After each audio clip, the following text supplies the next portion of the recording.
Hello, friends.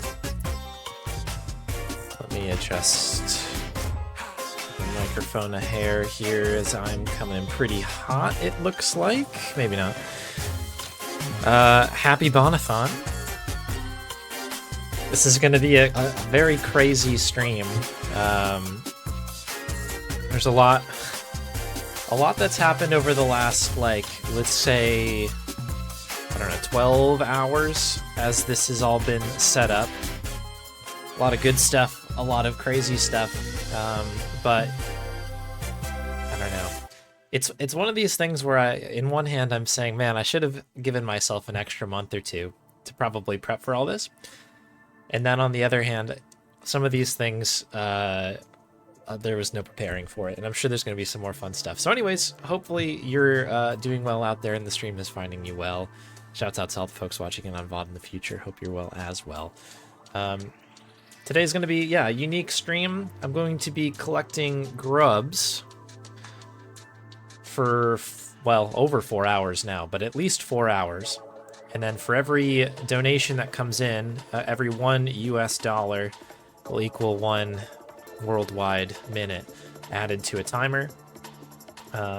And it'll cap out at 480 minutes, which is basically going to force me to do 12 hours of grubbing. Collecting grubs towards that very silly Easter egg challenge that I've been doing for nearly 2 years now, so it should be fun. Quest for 100,000 grubs. But because that is going to drive me absolutely mad, and actually, we're gonna have to test and see if any of this stuff works. Okay, good. Scene number 2 is good. There's gonna be a lot of this in the beginning to be like, is this gonna actually work? What was I saying? So to keep me on pace and insane, I'm going to be bringing in folks from the community to do some speed runs on the side. That way we all have something entertaining to watch, because I think 12 hours of grubbing would be, well, it's going to happen, but it's, we need some entertainment whilst that occurs. So pretty soon we're going to be patching in Archie, who's going to be doing a Kingdom Come Deliverance 2 speed run. I'm very excited about it. And then throughout the rest of the Thon, we've got lots of really cool things in here. So let me just bring up the incentives here. You can see them on there, I guess. If you click on that re-entry link, that will bring you over there. But let me see if I can get this on the big screen. I'm sure this won't break anything, right?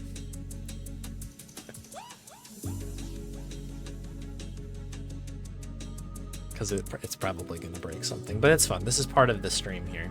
This is part of the charm that is this stream.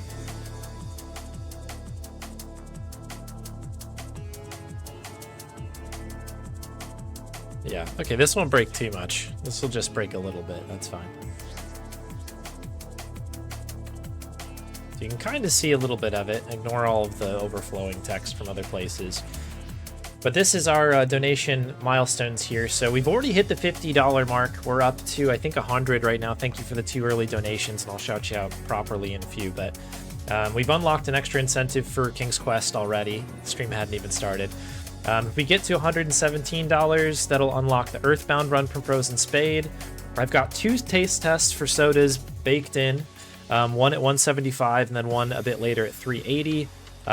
But yeah, a lot of the big ones here are just, this 222 mark. We'll make sure that we get all of the Stargate Adventure session for Havorius. Those are world record attempts for about an hour, which will be really cool. If you've enjoyed some of the AGS runs that we've had recently, that is one of the classics.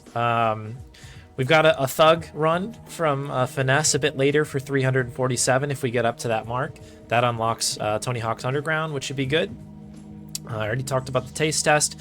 And our final run of the day, hopefully, will be Psychonauts by Omesta. That if we get to that $427 mark, that should unlock that one. 480 will cap the timer at 12 hours, so we'll do the whole 12-hour Grubathon. And then yeah, our record last year was $666, which I thought was great. So if we get $1 more than that, that will break the record. Technically. Oh, I went right over the cosplay. So at 270, I have a Guybrush Threepwood from Monkey Island 3 specifically. You might be able to see kind of a preview over here. Got the sash thing and the vest and the whole nine. So I'll switch into that at some point, should that occur. But yeah, you can check that link in the BON-A-THON, !BON-A-THON, if you want to check this out. It also has more information about the charity and all those good things. Will this bring me back to where I want to be? Yes, it will. Thank you, everybody, for the resubs. Incredibly kind of you.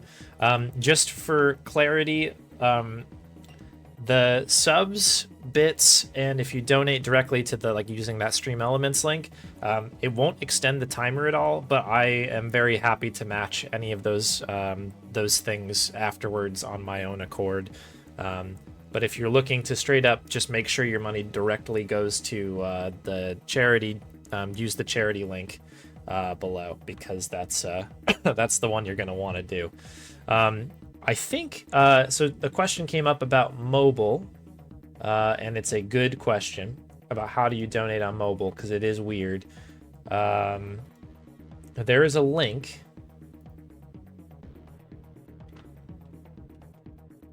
that I can share with you, and you should test this if it works. That link should allow you to do it from mobile if you are on the road or watching from your phone or what have you, whatever your mobile device might be. It does look like chat has frozen. This is going to be a thing we're going to deal with, but it's all good. Nice. It's now capturing something completely different. Here we go. Mobile link works. Excellent. Okay, cool. That's the way around that. The annoying part about... So I'm really grateful that Twitch has this whole thing, because it pulls me completely out of the mix, and presumably Twitch as well. It's just like a direct donation to the charity, which is what you want. The thing is that it's so hacked together that like nothing works with it. Like that particular, like this charity function, it's like such an afterthought. So we're gonna have to just kind of roll with it. So we do have 2 donations in early. Actually, let me just get everybody caught up here. Thanks for all the follows before and after the stream last time. Many thanks. Thank you, Archie, back for 49 months. Archie will be on here shortly to do the first speed run of the day. Very shortly, now that I'm looking at the clock. Shout out to all the new stream streaks. Powerful stuff coming in here. Thank you, Gromek, for 50 months. Big 5-0 on that. Thank you, thank you. All right, and we do have 2 donations toward the charity. We have $50 coming in from Commander Rob, and let's see, 50 from Osaku. Shout out to the early crew, coming in big on it. We also have a Bonnie treat, which I'm going to get now, otherwise I'm totally going to forget about it. We'll try to get those things. Let me see if we can get the doggo on the camera here. She's all dressed up for the occasion here. She's in on her blanket on her nice bed that we brought in, which has her face on it. It's a whole thing. But there you go, Bon. That one comes in from Osaka, I believe. Very, very nice. Ready for BON-A-THON.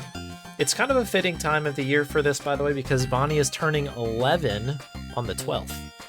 So it's right around the corner, so kind of a halfway birthday celebration here. Thank you, Archie, for the 25. Let's go. Thank you kindly. I should start the timer up here. As she smooshes down to go do her thing. And then also, I need to get everything ready for Archie's run. So if you've not been on a BON-A-THON before, this is your first one. Yeah, it's mega chill, maybe too chill.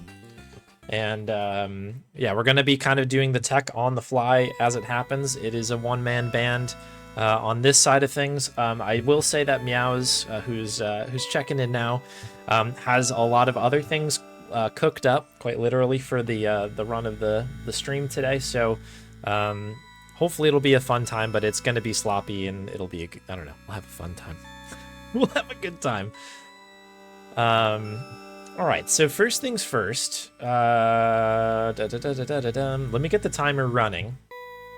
Because we've got a stream timer. In fact, I should probably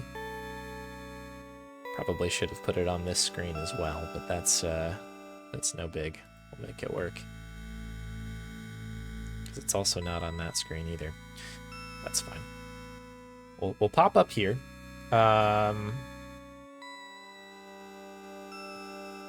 Extend the time and the cache thing here. So we have a couple new bits here. So we had an extra 50, 1, 2, 3, 4, 5 from the second dono, and then we had another 25. 1, 2, 1, 2, 3, 4, 5. Hopefully that will be correct. So we're already up to 6 hours and 5 minutes. So we'll start the timer. That's our stream time. And Archie, I think you're probably hanging out. Feel free to pop into the live room, and we'll see how this works. This should be a really fun one. I've not actually played Kingdom Come Deliverance at all, but I have watched Archie's stream, and that's kind of where it's come from. It's a very cool game. So I'm gonna patch you in now, Archie.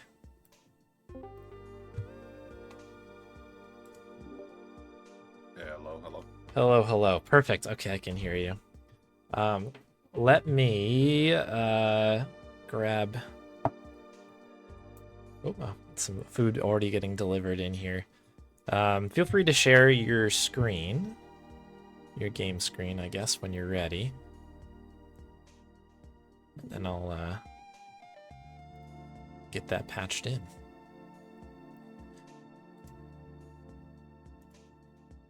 Cool, I've got you here. All right, let's see if this just works. That would be super cool.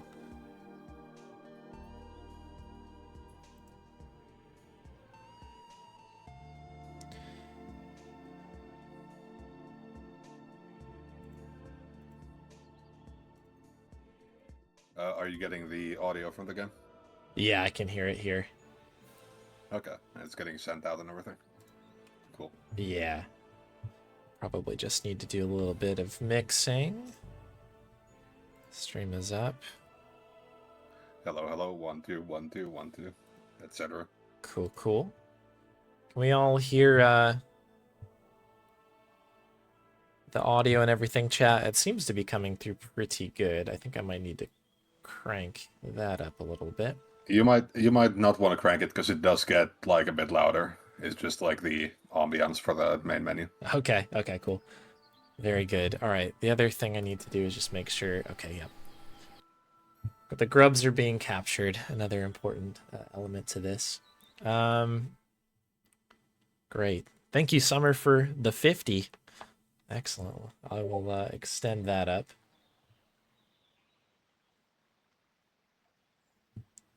Bum, bum, bum, bum, bum.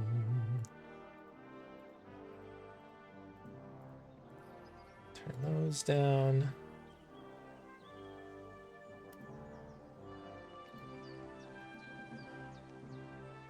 Oh, interesting. Does this timer not want to continue to be extended? Oh, that's good. I love computers. I was telling you beforehand, Archie, when when you checked in earlier, that basically the timer that I use for the last BON-A-THON at some point recently just went completely offline, and so the thing I was like kind of hanging this entire thing on has expired on me, which is a bummer. So that's 6:02:14. This is gonna be a mess.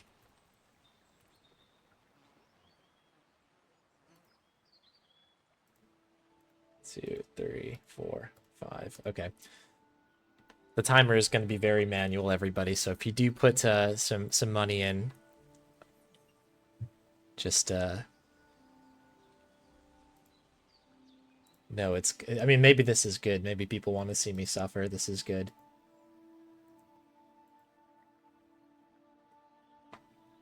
Another 50. Let's go. Thank you very much. Or let's see. 50 from Gromek and 25 from Electric Dragon. What I should do, Archie, you're good to go. Let me just get a game timer on, and I'll let you just go, and I'll deal with all this stuff in the background. Let me just fire up Live Split here. You just go ahead and count down as you're ready. Cool.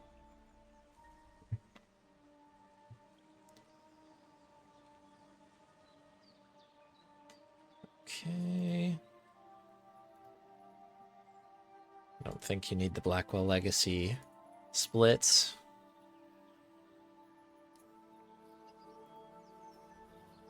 Oh, that's not what I wanted. Oh, this is going to be a really good stream. Okay. Are you ready? Yep. Okay, cool. I'll give you a countdown in 3, 2, 1, go.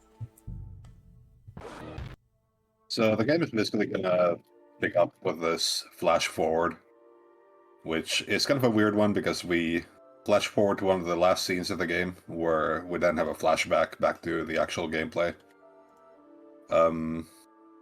Skipping all the intro means that we have to actually look at the loading screen, which would otherwise be cleverly hidden in the usual game developer way.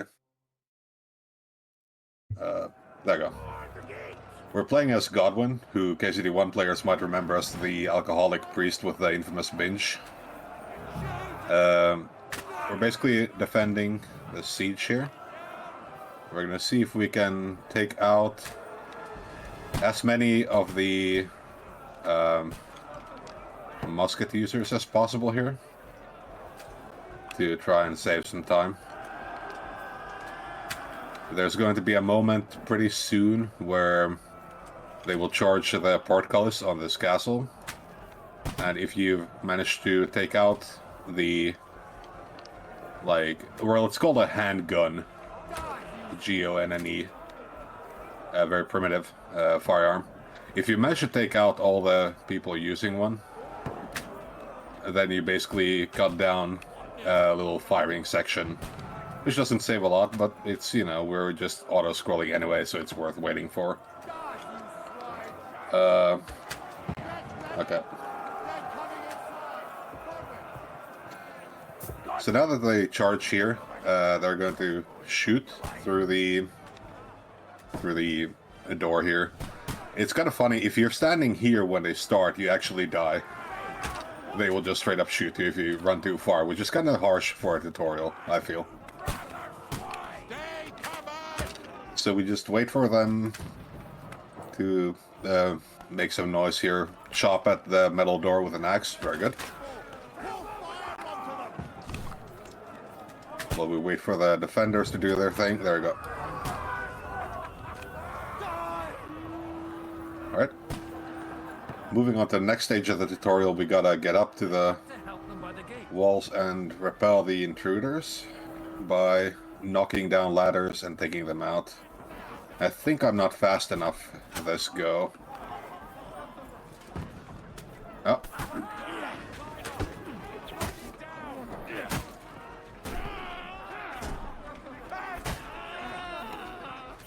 Okay, this is actually kind of not good.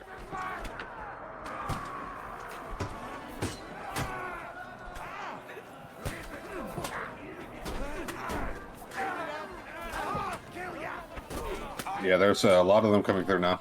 The optimal thing is you get here early enough to knock the ladder down before the reinforcements arrive. Well, we got there. And then we basically head back to the actual start of the game, where we have Henry, the protagonist, and his friend Hans, who is a noble, also from the first game. This basically picks up like 2 days after the end of the first game, where the idea is we are heading to deliver a message. Well, Henry, looking forward. And given it's like a 100-hour game, it's probably not surprising that delivering the message gets really out of hand very quickly. You bet we will.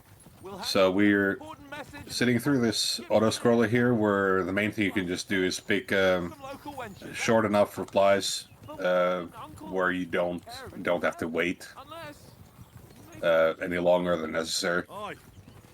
So they're just chatting a little bit, and you can kind of see from this scene already that it's like a very Elder Scrolls style game, an open world RPG, action RPG, whatever you want to call it. We're not seeing too much of the open world in this very short run. I believe the record for this game is 3 or 4 hours, depending on if you use glitches or not. So still pretty short considering the length of like playing it normally, but we do not really scratch far beyond the surface on this. So we basically are focusing on getting through the tutorial beats quickly as possible. There's only going to be one auto-scroller, really. One auto-scroll and one tutorial that you can't really get through any faster. But otherwise, it's less tutorial-like than most times you play a tutorial in the game, thankfully. So still pretty speedrunnable. And we get here, and yes. So we're intercepted by local guards who ask us what we're doing. They think we're bandits, so we gotta do a little persuasion to convince them that we're not. We make camp. And yes, we do have a dog ourselves. Very important. Shout outs to dogs. You should donate to ARP if you like dogs. If you don't like dogs, you should still donate. Agree. Indeed. So we basically ask Mutt a fine name for our dog, ask what's wrong, and then we proceed to the combat tutorial with our friend Hans here. All right. This one is a bit of you know, you can't really do this too fast, but we can actually skip like maybe 2/3 of it. You defend. Go ahead. As we're doing this whole, you know, attack 3 times to show me that you know the inputs kind of thing. Well, you will soon enough. And it's meant to end in this duel, which can actually drag on quite a bit because both you and Hans are locked at maximum health. And the way we skip it is we start a duel and we immediately surrender, which I don't think the game really expects you to do at this stage. Now you're warmed up. But they give you the in-combat interaction options where you can battle cry or you can surrender. So we'll be able to at least skip that by betting 100 groschen, basically gold, on winning and then immediately surrendering, which is not a typical way I would recommend gambling. Good. And some of these kind of depend on the AI here. We're basically defending and waiting for him to attack, and sometimes he decides to do this. We're not really sure how you attack. Good. Oh, that's enough. No one's ever won a duel just by blocking. You've got to make an opening to strike back. And you do that by means of a perfect block. Perfect block, eh? You've become a real swordsman. Start your attack then. That's it. Clash of blades. You're doing great, Henry. The color commentary from the NPCs is a little weird. What about a riposte? Seeing 2 people like do very slow attacks with wooden swords and yelling out a clash of blades is perhaps overexcitement. I'll show you. Get ready. Really drumming it up. Yeah. Really sticking to the kayfabe here. My word. You're turning into a real master swordsman. Be sure to remember. I think we need to do 3 attacks on the undefended side, and then we are done with this. Right away with your own riposte. Yeah, right. But what if I want to attack in such a way that you can't make a perfect block? Then it's best to attack at a spot. Well, we where have your a opponent moment isn't here. covered. Just thank you, Soul Where he's not Driver, holding his weapon. Omesta, You defend, and I'll show you how. Santa, Come on then. and Umbar for all the donations there towards the charity. Thank you very much. Nice. All right. Making it very tricky for me to keep up with the timer, but it's a good problem. Let's have one training duel to finish I up. can't believe technology would fail us at an important moment. Right? Everything was tested. All right. It wasn't. It wasn't. Defend yourself. And you've had it. I say the Yeah, we surrender and we immediately run. We have a little, like, it is kind of an interesting bit because it's basically catching you up to everything that happened in the first game. and then So there's like this long conversation where you get to like establish basically you know, I what you did in the first game, your various choices and so on, which I suppose is cleaner than doing like a save game import or something. Balance course.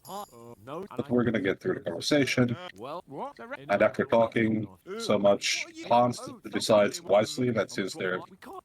made their camp out in the open, it's a great time for everyone to take off their armor and have a bath. So we're gonna do this stealth tutorial here, which is trying to teach us to sneak. Unfortunately, I am personally highly anti-stealth, and we will just go the fast way instead. It's kind of amusing that the game doesn't like enforce stealth or penalize you for this at all. It's just, you know, sneak past this person, you just run past them and they notice you, and the game just kind of updates you to just keep going. A little bit of surrender air there as well.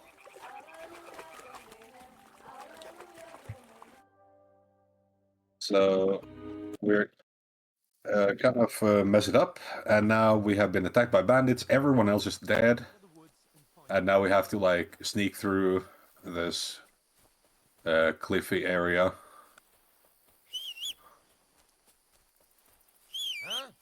We are, as mentioned, we are... Okay, that did not work very well. This is an incredibly tricky section to do, right?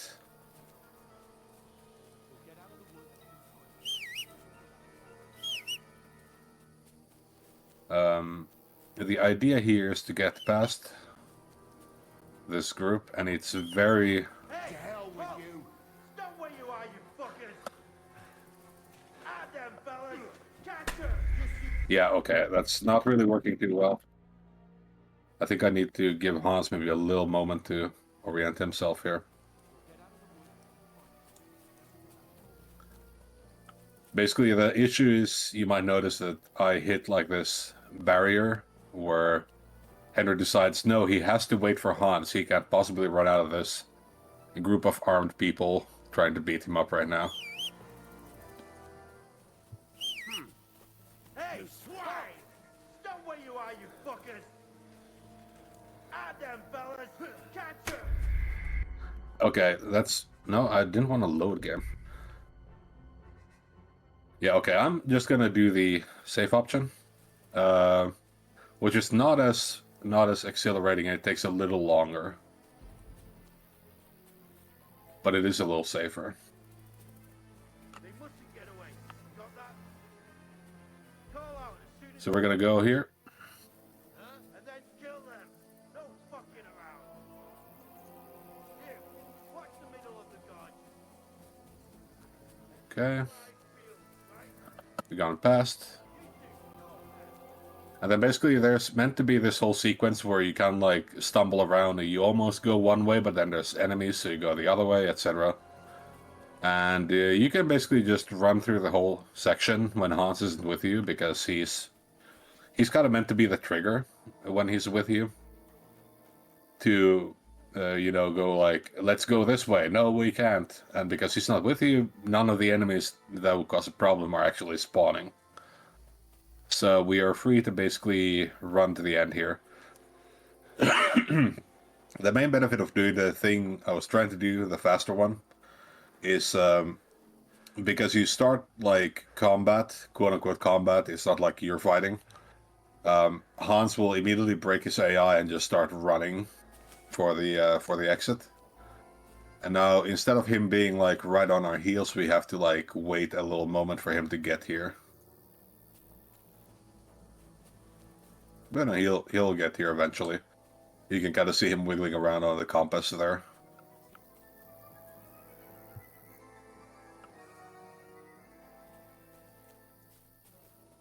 So there's like maybe a half minute if you had something to respond to in chat or so. Yeah. Yeah, there's a lot happening. A ton of, oh my goodness, a ton of donations have come in here. Another 50 from Soul Driver, another 10 from Galaxy.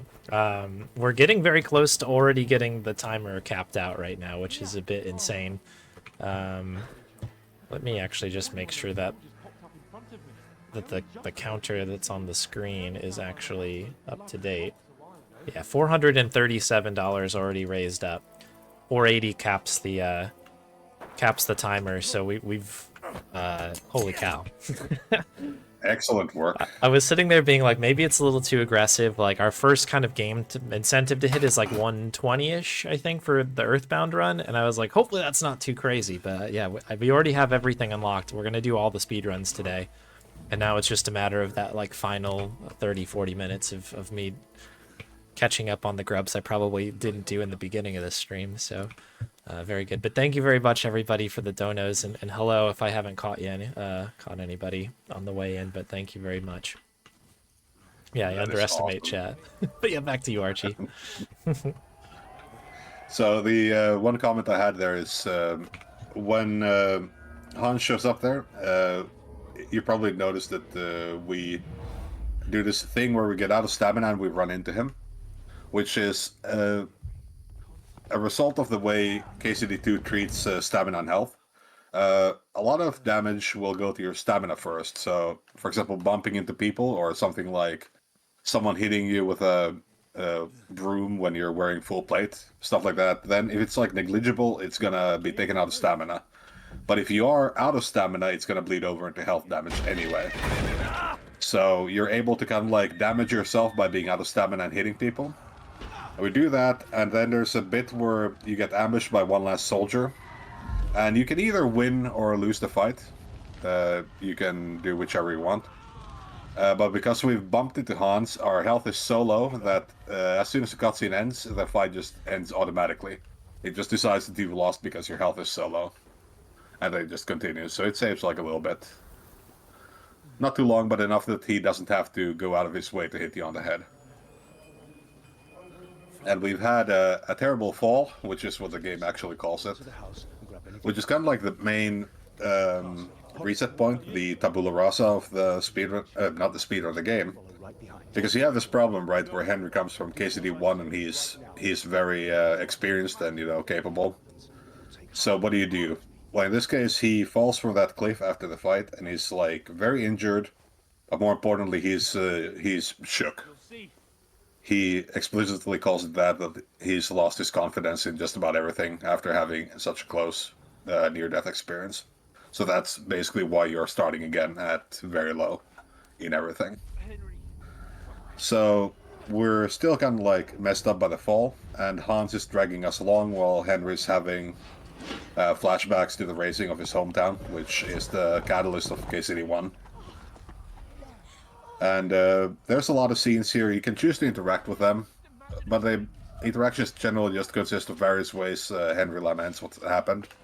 And they all kind of like just drag it on, so the fastest way is to just look at everything happen and have absolutely no input whatsoever on it. Which makes for a very strange flashback, but... Just taking it all in. Yeah. It's all right, Henry. I've got you. So basically we have Hans here dragging us along, while Henry's just like in a stupor and just not saying anything. Henry, wake up. We are almost there. We're getting to The linden tree. the end of the track where we're gonna see a hut in the distance.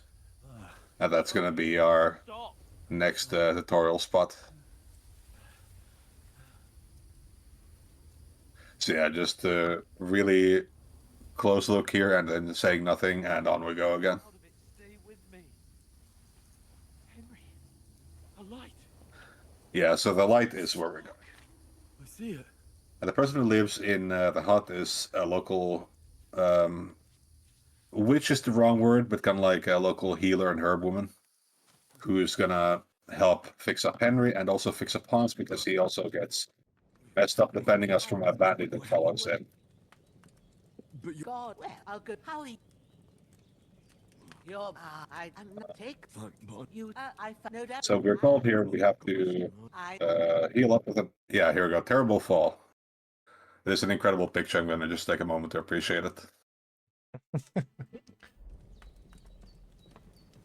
So you're meant to eat, bandage yourself, get dressed, and then she will ask you to help deal with this bandit corpse, the one that Hans fought when we got here last night. I said Hans is wounded from fighting this guy, but this guy is definitely doing worse because he's dead. So we're going to just dump him here, and the idea is to eat, bandage, and then get asked to clean up the body and get herbs Bleeding to make a potion for Hans. before I bleed out. We're just going to ignore everything, and we're just going to go straight to the herb picking phase. Not even bandaging, which is perhaps not recommended. We want sage, and we want chamomile. I believe that's what we want. Damn. So now we have the herbs. We'll head back, and there'll be a commotion at the cottage. A really quick question, only because I'm curious. What's that dog making? This has like a lot of Skyrim type vibes to it. Is there any sort of like crazy like random food item that you have in it? You know how like people carry around like tons of heads of lettuce or cabbage or whatever it was in that one? Is there anything like that in the run? Probably the Something have happened. funniest one is, well, crazy would be any kind of like What do you want? any kind of meat or such. You're... You can. Um, What are We say it's a... Oh, because this'll be quick, boy. wrong options. Bleeding. Better bandage it up quick before... This might not be good.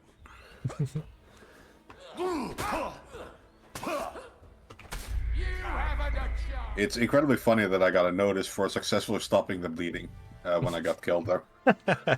I guess technically true, right? Such a fuss about. Yeah.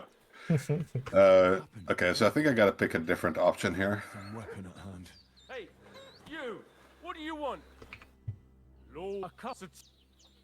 You're... You can. What do you think? Been... Eat. We've had. Alright, we've scared them off. That's the correct option with the options I picked. hurt you. No. Look, God, be so you're Alright, I know this all, and I'm thank where you weren't. sorry, I lost track. The funnier food items, not All right. not necessarily the powerful ones, but the funny ones are you can pick up like a whole bowl of stew or something, and he'll just like put it in his pocket, which is perhaps not the way I would transport stew or soup myself, but more power to Henry. Go to the recipe book. The most powerful of Find the pockets. recipe for chamomile Yeah. decoction, and Even Guybrush pales in comparison, I think. then get back to the bench and we'll start. So this is a tutorial for the alchemy system, First, you have to pour the which base into in these games is actually on the shelf on the like an alchemy system. pour in there. So Of course. recipes will say something like add chamomile, boil this many turns of the hourglass, Cauldron over so on, and you're doing all those things. starts boiling. And the hourglass there is fully functional as well, and you have to estimate the correct cooking time for everything. It's boiling. Remember that well. So in the speedrun sense, what we're doing here is we're just kind of preempting every tutorial step in advance. And you need to get it good and hot. So you have to get the fire blazing So we're being asked to use the bellows. We'll be using the bellows for like 10 seconds already. to get it boiling. It's boiling. To keep it going, you mustn't stop with the bellows. If you want to cool it down quick, take it off the flames. Try it. Move the cauldron up. Good. Now we'll start with the brewing. Get all the herbs that you need ready. Ones you yeah. picked. Put them there on the shelf, so you've got them at hand. So the idea is we're just gonna Get to it. First, throw 2 handfuls dump some herbs in here cauldron. and just do what is essentially cooking. Flame. Turn the sand glass, so you know how long you're brewing it. It's a bit amusing that you actually don't have to like pay attention to stuff like the sand glass, because once you are able to start boiling the potion, When the sand the game will just flows, tell you when it's done anyway, so it's completely wasted effort. then you have to boil the chamomile. Move the So if you do it a bit weird, you're gonna learn absolutely nothing from this whole then experience. turn the sand glass. As soon as the sand runs out, take the cauldron off the fire again. So we're just not gonna bother with the sand glass at all. And yeah, I'm just gonna keep cooking here if you have anything you wanted to also add. Yeah, we just hit a Take the cauldron off we just the hit like basically the last milestone before I guess we just get a new record on it. So we've completely capped out the timer. I will be doing grubs for 12 hours now. So on the upside for me, well, there's a lot of upside. There's like a lot of good money going towards a good cause. All the games will be run, and I don't have to update the timer anymore. It is locked, so we're good to go on that. No more math on stream, which is going to help my little itty bitty brain. But yeah, all the grubs happening here. So thank you very much, everybody. That was Kinsey Kenzie with the 50. There. Hey, shout out to Kenzie. Yeah, amazing. Thank you so There it much. is. This All right. Sure. The other thing I've got, and I'll just kind of tease this. I'll do this after you run, as to not cut in there. But one of the items in the game, I think one of the food items is this thing. I think it's called kulsh or something like that. It's sort of like a Ukrainian baked good. And I'll just do a quick shot in here. But Meow's actually made a couple of them that I'll do a little taste test after the run for, which is Oh, that's awesome. You must they're kind of like stuffed pastry things. So they look really, really good. But we'll get those after the run. But back to you. Oh yeah, I've actually also looked at them in game. I thought those looked really good. Nice. Oh, they're check. Thank you, Meows. She's done all the research on it. We kind of like have been brainstorming things for everybody's runs, so there's more of that to come. Now, cute. You haven't clue no pill. What? So basically, we have completed the alchemy, slept the night, ounces, all better because of our Hand. fantastic work making medicine for him. quite a we have So now we're just getting through this conversation where we cut every story short.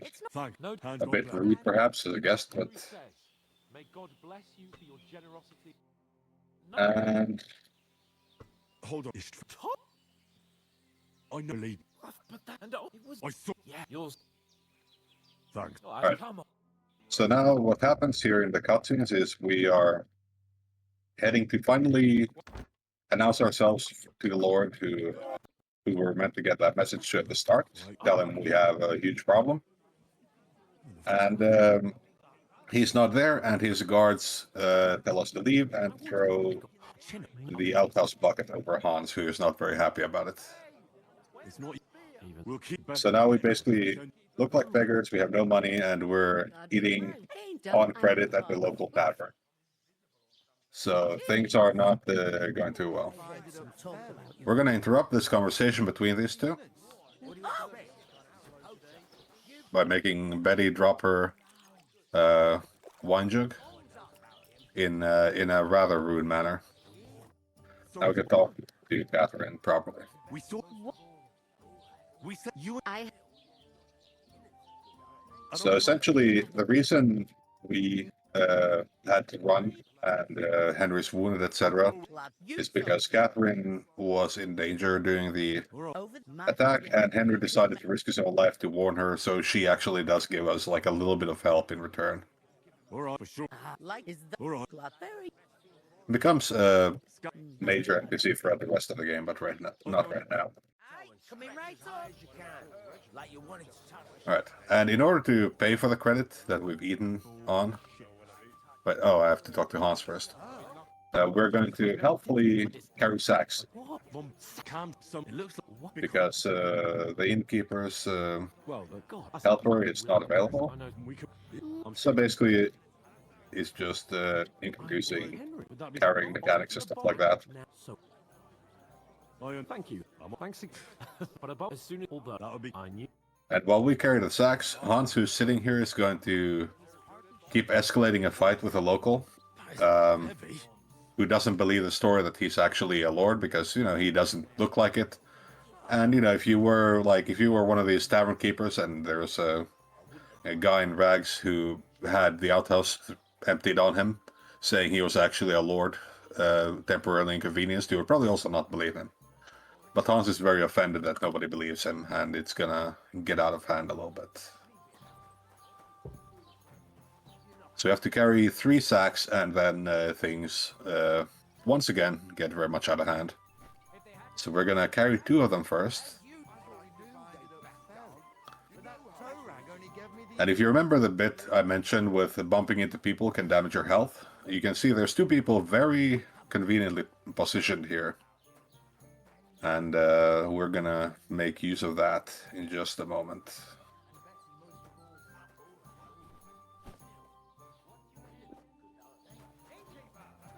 Right, so we've got 2 out of 3 carried. What did I do to you?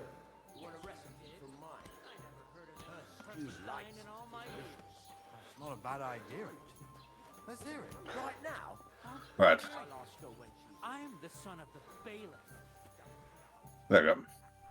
That is cutting it very close, but that's as low as your health will need to be, so... 1 more bump, intentional or not, against anyone, and we're basically dead on the spot. So it's really cutting it close here. What did I do to you? Like that bump there could have been dire with a little less stamina. So we are now dying from running into people, and we've carried the 3rd sack in.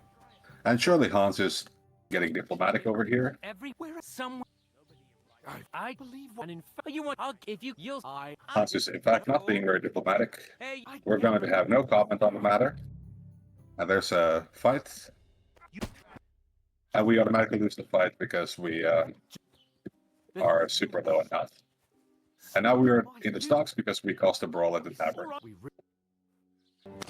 The end result is Hans and Henry get mad at each other. Do need to find Hans leaves, and that's time. Find muck without you. You Cool. stuck-up lord of perks. GG's. Hey, over here. That was a pretty fun run. Good to see you. Yeah, it's there's a lot of more fun stuff to this game, but it's, you know, it's 3 or 4 hours. So Yeah, it's definitely a juicy run for sure, the whole thing. Hey, you. Cool. yeah, thank you. Thank you very much, Archie. Yeah, big GG's chat, giving lots of love as well. Yeah, I mean, we raised the whole thing during that run, so it was a very powerful run on a lot of different levels here. So that is incredible. honor. But yeah, thanks so much for your time, Archie. I will let you get back to it, I guess.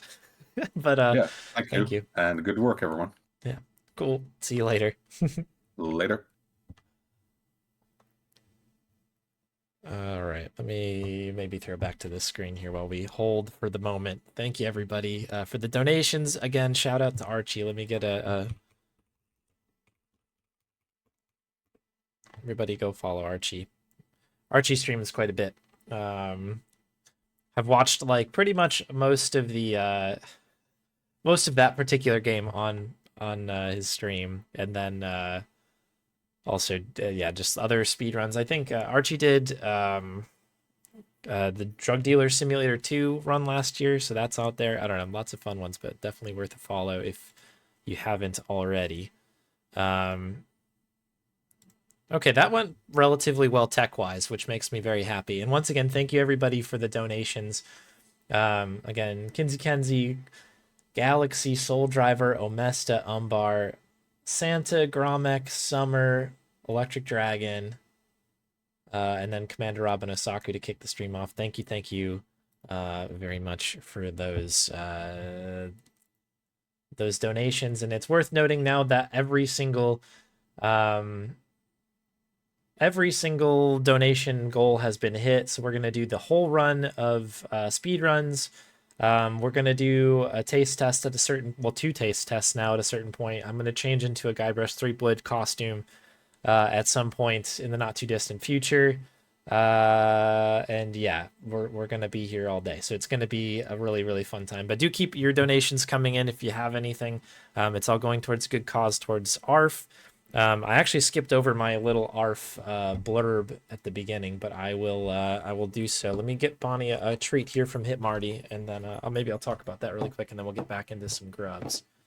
But yeah, ARF is really cool. That is where Bonnie is from. So for those that don't know, yeah, Bonnie's birthday is right around the corner. She's turning 11 years old on the 12th of November.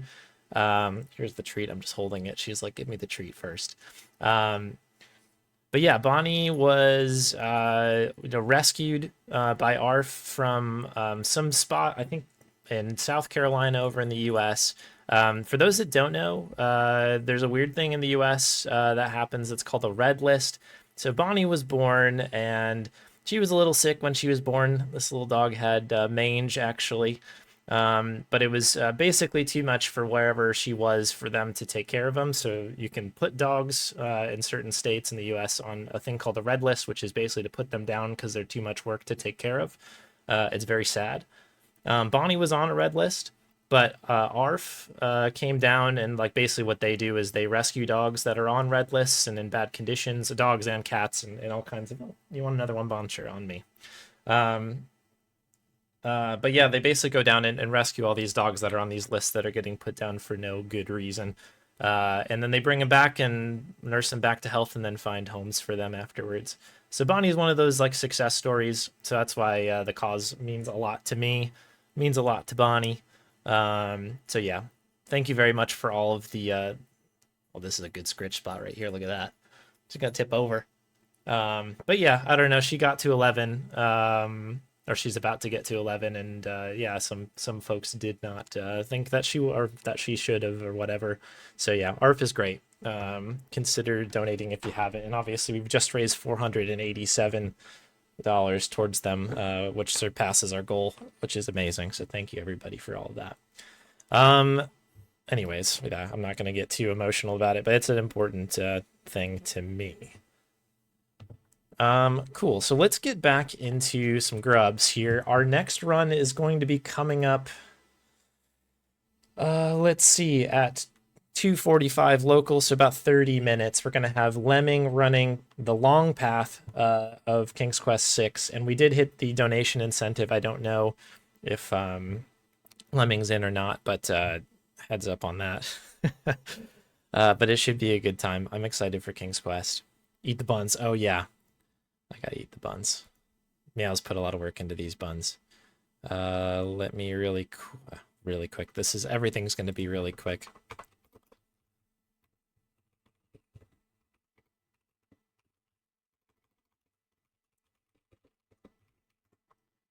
Yeah, BON-A-THON. Yeah. All right. So these things I think are called kolsch, I believe.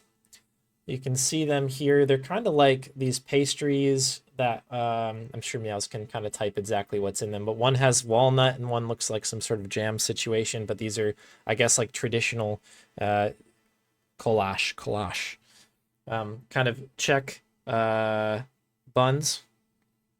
And they are items that you can eat in KCD2. So it's kind of a nice, interesting tie-in here. I'm excited to have these because I've been loaded up on caffeine and have not eaten nearly enough. So this is going to be excellent. Really, really nice. I should probably put music on so you just don't hear me chewing. That's horrible.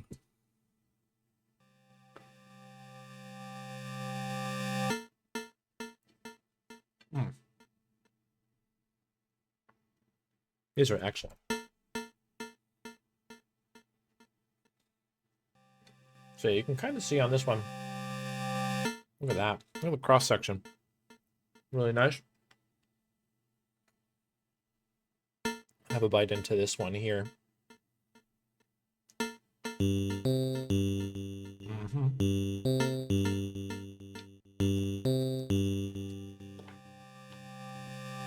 That's the good stuff right there. Delicious.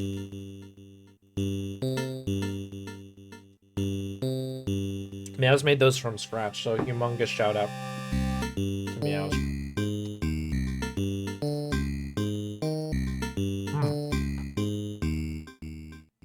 I can feel my health points going up already.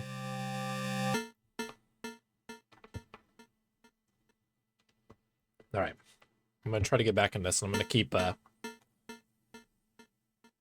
keep moving along here. Just need the game window.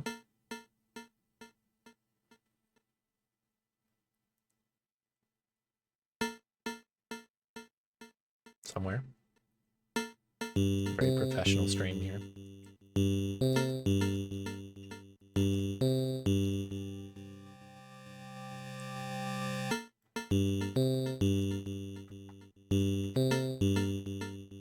I knew I forgot something, and it was that particular capture there. All right. Let me get the, I guess we can probably listen to the game audio, right? Oh. I was kind of joking when I said I feel my hit points coming back, but that actually was a very good few bites right there. Good gravy. Well, we're in it for the long haul now. One other thing I really should do is probably put the timer up on this screen as well, shouldn't I?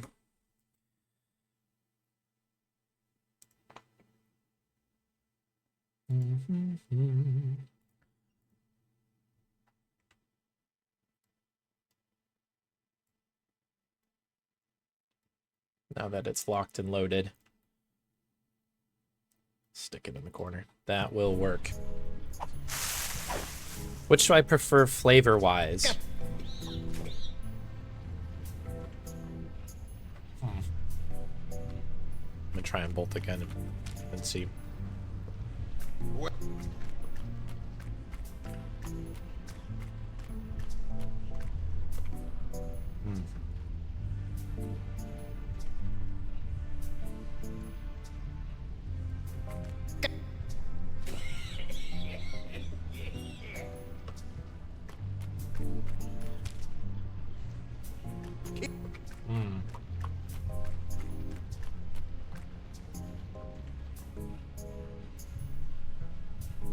I think I like this one. They're both really, really good.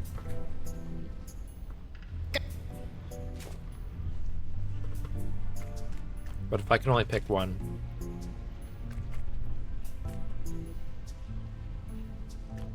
They're really good. They're like a good sort of balance of like, yeah, I think it was the walnut one, yeah. It's like nutty and sugary. Really nice.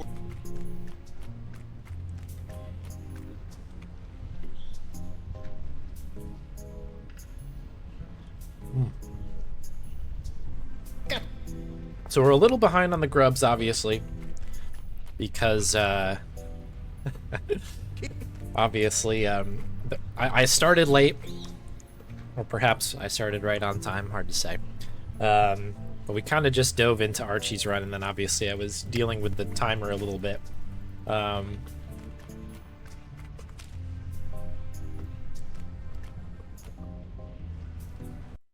Speaking of fixing the timer, let me just do this because this will drive me absolutely mad if I don't fix that. So it is what it is. Well, now we can settle in. And if I did everything right, and I was kind of joking about how, you know, this was like sort of together and then it wasn't. I did test a number of things yesterday, and I'm hoping that the improvements, you know, taking things that I learned from the last BON-A-THON and applying it to this one, procrastination aside, I think will allow us to have a really smooth, sort of like getting the runner in and out type of situation. So that's the hope. Gotcha. So yeah, next run is going to be in about 25 minutes. King's Quest 6, Long Path by Lemming. Folks might know Lemming from his GDQ run. Was that, I guess, the last AGDQ, I think. Lemming did Conquest of the Longbow, which was a fun one. Probably a good European time. Locally, it was pretty early in the morning. But it was a good time. But yeah, there's, I think, been some updates to Long Path since, I don't know, more recently. I think that, you know, Lemming will talk through it, of course, but I've been kind of following along with some of the bits and pieces in the King's Quest speedrun Discord, and it's been interesting to see.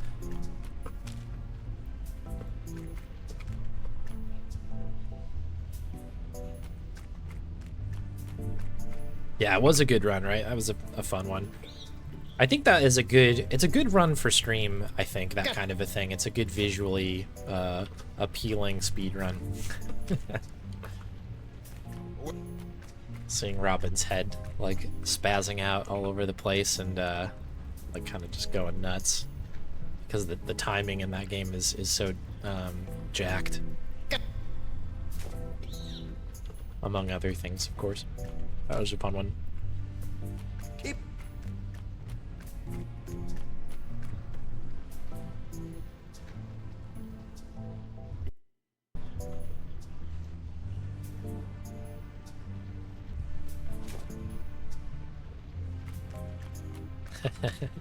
Well, Deliverance. Indeed, hello, Lemming.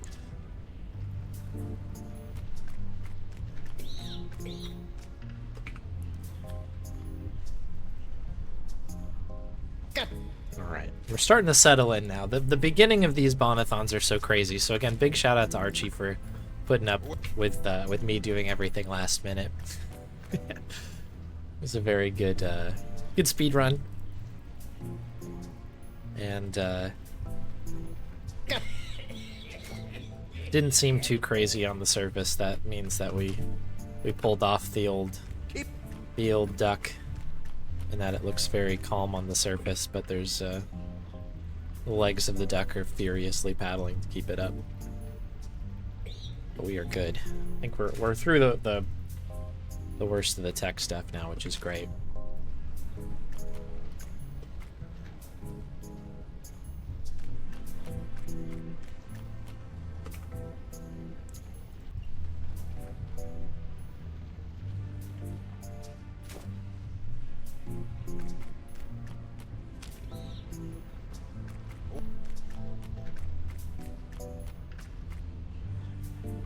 But yeah, very happy that we've got all the runs on the board now. There's some very big variety, I think, today. There's gonna be a little bit of everything on the board. I may edit our goal here to 667 to see if we can't get a PB here on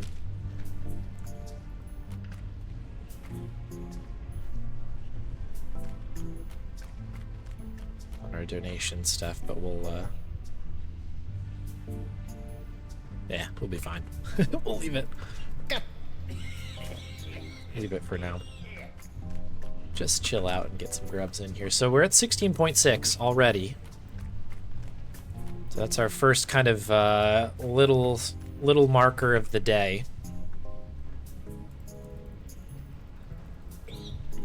So for anybody who is wondering what's going on, the whole thing here with the grubs is that I'm collecting these one by one because there is an Easter egg that happens when you collect 100,000. And so that's the gimmick here. Something that we do every stream, usually only for around 20-30 minutes. But today we're going to be doing 12 hours. It'll be a good time. So hopefully, I internally, and I mentioned this on the last stream I had, I'm hoping to beat my my personal best from last year. I think I had a little over 1,000 grubs. I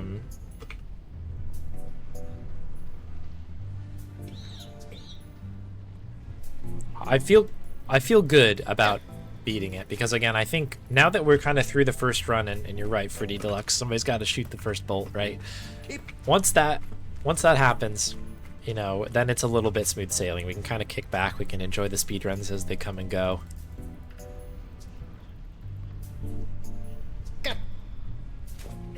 And then hopefully I can just kind of sit here and focus on the grubs as well. Because the flip side of this is if I have a really good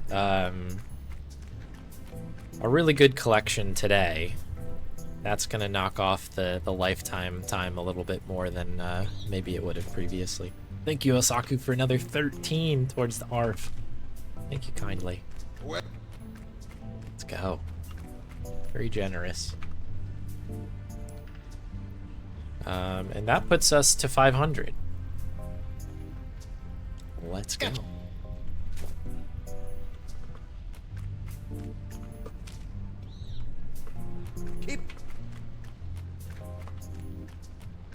Okay, 1530. Okay. All right. Well, that shows you, one, how bad my memory is, and two,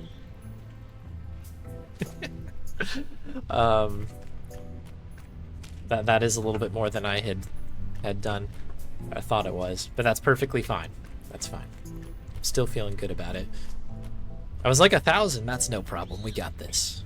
1,500. That's another 500 grubs. Let's see how it goes here.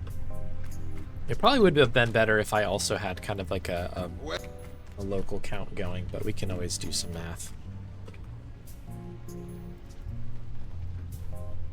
Oh, Sonneveld, thank you very much for the 25 towards ARF. Gotcha.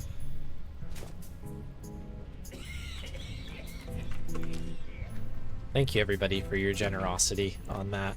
It is a very good cause for the doggos and beyond. They do go out there and save all kinds of animals. We just have a doggo in the house.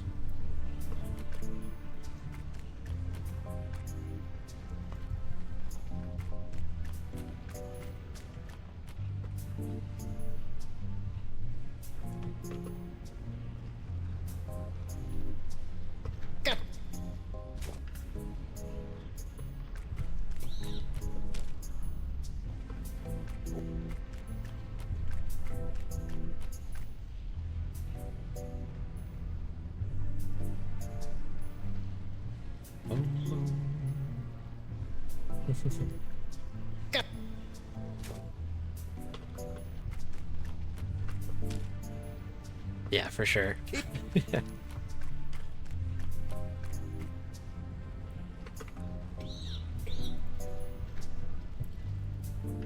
Sonneveld's stream is great if anybody hasn't been over to that one. If you like the Bond cam that we throw over to quite a bit, Sonneveld's got a good one sorted as well, with many a doggo that appears. I always enjoy that's my early morning stream watching. A lot of the time was over there. 100 today. All right. Thank you, Electric Dragon. Shout out to Electric Dragon. Keeping all the stats here. If anybody is curious about this whole journey and you like graphs and data, Electric Dragon throws these together usually monthly and drops it into Discord. There's a grub hub, I guess like chat there. Gotta have the data. When do we get the costume change? I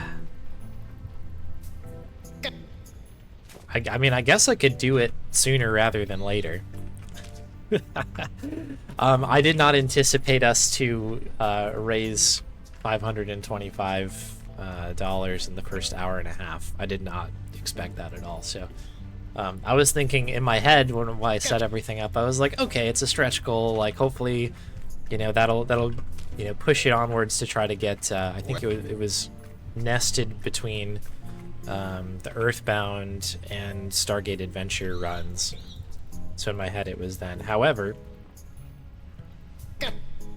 now that we've hit it, I guess I could probably do it soon. Maybe we'll do we'll get through Lemming's run and then I'll change into that.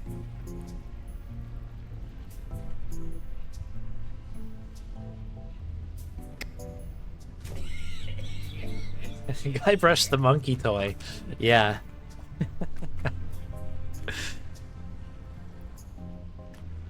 Yeah, for anybody interested, and maybe you're popping over for the first time or haven't been in a while, we just started a playthrough of The Longest Journey. That's the current first play.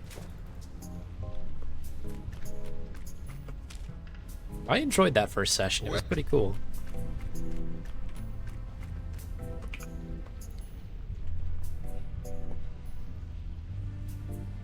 But yeah, I'll do the costume change after Lemming's run. Then I'll take a quick breather, even get changed.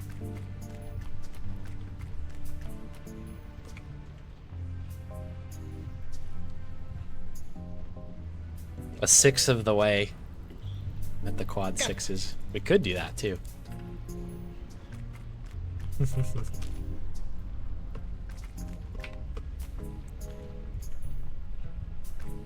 Missing a tooth. Oh, it is. You know what? I haven't noticed that yet, Marty. Good eye.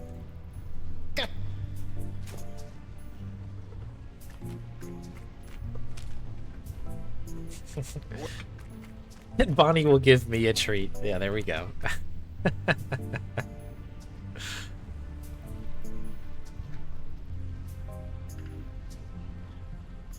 Yeah, she owes me, right? She huffed at that. She didn't think that was funny.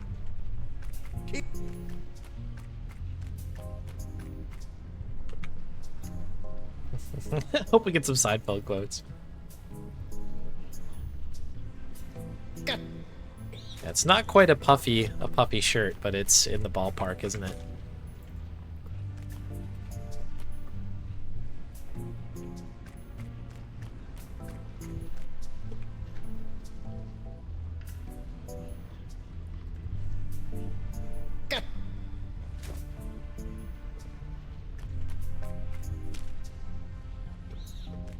Well done.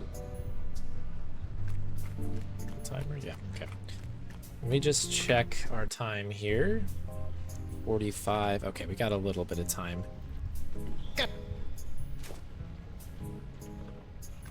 little bit of time left before we'll get Lemming set up in here. This is really going to test my setup though, because now we're switching from a nice juicy widescreen game to a nice classic 4:3 box. It'll be a good time.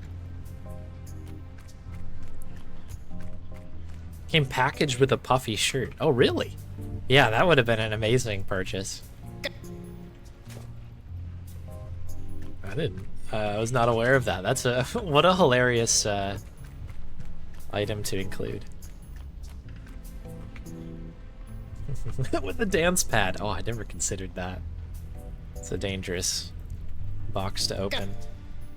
I don't have a dance pad anymore. So back in the day I used to play a lot of DDR when I was in high school. I thought that was a good time. So I used to have a couple dance mats. And I had them all kitted out too, where like you could because they were kind of like the foldable kind of mats, and so you would put them on like a piece of plywood and like wrap it in I don't know what you call them, like the kind of like plasticky stuff that you can lay down, like a sheet of plastic for your, like, you know, your office chair and stuff like that to help it roll around. There was like a thing that a lot of people were doing where you could kind of wrap it all into one unit to kind of emulate one of the arcade machines. And I had a couple of those that I had put together. Some deep Wolf's lore that people probably didn't know.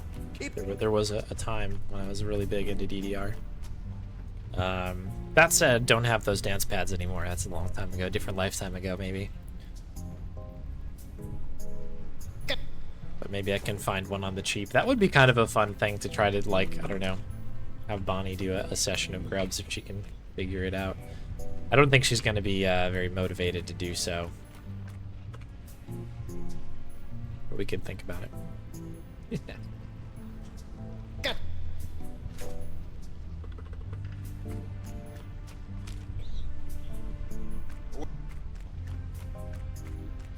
Speaking of which, she's decided to join us over here. I think she can hear Meow's cooking in the other room. So there's more goodies being created in the background. Keep.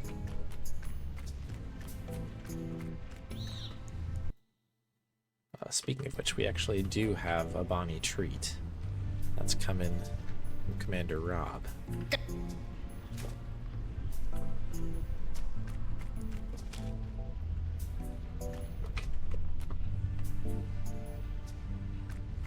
So why don't we really quick address that? Very important to get all the treats running.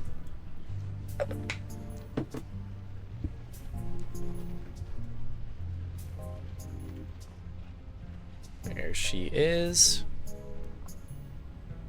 Thank you very much, Commander Rob, for the treat.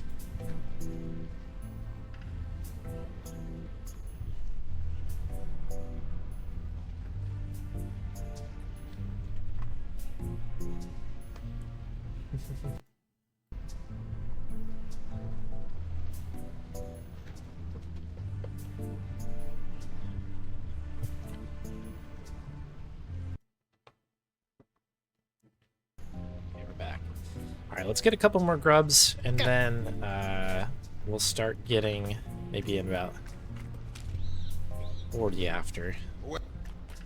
Get Lemming all set up. Good to go.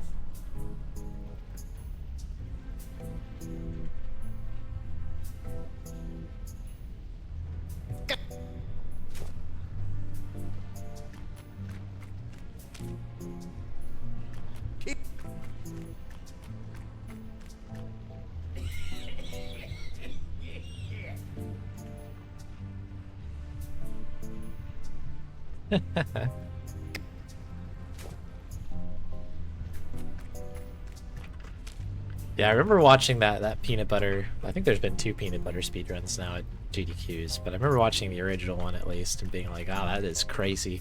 And I looked over at Bonnie. I was like, I don't know. I think Bonnie's too in tune with. She's like, if I wait it out, I'm just gonna get the treat.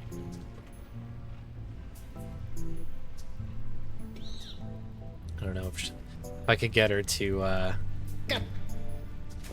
hit buttons at particular times. Maybe. Only time will tell. Yeah, more of a host dog. Yeah, I think that's the nice way to put it.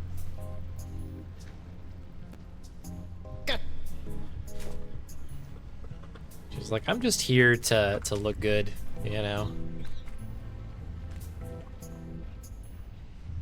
She's the diva of the stream, for sure.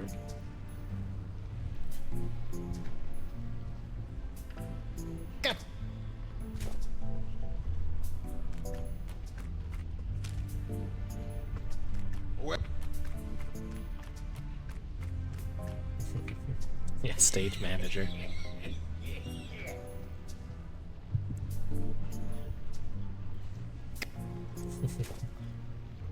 I don't know if I could do a Herman Merman. No. Herman Merman! Something like that. I really enjoy that performance in that game. I think that was a important reason why I like that game so much.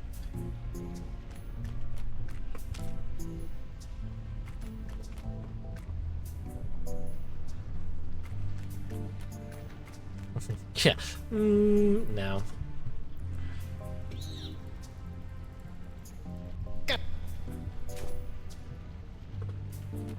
Speaking of Guybrush, I had completely forgotten that Adventurous is doing or hosting a talk for Dominic Armato, who's going to talk about, I think, around like his kind of experience being Guybrush Threepwood and a voice actor.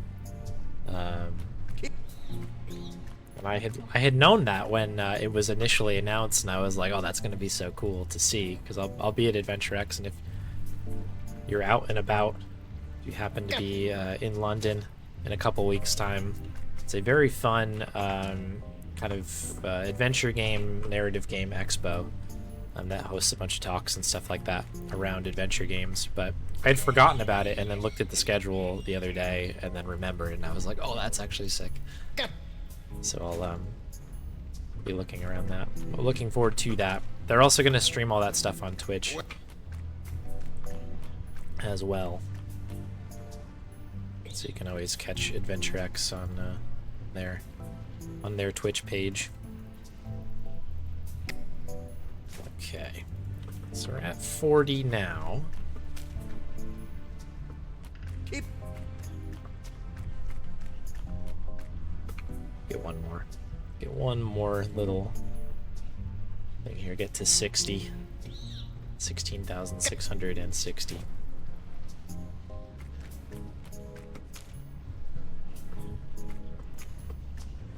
Cool. Alright, so let me... You know what? I am going to save just in case disaster strikes. And if it's going to happen, it'll happen on this stream, right? So we'll just back this sucker up really quick right now. Resume. And we'll pause. Okay. So let me just have a look here. If you can hear me, Lemming, feel free to join up in the live room.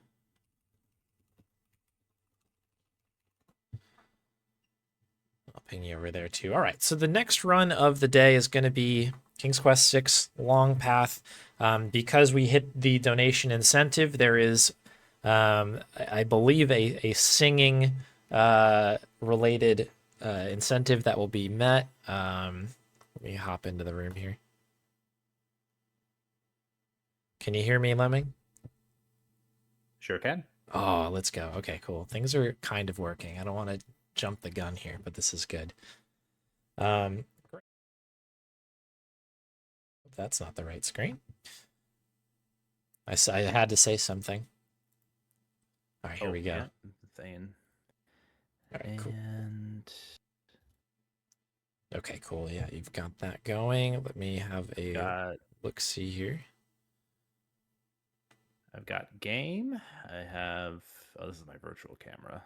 I can fix that.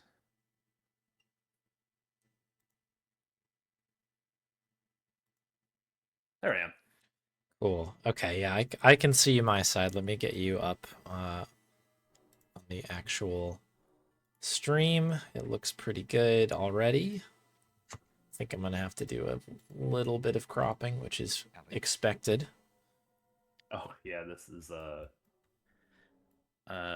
some authentic aspect ratio. I'm not even sure if it's technically 4:3, but it's close enough. Cool. Yeah, I mean, we'll make it work. Let me just see what's going on. Perfect. Okay.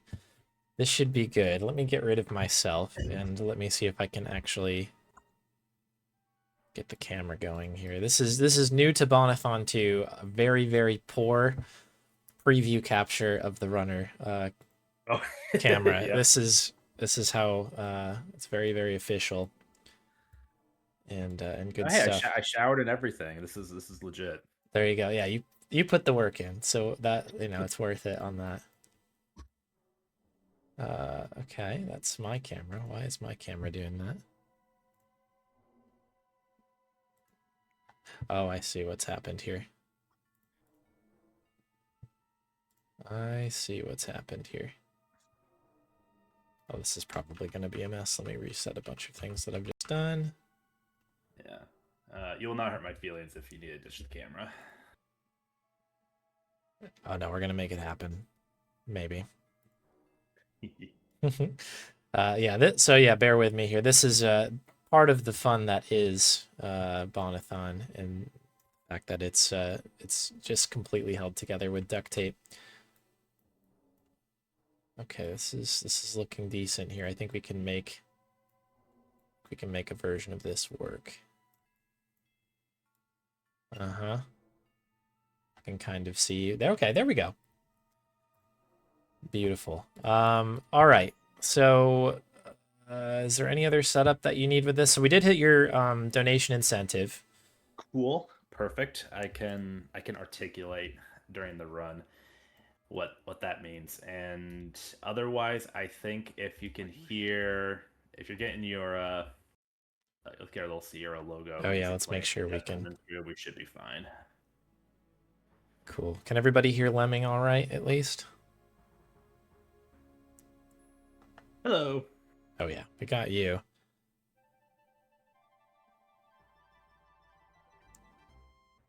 Okay, I might need to turn up a game audio a little bit. It is a little low, but I can do that on my side.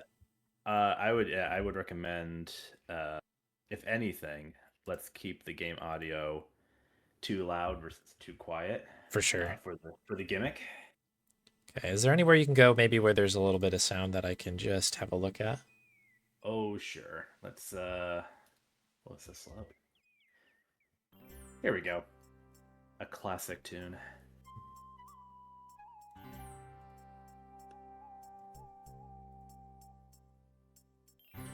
Okay, I think this can probably work. It's coming in. Lamps for new. Get a nice Lamps for new. Perfect. Oh yeah, There we go. Yeah, we are. Made sure that we get some NPC dialogue in there too. Thank you Very so good. much. That's There we go. Okay, I think we can roll with that. Perfect. Yeah, lamp scare indeed. It's actually been a bit. You don't hear very much of the speedrun. Are you sure you want to clear your? A little taste for the folks at home there. Very good. Okay, I will let you take it away and just let me know when to start the timer. And it's oh sure, absolutely. It's all you. So we'll get our Sierra, our iconic Sierra title crawl here, and then time will start when we hit play. Okay. This is a long path speedrun of King's Quest VI. What that means is that we're going to. It's basically still all glitches allowed, but we do have to take a. There's a fork in terms of paths to take to the ending. We're going to take the longer one, which has some extra fun that I'm just particularly fond of, and then you'll see more along the way. But time will start when I press play here in 3, 2, 1. Good luck. And right away we are getting some essential items here. Alex has found himself shipwrecked. He has a bad history of boats. But he's going to get a little bit of a lore dump about the situation. He is here to find his lady love, Casima, only to find out that she appears to be the victim of a coup. So we need to get some tools to sort that out. Right away, you're probably noticing that I will move Alex at deliberately funky angles. And that is because due to emulator shenanigans, we can actually zip him across the map at times for a little bit of extra speed. We can also play with the speed slider during cutscenes to teleport him, also very handy. You may have also noticed, if you are a KQ6 fan, that we are skipping some essential items, and you will see why we get to do that momentarily. Now, some things we do absolutely need. We do need this mint. It's a surprise tool that will help us later. And we do, of course, need our magic map. This is our quintessential fast travel system for the run. It helps us get to a lot of other islands in the realm of the Green Isles. This is a genie, by the way, and one of the important universe rules is that genies like mints, and mints get them drunk. I don't really have a lot more to say about that. Just remember that. It's important. We're going to get one last paintbrush, again, something that we'll use at the very, very end of the run here. But now we have to start our adventure in earnest in the land of the Green Isles. Pop over to our Isle of Wonder here. You'll see some very obvious inspiration here. I'm going to set up a little trick to get this little... This is a run-on sentence in the water that we want to get to the beach. We'll speed that along by reading a boring book to a clam. This is a fairly new skip. I'm not entirely sure why or how this happens, but it is nice because it does skip a bit of a down period. The downside is that was my time during the speedrun to articulate what is about to happen. So I'll try and do that after the fact, but because we did meet a donation incentive, I can actually skip a gnome polycule that will throw us back into the ocean if we cross there. And we can skip that without doing the puzzle by doing this.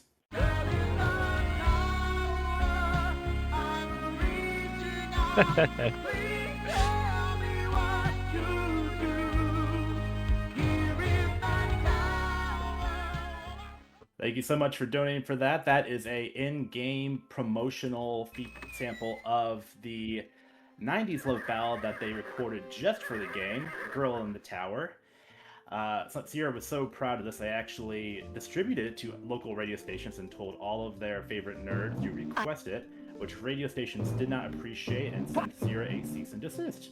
But we have it here now at BON-A-THON, so I think in the long way we got what Ken and Roberta really wanted. We missed some other critical lore there while I was talking. Sentient chess pieces love garbage. Again, an important thing we're going to have to keep in mind for later.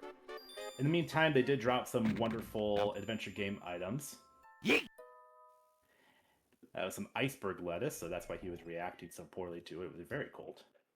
And again, let's get another skip going here.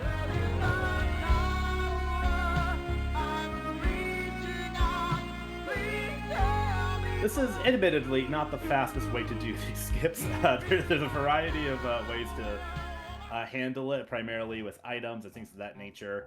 The oversimplified way of explaining it is that they did not account for character churning animations locking out certain actions. So as long as we do some kind of item use or play girl in the tower while Alex is churning, then the game will get a little confused and let us do that while he's moving, and we can actually just move to the different trigger areas and avoid irritating puzzles. So this is our first long path deviance. We need to get whatever this is. I know what it is. It's a dangling participle. We are solving a puzzle full of literary jokes. We need to give this back to the bookworm because we need a rare book, and most of the books that you saw out on the beach were out in the sun for far too long and are surely well cooked by now. So we're going to get his help getting a nice, juicy, rare one here. I'm going to just pop some safety saves here. But one more before we take a little break.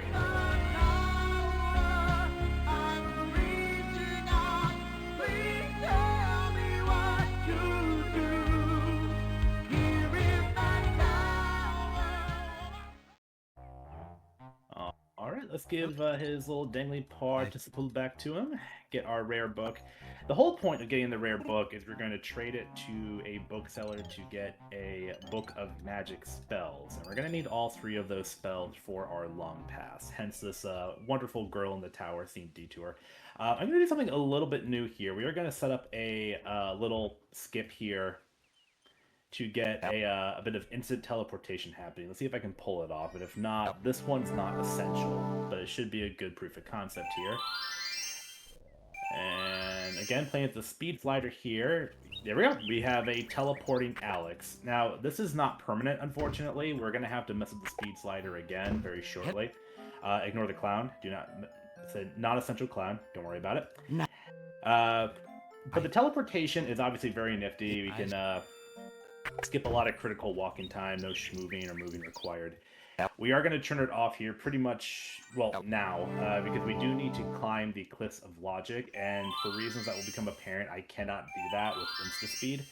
We're going to do a little shenanigan at the print screen to get up where we need, and let's pop our speed down a little bit, because instead of walking up here, we are going to float. This does not preclude puzzle solving, so I have to actually solve this puzzle, this copy protection puzzle, very quickly before Alex floats off the screen. If he floats off the screen, he is not coming back. We have to reload after that.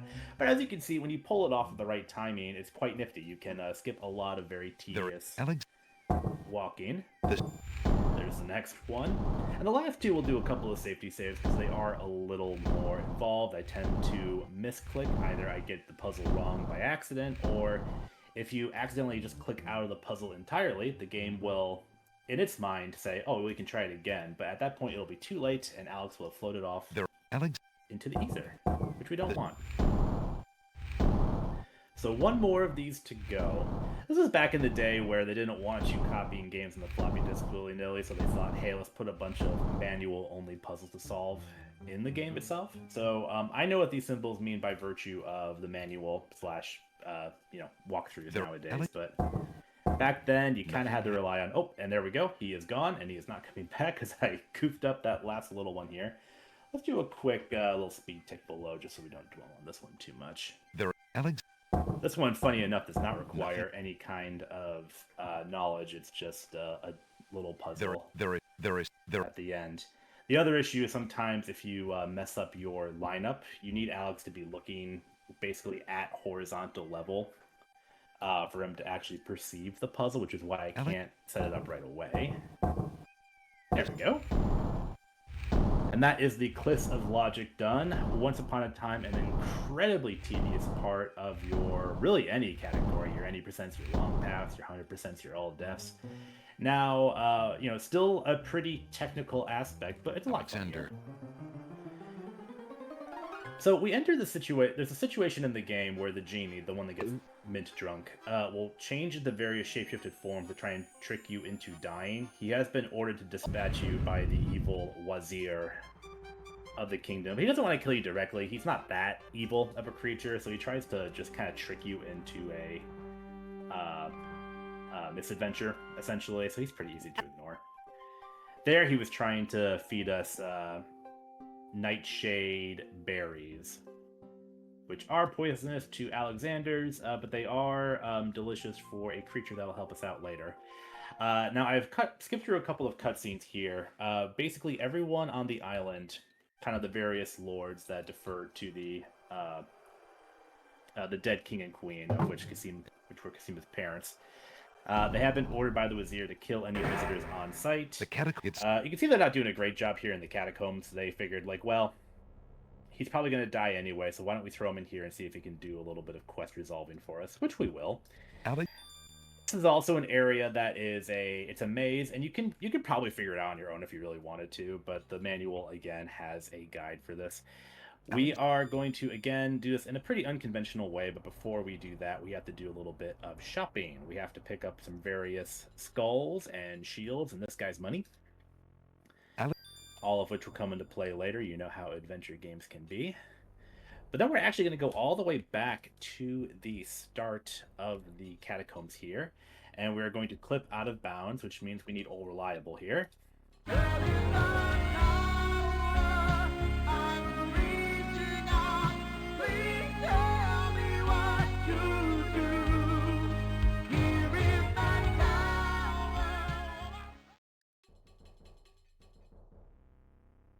We're so proud of that.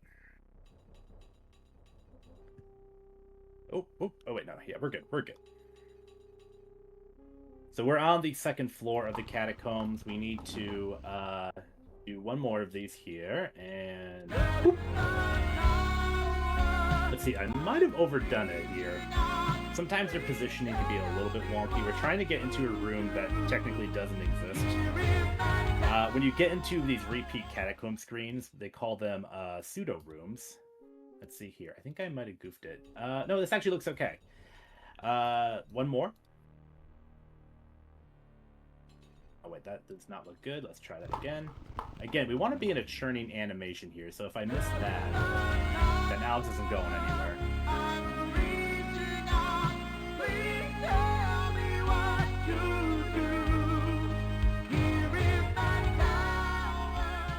If I did that correctly, we should... There we go. Minotaur.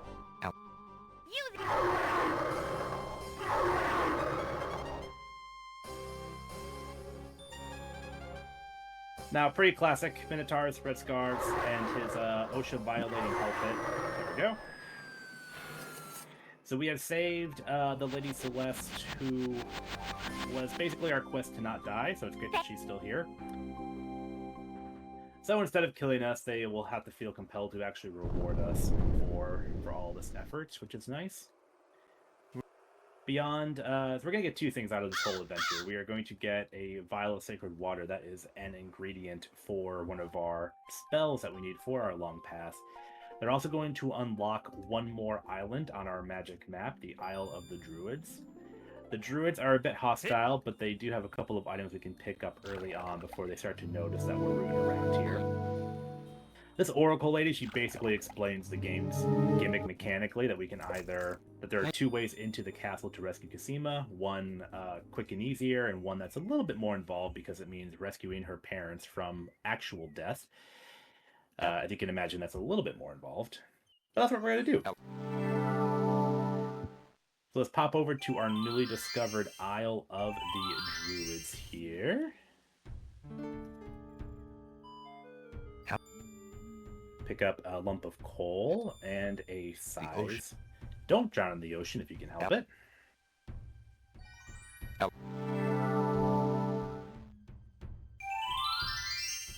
And you know what? I think I actually forgot to do a certain task here. So let's just very quickly detour. Whoops.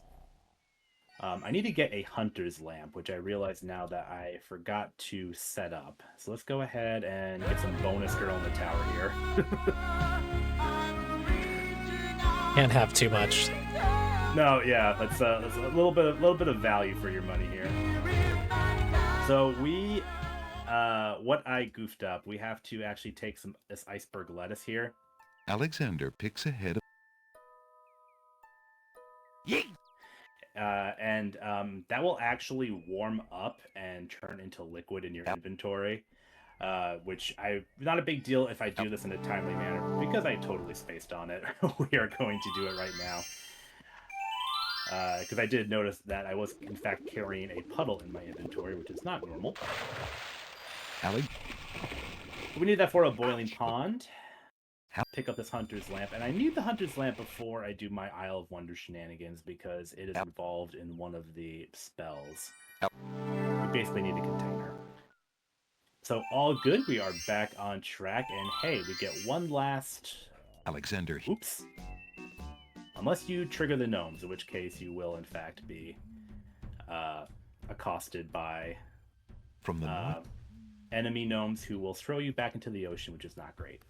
But that's what safety saves are for. So we are going to have our hunter's lamp still. We're going to grab our coal and size one more time, and we are going to be right back to where we were. There we go.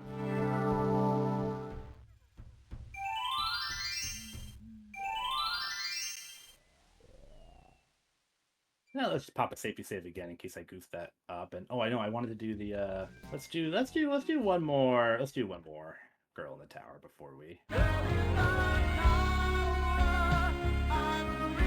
As fun as murderous gnome polycules are, they are very slow. And I think when we discovered a skip for this, it dropped like 3 minutes off the run. All right, we are back on track. We are back here in the Isle of Wonder. We are going to get some various ingredients here. Baby's tears. This teacup. This teacup. There we go. Okay. And if you might remember from earlier, we learned that chess pieces love garbage. And while I don't really think a lump of coal is truly garbage, it does have some utility, right? The basic issue these queens are having is the red queen has a lump of coal that the white queen is envious of, so we're going to give her her own lump of coal so there is order and peace in Chessland. And for our effort, she's going to give us her previous garbage, which was a spoiled egg.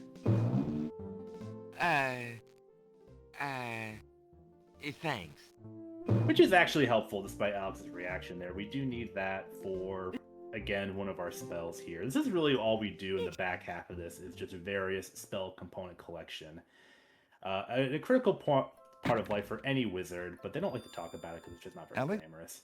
We also need some swamp ooze, and we are in a swamp. Let's get that. What do you think you're doing? That's not swamp ooze! That's swamp slime! So it turns out he actually has all the swamp ooze over there in his little stick in the mud, but we can't cross the swamp without drowning. So we're gonna give his brother Bumpin' a log of rotten tomato to start a ooze fight. This is unskippable, but I'm okay with that.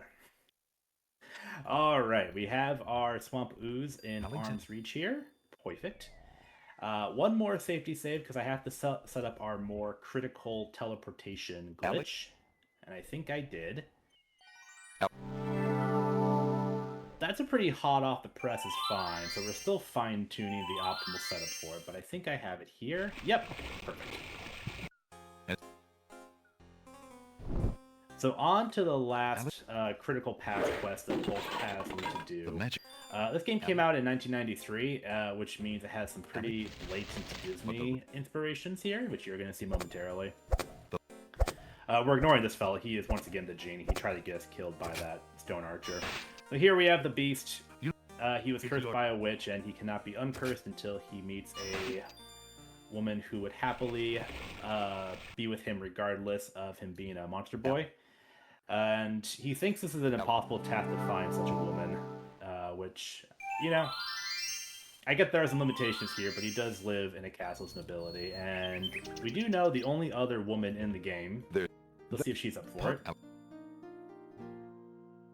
We'll give her a white rose, to show that we're not a creep. And then we will explain the whole situation.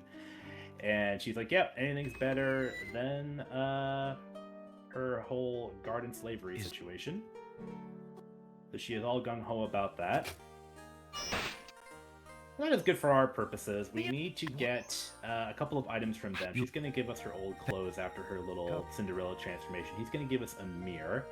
And then we also need access to his fountain for our last component for a Make Rain spell. And we will find out very quickly why that's important. Alex. So let's teleport back to the edge here. Our magic fast travel map only works at the edge of water. But before we go back to the druids, because they are going to notice us this time, and they're not going to be very welcoming, we have to set up some contingencies here, which does mean a Make Rain spell, which basically uses the waters we've collected. Once they are boiling, we will make a thunderstorm. Why is that important? Well, you're going to find out very shortly.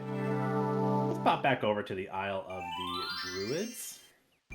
It's Bobbin! Hi, Bobbin! Oh, no! This is why no one ever visits you guys. So they're going to do a Wicker Man on us here, and put us over this fire here. And we're going to get very warm. So fortunately, we do have our Make Rain spell, which means we'll be able to put this out and impress the druids at the same time, which is convenient. This also marks the beginning of our Long Pass fork. To not have the cage catch on fire, he puts it out with Beauty's clothes that she just got. And we normally need those clothes in the short pass to blend in with the maids coming in to clean up the castle ahead of a wedding ending, essentially. And now those have burned away, so now we are locked into our Long Pass, which is fine, because we are going to get a bit of lore from the druids here about the best way to resurrect the dead, and it is in fact pretty hard. You have to go to the realm of the dead itself and then challenge death. And if you win the challenge, then he will restore the lives of your requested people. Hard for various reasons. But I think we have it handled. So one of our other spells is a Charm a Creature of the Night. And we do know, as we learned from the druids, that Nightmare here, Death's Steed, can take us to the realm of the dead. So we are going to charm it appropriately.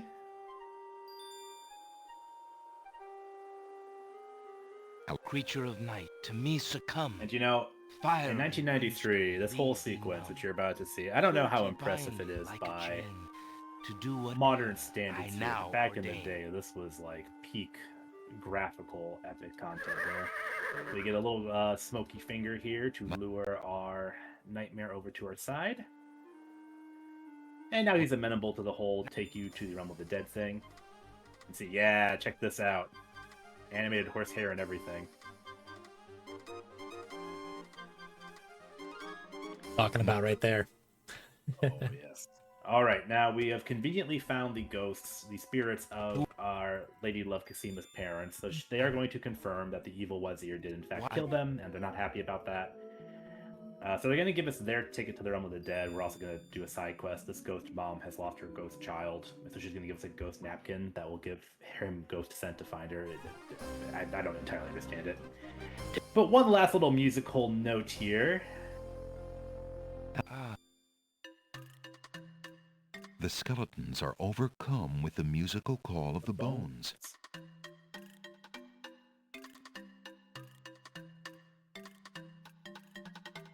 The fact that this is already here knows that they play this thing all the time.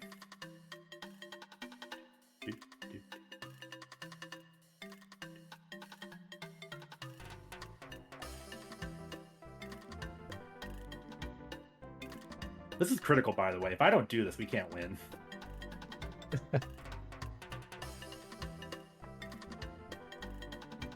Who wore it better, I guess? Is it Monkey Island 2 or this one? Which one came first? I feel like one of them stole from the other. Yeah, this was... Again, I guess it was same time, right? 92 for both games, I think. I think so. Maybe they saw the same dancing skeleton content in their lives and thought that's gotta be in gaming. Oh, Monkey Island 2 is 91. AT Machine is saying. All right, Ron wins. There you go. Thank you, Ron. Oh. Anyway, we did all that to get a skeleton key. Very nifty device. A parrot. We are going to get a gauntlet, which from this dead knight here, a very large dead knight, which explains how exactly you challenge death to one, not die yourself, but also to get your resurrection request considered.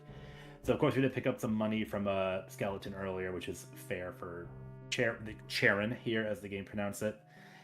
We did get some River Styx water while we were here. That's another critical final spell component.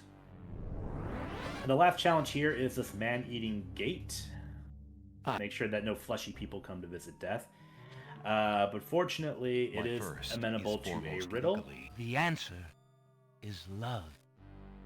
Oh, good. And we will move on from there. So Dev says, I don't really want to do this for you. It kind of goes against my reputation, so you're going to have to make me cry. That's a pretty hard challenge. And so savage that Alexander is, his immediate instinct is to show him a picture of his own face. Which, you know, it works to his credit. So having bummed Death out, he's like, fine, take him. But I will see you later. Yeah. Whenever your own demise comes to pass.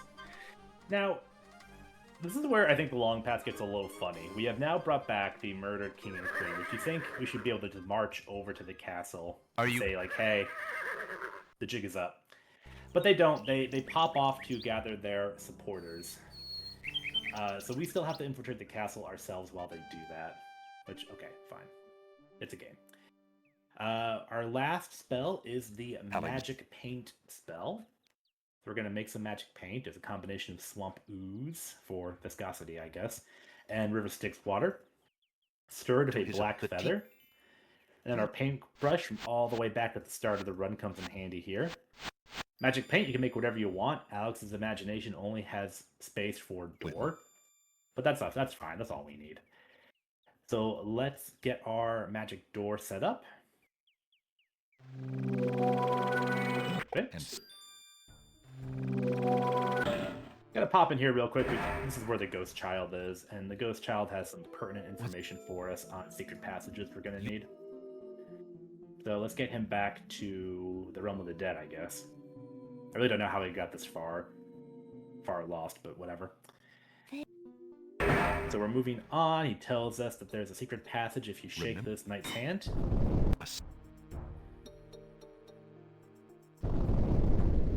Alexander. Perfect. And this means we can see Cosima for the first time in the game. There she is. Now, as our lady love, we're going to give her her favorite present, edged weapons.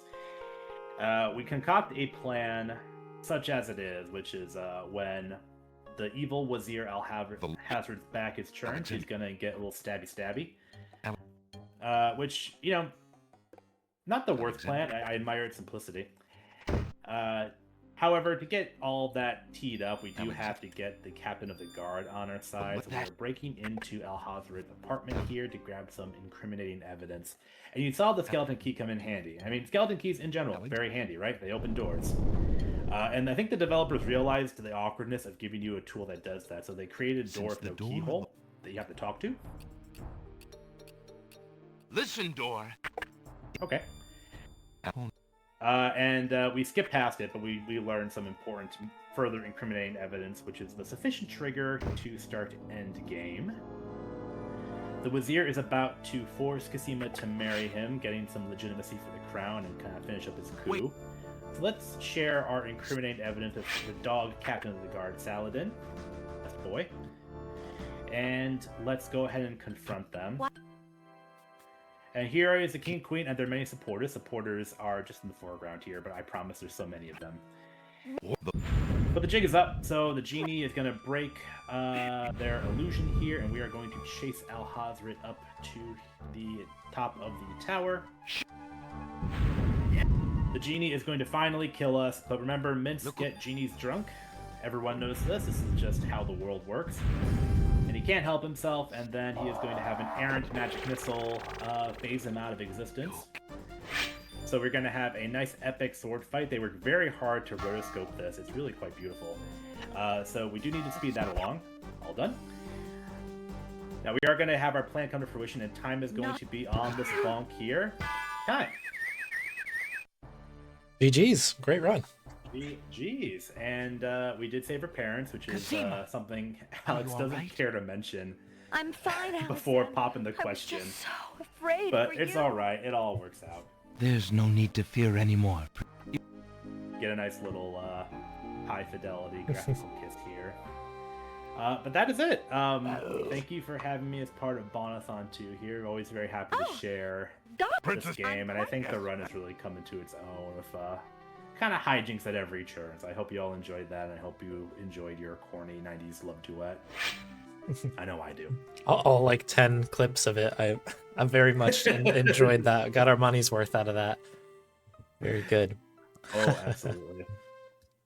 Amazing. Well, thank you so much, Lemming. That's I think the first time that I think I've seen Long Path all the way from front to back, so that was very entertaining. Saladin is honored to do so. I think we got some good grubs during that too. This historical oh, good. Well, I mean, yeah, that's joy in the land of the Green Isles. We witness the union of but that is all I have. It will eventually pull the credits where the whole Girl in the Tower is supposed to play, but due to weird emulator hijinks, it's not actually going to happen, so we don't have to wait for that. Fair enough. Okay.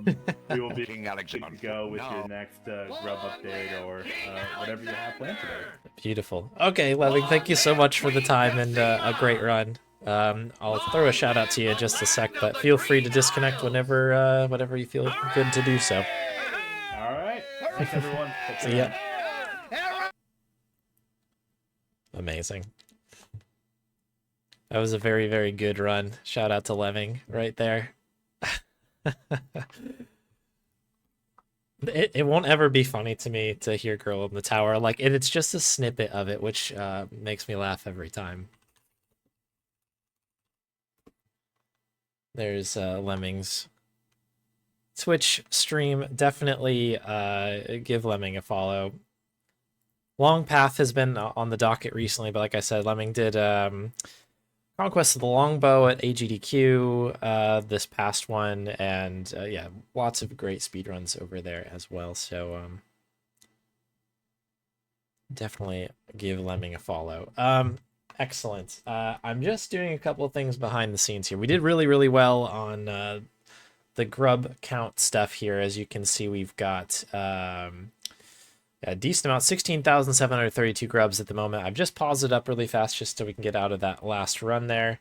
Additionally, I'm going to see if we can maybe get a little crazy and extend our goal over to $667 because that would surpass our total from last year. But yeah, it's just there's a lot going on over here at the moment. Thank you very much, Spade, for the resub 59 months. And thank you, everybody, for all the gift subs. There's a Girl in the Tower gift sub from Krelos earlier, and there were some bits that came from Vinot earlier as well. Thank you for all the generosity today.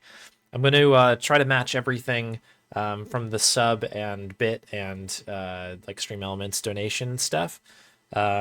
So, yeah, even though they won't be put on the donation total, those ones are going directly to the charity itself. I'm going to try to just match everything on my side too, but that's that. Okay, let me just see if I can get this upgraded, and then we'll dive right back into grubs. Our next speed run. Let's get some music going here. Our next run is going to be pmctrilogy doing TAMA, which I'm very excited about. It's close to top of the hour. It'll be at 3:55 local, so basically 55 past. Gonna be a very good time.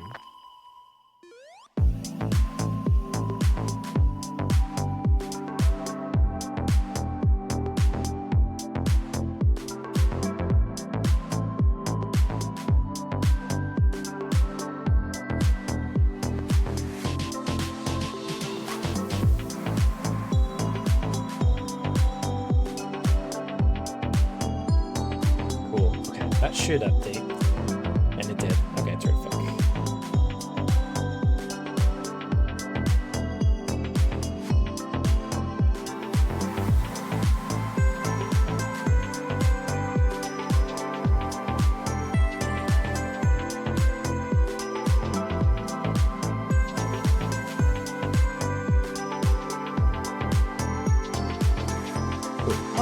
let's get back to grubbing then. Before we get to the TAMA snack, that's a good call out here. Nails has prepared a nice beverage for me here. So we had the collage bit earlier. Let's do this screen here. But I've got a lovely mint tea. So obviously, Lemming was talking about how mint is gets folks drunk. Certain people drunk there. So I've got. Let me bring this up here. A little mint tea here. A little mixture of both because there's also a teacup that gets used as well. This wig is insane, but that's fresh mint. Oh, an outfit change as well. Okay, that is very, very true. Maybe I'll take this as a quick. A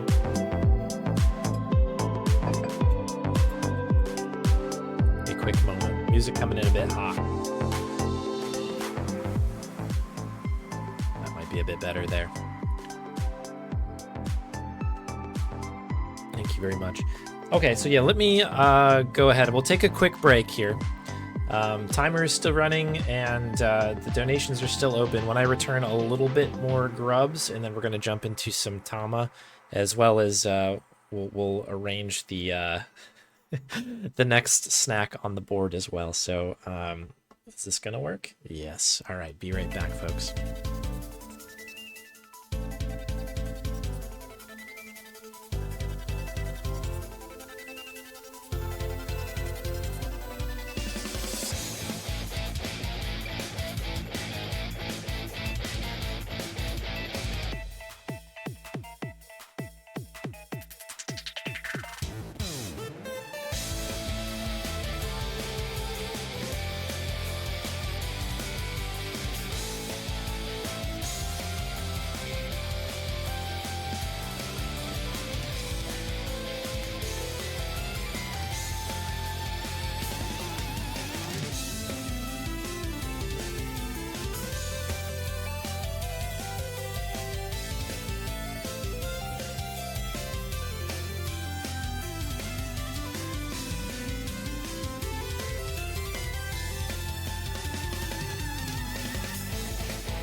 Hello, friends. All right, we're back.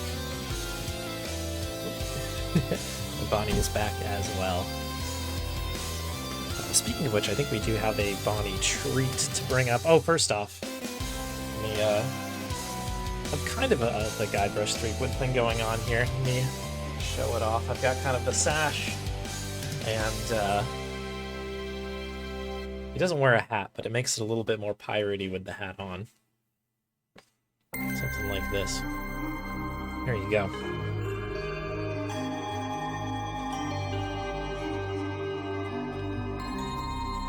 Cool. Alright, so first off, Bonnie treat. Hopefully the audio mix is a little bit better now.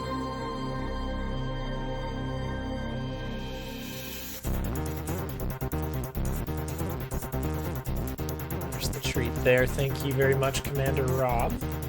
Hopefully I didn't miss any others in there. Still a little loud.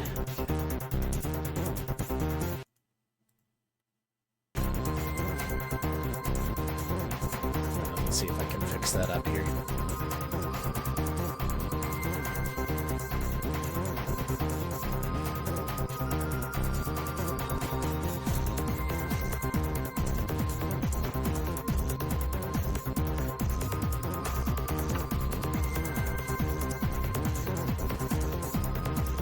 Let's see what we can do.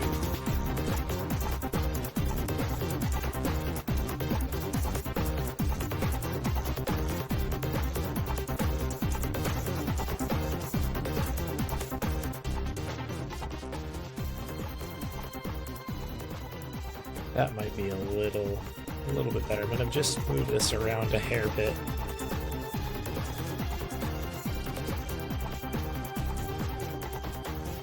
Because these things are inherently connected. Cool. Alright, let's get back to it, shall we? Grabbing here. So I'm just going to leave the music running on this one now because I realized at the beginning of Lemming's run that we had some pretty egregious double music. It'll be a little bit better. That, or I guess I could just set it up a little bit beforehand.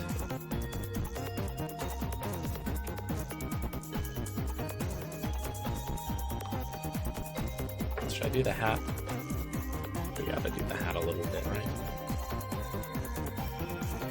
I know Guybrush doesn't wear a hat, but I feel like it completes the piratey look. Although it kind of looks like a cowboy hat really quick, so maybe it won't work as well.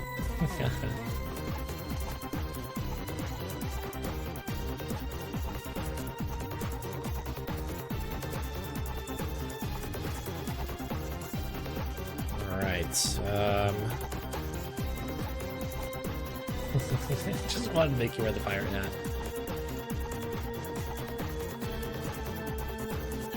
That's very true, Archie.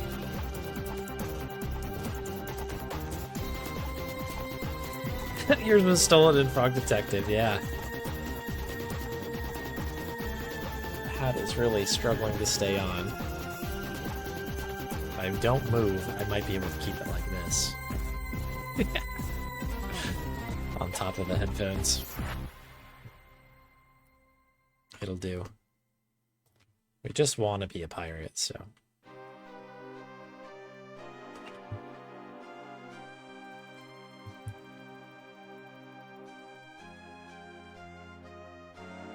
But yeah, the food has been delicious so far. We had those goulash things a bit earlier. I've been snacking on those. I took a bunch of bites out of that during Lemming's last run there.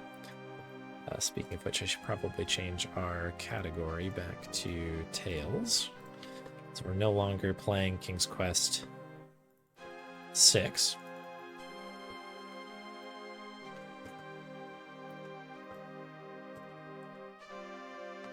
And then, yeah, in about 25 minutes, we're going to have TAMA in the house, which is a really, really interesting PS1 game that's going to be run by pmctrilogy.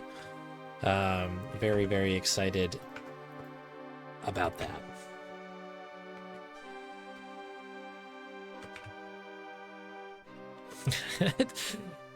Yeah, I didn't think about the headphones either. There is not a lot of give on this hat. It is pretty much... You get what you get out of it. But we're making it work. But yeah, thank you again, everybody, for all the donations towards the charity today. We've hit all of our initial milestone goals. We only have, I think, one left, and that's that 667 mark, which would basically make it the most successful BON-A-THON we've had. All right, enjoy the Earthbound warm-up, Spade. Yeah, that for anybody interested, that's the run after TAMA. We've got a little boogie percent coming up. You can use ! BON-A-THON to bring up the schedule and all the details. There you go. But that re-entry page should have all the info on it, including the schedule. If you want to see what's coming up. So we've got that. We've got some Stargate Adventure World Record grind. That'll be interesting. We've got some Tony Hawk's Underground, and we've got Psychonauts. I think that's everybody. I hope I'm not missing anyone. Otherwise, I'm very dramatically keeping it as a surprise, I guess. But yeah, lots of good stuff coming up here.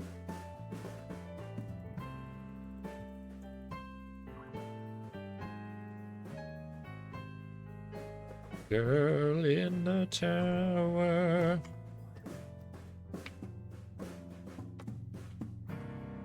That's gonna get stuck in my head, but it's only gonna be that moment, just that clip.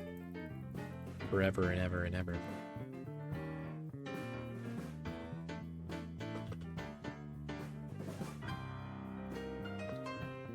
I have to believe our GPM, even with the slow start at the top, is probably ahead of where it was last BON-A-THON. So I think our grub collection is really, really in a good spot here. I think we're making good headway on that.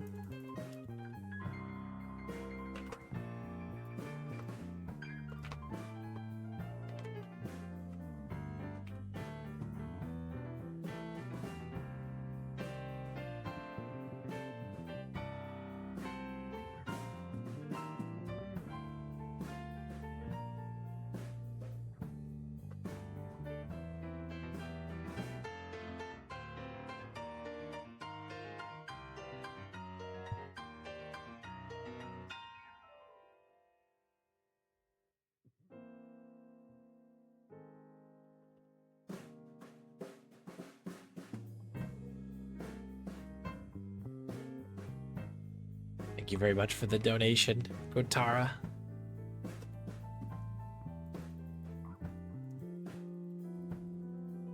Getting ever closer. The Dono PB.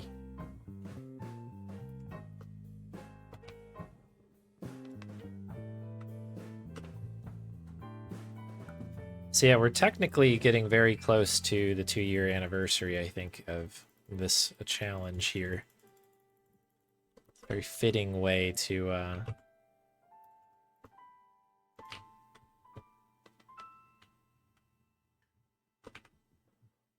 almost celebrate it. Be very careful about moving my head really fast right now.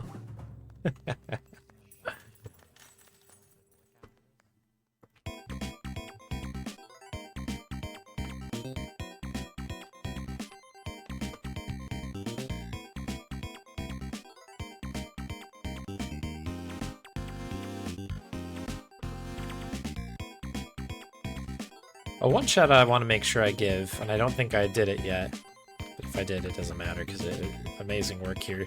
But a huge shout out to Krelos, who set up all of the overlays here for BON-A-THON once again. Very, very, very good work here.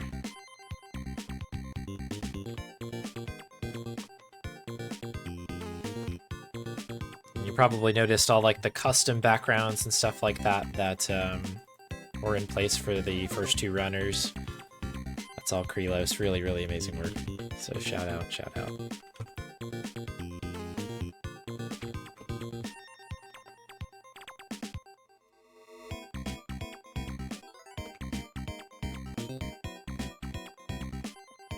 Some more of my mint tea here.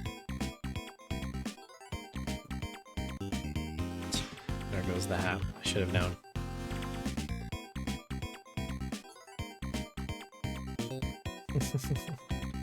Good bond. Sorry about that.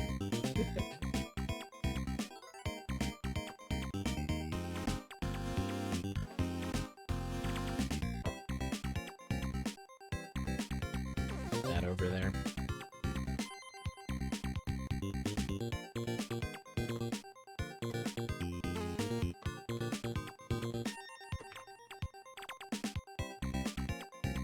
Maybe we'll switch back to in-game music here too really quick.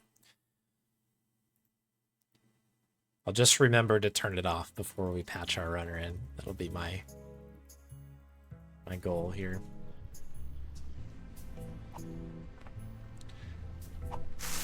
Although it's kind of nice listening to some UFO 50 Campanella tunes.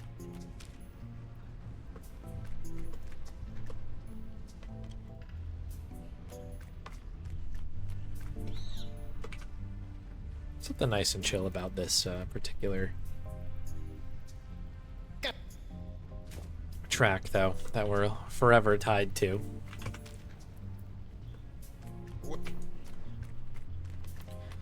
It's No Girl in the Tower.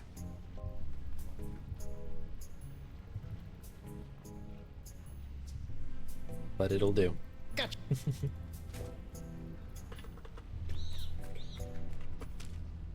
Timer is still going. I don't want to jinx anything, but this has actually gone fairly well from a technical standpoint today. We're well ahead of what we did last year, and they can't take that away from us, I think. But yeah, really good stuff. That makes me very happy. I said it. Yeah, I did just jinx myself, but the opening 2.5 hours were clean. Got another 10 or so hours left on the stream today. But we will get there.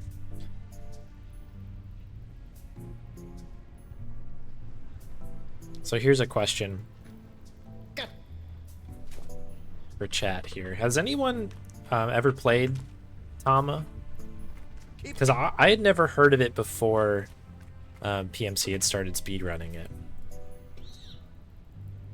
It was a game that I guess totally missed me. Maybe that's possible, or maybe that's a thing that happened to everybody. Maybe it was not a huge release or something. But that is not a game I was familiar with till then. So I'm very excited to see the speedrun on this coming up soon, because it's definitely a unique video game from the look of it. The Giddy ball, right, of course, yeah. Criminally suppressed. Okay. Free TAMA. Free the ball.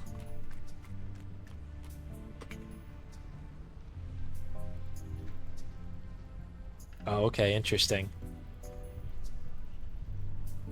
Is it a Japanese exclusive then? Or is it a, did it get a North American release and it just never was hyped up?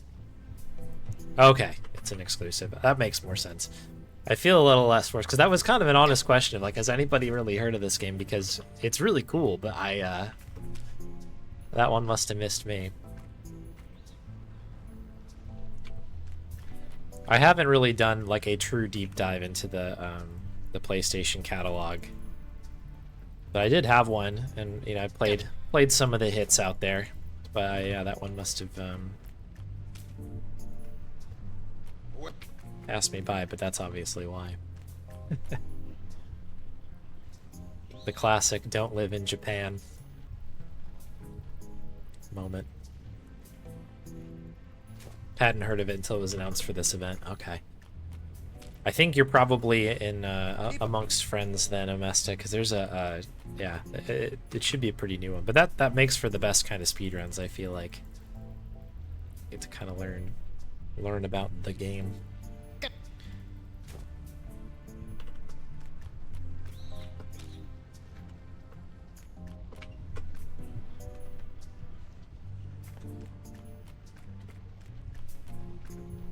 Thank you. Oh, amazing. Okay. Let me finish this grub here. I've got a little treat. So I've been really bad at rolling these out so far, but we have those galoshes to celebrate Archie's run, KCD2 run. We had the mint tea, mostly the mint, but also because there's a teacup, mint tea combination for the King's Quest run from Lemming. But we have a really special treat for the TAMA game. So if you've never seen TAMA, it's kind of this game where you play, I guess, like a ball, and it's sort of this, like, if you've ever played one of those games, I think they have a name, right? You can kind of, it's like a ball in a maze, and you're trying to get through the maze, right? By, like, leaning the board back and forth. So, there's not a lot of food necessarily in that idea. However, there is a blue ball, which is kind of our character here, and it's on a board. So we've got a little board. Let's see if I can get this to work properly. I keep hitting the microphone, so apologies on that. We can kind of try to get through to the end. Hey, okay, first try. There you go. Not too bad. But yeah, this whole thing is edible. This is a cake ball that Meow's made. Really nice.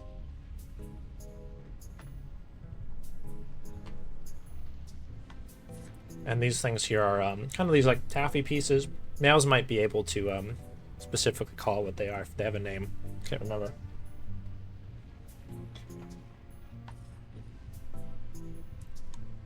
My cake balls are delicious. I'm gonna eat really, really good today.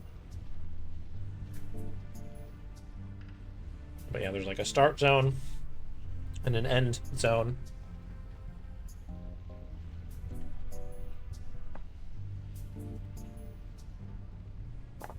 Ooh. Nailed it.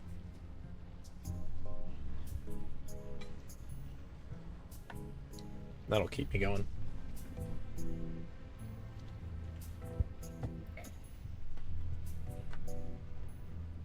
But there's your preview for TAMA.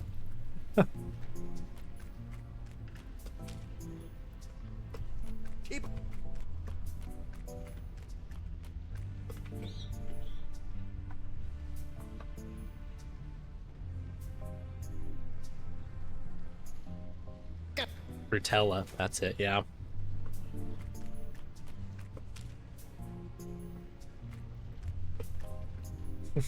My natural talent as a TAMA sicka.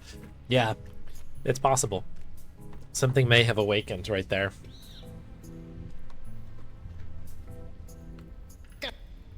But yeah, Meows and I were watching some of the submissions to try to get ideas for the food thing we could do for him. And that's where we landed on it. It kind of is a game just like that, basically. A very simplified version, but yeah, Meows smashed it there. Really, really like a fun fun little edible arrangement, if you will. Those Frutella things are pretty good too. Holy moly.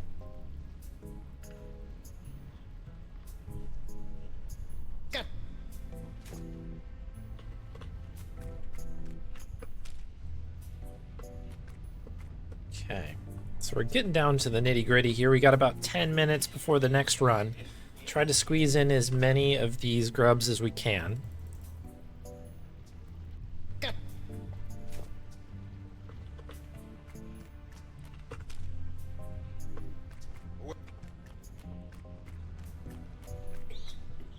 My Bon, no one's redeemed any treats yet. Gotta wait. She just gave me a very light tap of just like, it's time for a treat, please. She knows it's close. I think the cooldown's got another 4 minutes. It worries me that she's so dialed in on that.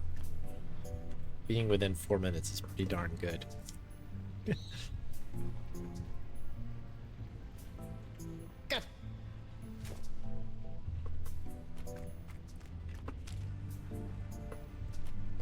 It's funny, and I was just thinking, like, boy, I'm feeling pretty good right now. This stream will be no problem. We're doing great here, and I look over, and we're still above the 10-hour mark. It's gonna be one of those streams, I think. Oh, let's go. Okay. Well, that'll be a fun one. TAMA has, well, need to be added to the wheel. I think I'm still behind a couple submissions. If you're one of the folks who's recently redeemed one of these games to be added to the pool, I just haven't gotten around to it. The reason is a BON-A-THON, but it'll be coming soon. But that's a great one. I would love to... Well, I guess we'll see how the speedrun goes. I'll watch PMC play it, but I'm kind of excited for it. What could we possibly eat for Earthbound? There's a lot of food in Earthbound.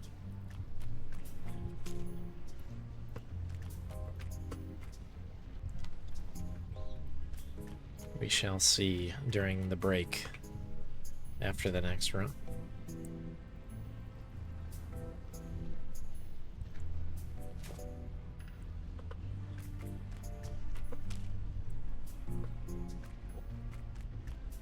Okay. So what do we have around? Yeah, a little under 10 minutes. So I'm just having a think here. Could we get to 16-8 before the break here? We might. We'll make a run at it.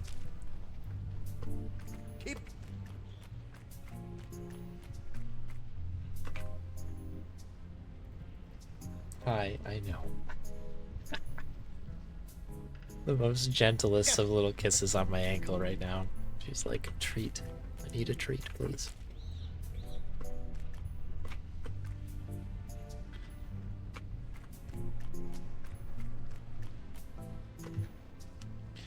It's kind of funny, like, this is definitely like the Guybrush thing in the light, but I also have this like McLovin looking look right now as well. So I'm kind of double cosplaying here. We've got Guybrush Threepwood at home.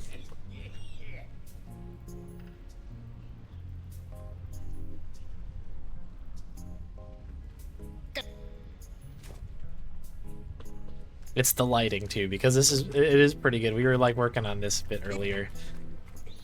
But in just kind of bust form, it looks that way. That's very true. The lower half of that that look is definitely notable.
Okay.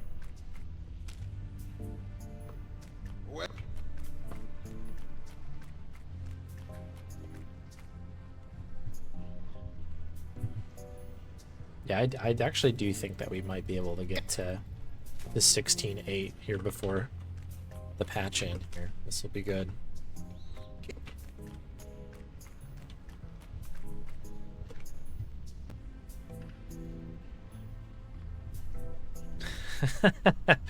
Better name like Mancomb Seepgood.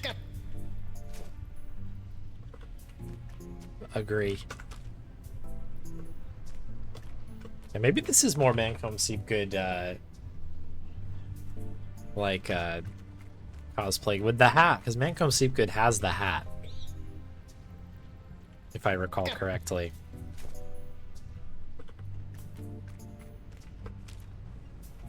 If I was a little bit more ghostly, I could be maybe Apple Bob. Apple Bob's got a little bit of a hat like this and doing the little kickoff thing and goofing around. Doing that as well.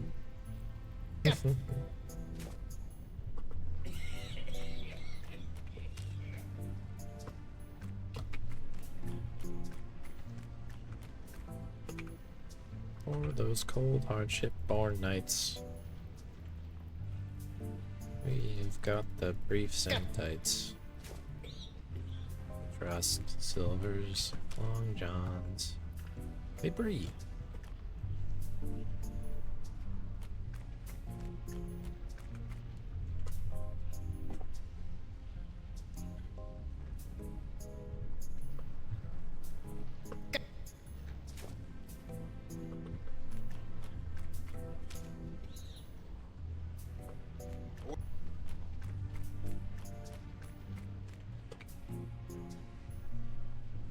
Okay, so this scrub that we're about to pick up is going to bring us to 16,800. I feel like the pace is very good right now.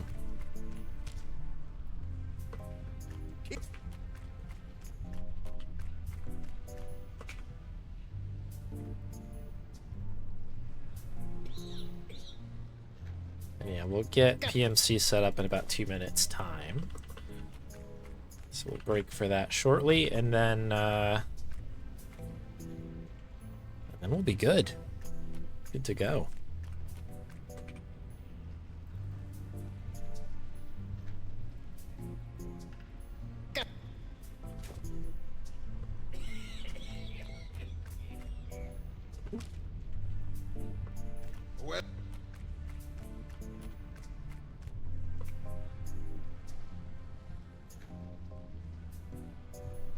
Maybe call this the last grub before the run.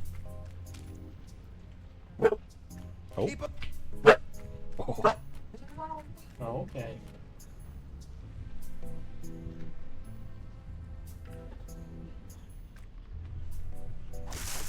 Bon going crazy there. Well, I think there is a delivery related to the food creation that just occurred.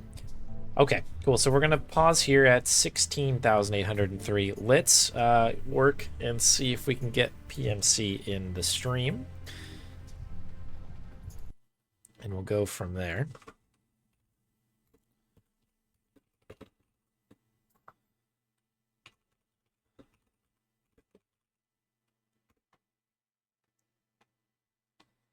And let's get our overlay good to go here as well. This I think is going to be in 4.3. Let's reset our timer.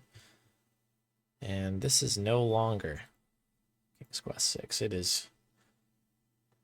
It's all about the ball now. Okay, let's take a look at what we have going on in here.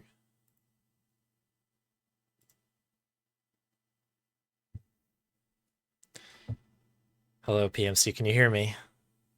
I can hear you. Okay, amazing. I'm going to just turn that up a little bit. And now I have to do all of the things that you do to make the stream work, so bear with me.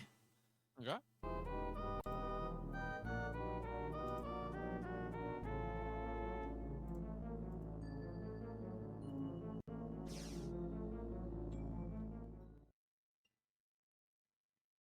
Okay, this actually is looking pretty darn good right out of the gate. That is nice to see. And you're in frame. Oh my gosh. All my preparation yesterday is like kind of working. There you go. That's what you want. Do you want to crop out the yeah. The emulator? Sorry, I didn't realize the emulation bits would get in there. Shows you how often I do this. Yeah, no, it's all good. Let me let me just trim that down a hair.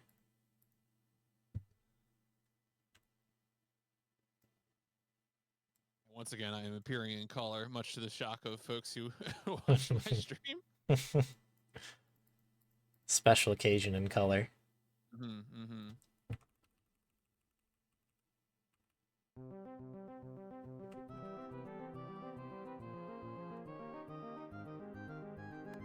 Okay, I think that'll probably work. Terrific. I think actually we're dead on time here, so let me just update our category, I guess. But if you're ready, you can take it away. I can go pretty much whenever here. There's actually one thing I was trying to think of, like, oh, you know, I think this is the first appearance of TAMA in a marathon. So I'm just gonna knock the credits. I should not actually use a credit during the run, but I was like, let me just do that in case. But it really shouldn't matter. Well, anyway, so time. Are you ready for time? Are we ready to roll? Yeah, I'm just double checking the audio really quick. Give me one sec. Sure, How is that now? Mind slug and chat. Need music to happen. Is there? Trying to think of audio test, sound test. Oh, here we go. Nope. Okay, yeah, that's looking good. Oh, am I quiet compared to the game? I'm gonna talk while doing all the sound tests in the menu here. Oh you yeah. Get all the different sound effects. Okay. My voice compared to TAMA doing TAMA things. This game has a lot of sound effects. Please be excited for them.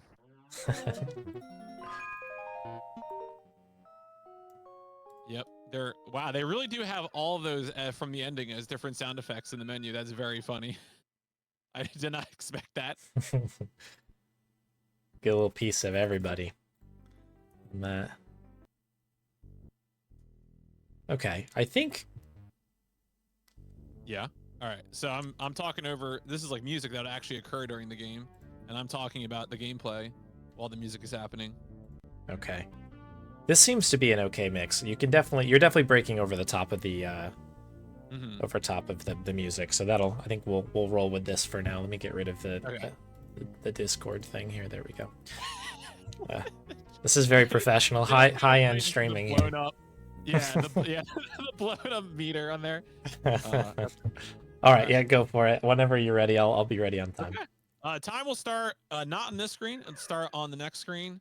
This game does have an in-game timer. So the RTA, of course, for a marathon, we only have the RTA, but the leaderboard is organized by an in-game time. But I will kick things off here, counting down from 3, 2, 1, go. TAMA Adventurous Ball in Giddy Labyrinth is a game about a ball that has been frozen, and so we, the player, have to control the landscape. Imagine two strong hands gripping sides of this board, and that is what's happening here.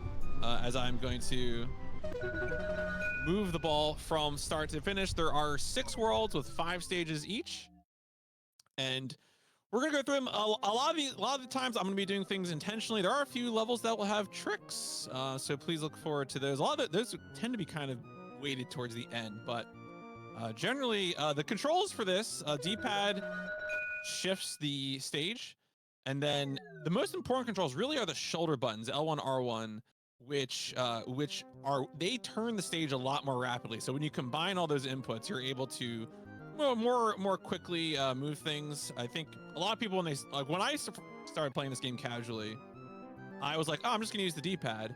No, you really truly need to really need to use the shoulder buttons, and then also triangle and X to zoom in, zoom out. So that's the short line. That's pretty much it. Again, this is a JP exclusive PS1 launch game. So it is the earliest things to get. This is a 1994 PS1 game. Speaking of tricks, I am going to try and do this little trick here. So that you can jump over walls. It is, as you can tell, the Z-axis in this game is kind of fictional at times. So I'm gonna try and use these bumps to jump over the wall. It is okay. No, I went over. It is you can't there's no shadow, so it's kind of hard to tell when you actually get over things. So it is. Ideally, you can use the spring to make it happen. There we go. Okay, so that time I was able to just use normal rolling speed and the green bump, which is in fact a hill, and hop over.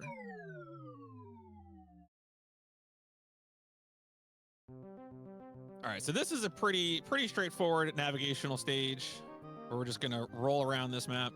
Wolves, have you ever played any sort of marble roller games? No, I haven't. Well, no, I haven't. I was thinking about maybe I Monkey did. Ball or anything? I've seen them. I'm definitely familiar with them, but I've never actually played any myself. I think I have. I played like one of the Monkey Balls is like a really good multiplayer, and I played that for a bit. But no, this is the first time I really sat down and played a game like this. But I just couldn't. The aesthetic of this game is very charming, and I couldn't help myself. Sometimes you can use that spring to get up this this walkway, this ramp. Fortunately, it does not always align the way you want it to.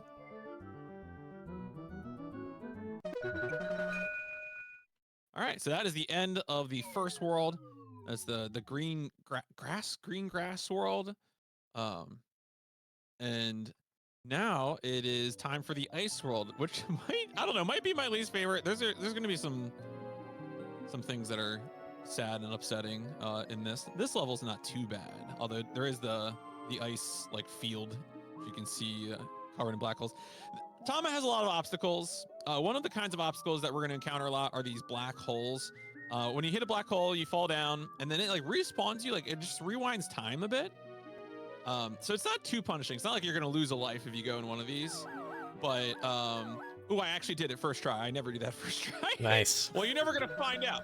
I don't have to tell you what a black hole does because I'm never going to hit one in the whole run. No, it rewinds time. And which will come up, and sometimes it's actually advantageous to use them. In the last stage, there's of this world, there's a situation where if you screw something up, you can kind of use that to rewind time or rewind your location, and that's advantage. If you're playing this game casually, 2-2 is a stage that a lot of people will bump on because getting around this corner is difficult if you're only using the D-pad. But of course, again, use the shoulder buttons. It's easy, automatic every time. That's that launch title power right there. Adding that shoulder button in. How you doing? That's right. You got those extra buttons. Make use of them. All right. So the springs will be calibrated on like where they are in the level. There are springs. There's also catapults. We'll see later. The game wants you to think that you can't just immediately go to the exit, but you can immediately go to the exit. There are some things in this game where I can't tell if I'm doing a skip or if I'm just doing something intended. You know, the power of 1994 3D physics astounds and confuses. All right, 2.5 is the one I really don't like. What is 2.4? I'm like, oh yeah, okay. So this one is, I might shoot myself out of the level by accident, which is embarrassing. So as I mentioned before, there are bumps that we can use to gain air. We don't really want to gain air here, but it's kind of unavoidable. I got a bad bounce towards the sometimes what you can really do is you can hit it and then you can kind of use it to go straight to the goal, like just to hop over that light blue translucent blue fence. All right, 2.5 2.5 is great. So this is going to be, it may be an opportunity to talk about the the highs and lows of black holes in this game. There are also, other kinds of flooring. You can do these tiles that make this like whoa, whoa, whoa, whoa, whoa noise. Those are slippery ice tiles, so less traction on those. I got through that room quickly, which is nice. I like that, but I gotta wait for this. Some black holes are on cycles, and so I just have to wait for this one to move out of the way. Unfortunately, like again, black holes reverse you in time, but you do not get iframes from their effects. So if you were to say respawn over a black hole, like frame 1, you get sucked back into the black hole. This is relevant for reasons of trauma that hopefully won't happen during the run. There are circumstances where that will come up. All right, so this is a rotating platform that I missed. All right, so this is a great example. So I'm now going to put myself intentionally. No, I'm not. Am I going to miss it? I took too long. Damn it. All right, I took too long. And so ideally what you can do is use that to like get yourself back up onto the ledge. I have messed it up, so now I get to do the walk of shame back through this level because I was trying to get greedy and go through this very quickly. This level is currently the one that's like the worst on my current PB, so it is very much the level every time I play it, I'm like, oh, this level, I would have had a better PB. Or for this garbage. SK25. Yeah. All right. Is this gonna move? No. Okay. Yeah, no, we're not. I'm not greedy. I do not know greed. Things are fine. Okay. This idea of like the floating platform that moves, this will come back later. This is kind of like the early baby example of it. Oh no. Oh, okay. All right. Okay. Yeah. You know what? We're fine. We're fine. Everything's fine here. For some reason, this one always messes me up more than the later ones. Like the later ones are over pits. Like the later ones, there is no floor to fall down to, which in a way is kind of better because when you fall off ledges, you know, it's like the black hole. You just kind of reverse through time a bit. Oh, great. All right. I don't know why I'm not able to. Oh, no. Right. See, okay, so there we go. I did that intentionally. That was just to show off the technique. Man. As you can see, there is like a little wall there you should be able to situate yourself in. But I'm just having it. There we go. See? Simple. All right.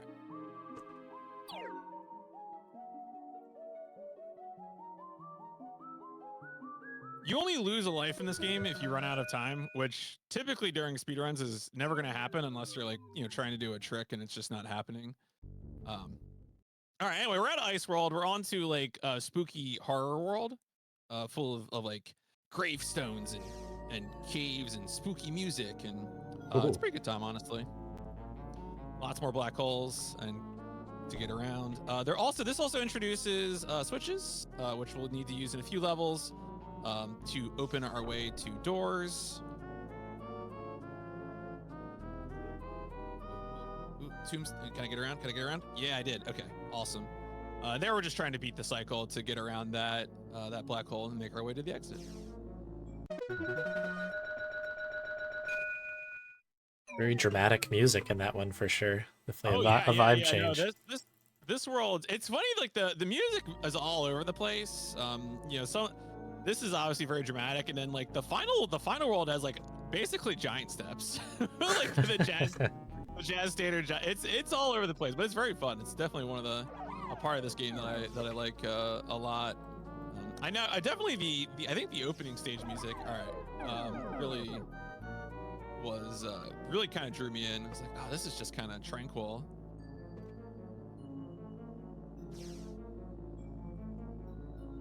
Here we have to follow a pretty linear path, so I'm just working my way. Also, there's a guillotine in this stage, which is fun. Not that TAMA really has a head, but you can still be hurt by the guillotine. I was gonna say, is there something like some extra lore we don't know about? So my understanding, when we looked into the lore of this game, is that again, TAMA's been frozen by some force, and so we're trying to guide TAMA through a number of stages to like counter some threat. It's not clear to me like how our efforts counter this threat, or like presumably we're trying to get TAMA healed, you know, because TAMA probably doesn't want to be paralyzed. Yeah, that seems like a safe assumption, but as far as like what we're doing, you know, mattering, I don't really know. There are little bits of dialogue. It's funny when you don't put a name in, the automatic like default name is pizza, which you'll like I'll do that the next stage when we go to the next world. You'll see that like TAMA like talks about pizza for some reason. That's just the default name. All right, so here I'm gonna try to beat these two black circles, and I think I'm already too late. Yeah. I did end up getting a cobweb there, so I usually consider the cobweb to be like a pretty acceptable compromise in terms of you know, getting around those black holes and getting forward. It also honestly kind of makes, even though you're slower, it makes it a little easier to navigate between all these walls. Now, since I missed that cycle, there's a good chance I'm going to get guillotined here, which is, I'm sure everyone's very excited for. The people are cheering for it. Oh, no, I beat that cycle. Good. Of course, being an early 3D PS1 game, the Z dithering, the term for when like the objects clip in front of each other. I forget what it's like, a buffer or something like that. I should know this. I play some PS1 myself. Just a lots little of that bit. going on in this game. Yeah, just a little bit.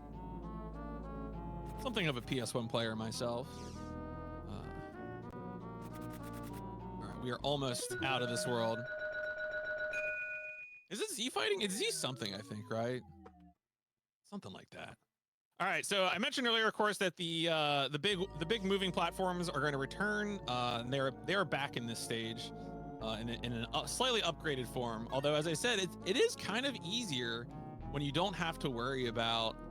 Ooh, okay, all right, we're doing this now. All right, can I get? Nope, I can't. So these fake walls, these mirror walls, tend to kind of pull you in when you first like come near them. I usually like going the other way. They're just kind of. It turns out I went over. Am I gonna? No, okay. Ooh. As you can see, like if you're near them, they just grab you and then you get rotated. So now I'm trying to not avoid that black hole. Excellent.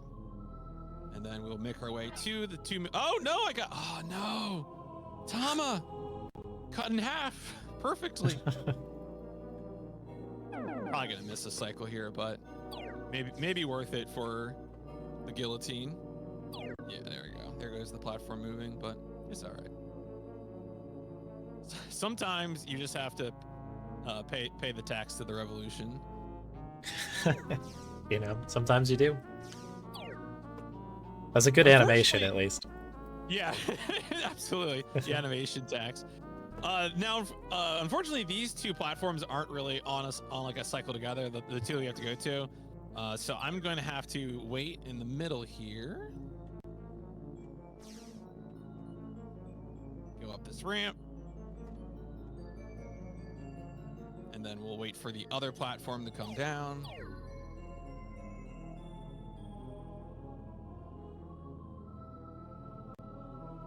This also has a little lip, a little cup holder to put your TAMA in as you navigate to the next platform. I have to imagine there was a version of this game where they did not have those little walls and you're just trying to balance, just try to deal with it.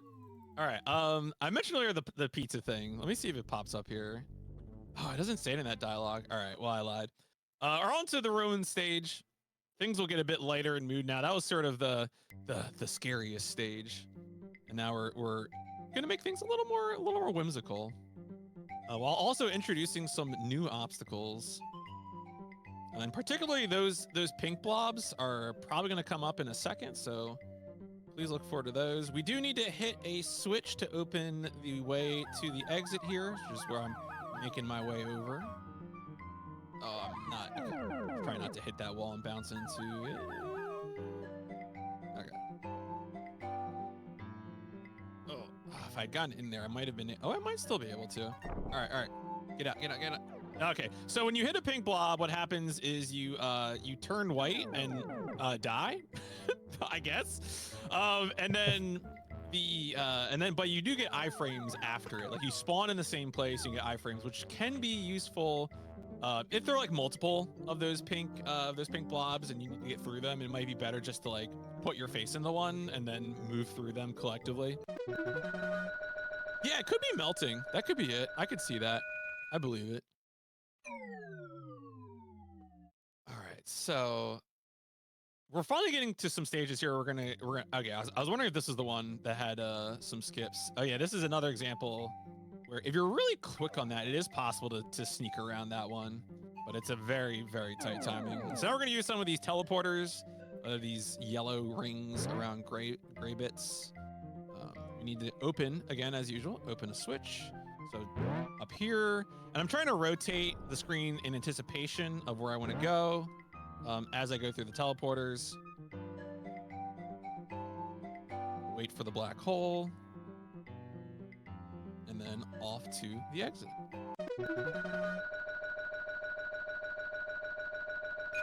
All the points on that one. All the points, the score. You know, who doesn't love a good score ticking up? We're always saying this. All right, we're gonna try and go for a little trick here. We're gonna use the power of jumping into the air for our favor. We're gonna try to hop over this wall to skip some part of the stage. Oh yeah, there we go. First try, easy peasy. hop that wall, and then we go straight into the catapults. This is basically automatic, so I'm gonna sit back and drink some coffee. Whoops, what are we doing here? What are we? Do you have promos? If you want to run promos, you can run promos. Yeah, I could just quickly talk about, because I'm sure there's somebody who's wandered in here and being like, what is the stream right now? So yeah, we're just collecting grubs in the little window down there as a silly thing that we do on this channel all the time, where we're trying to get 100,000 of them. Right now we're working our way towards 17,000, so we're working there, almost a fifth of the way. But we're also raising money for the Animal Rescue Fund at the Hamptons, which does really, really good work. Basically going to places around the U.S.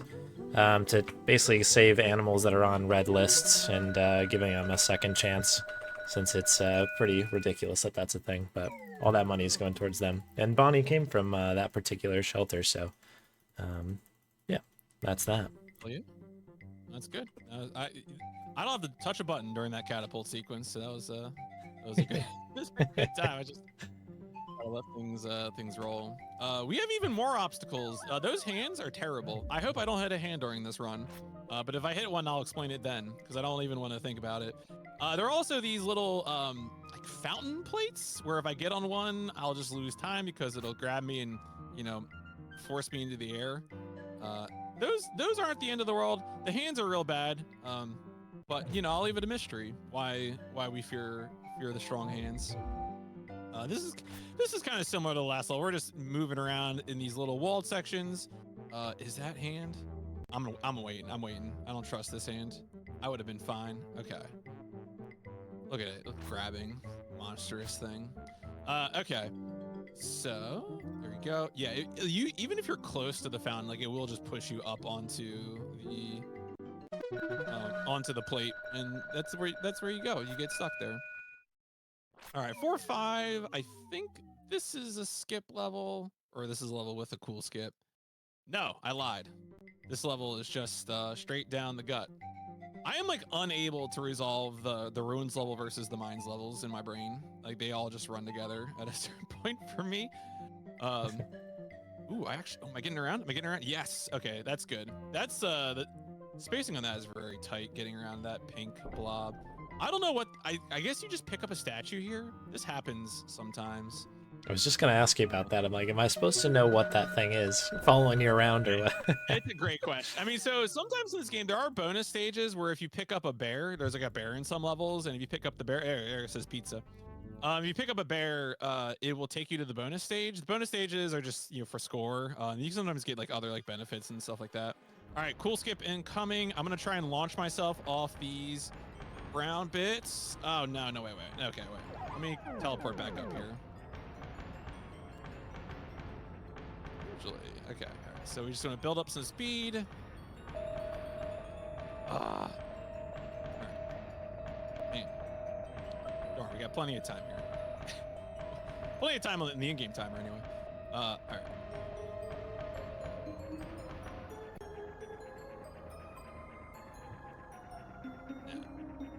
Usually it's pretty straightforward to, again, so what I'm trying to do is I'm trying to hit those 2 brown bumps down there. And there we go. Okay, I think that might be. Oh, yeah, nice. All right. Again, it's so. Oh, damn it! Put me out. Okay, all right, we're doing it again. It's so hard to tell like when you have vertical height in this game. So, it is. Like sometimes you're like, oh, I didn't launch at all, and then like it's actually no, you're flying super high in the air. People don't know this, but before 1990, I don't know, 5 probably, no one actually ever had any shadows. This is from the world without shadows. Right, before shadows were a thing. Yeah. Now that we're finally up here, I do need to get across here before it won't let you just roll across the tracks except at that gate. You can launch into the air well enough to get over the rail, but again, that's just, as you can tell, it's kind of random what sort of air you'll get off of those bumps, depending on how fast you're going, what part of the bump you hit, things like that. Usually that one isn't too bad. That's definitely on the lower end of how I like to see that go, in terms of the chaos of some of these. Trying to get around these bumps. Oh, nope. Shot straight into Right into it. That's all right. Here we're just working around. We're also going to be introduced. There's something that we've seen, but I haven't run into, which is there's like a potion as an obstacle, and the potion will reverse your controls. And so we are going to finally be forced to deal with that for the first time in the game. It's that little red potion you see there just below Tama at this moment. So this is gonna reverse my controls. Left to deal. Usually when this happens, the easiest way for me to handle this, obviously, just practice having reverse controls, but also usually I just default to using the shoulders because it's just easier to reverse on the axis of the shoulders, and that's where you're usually controlling things anyway.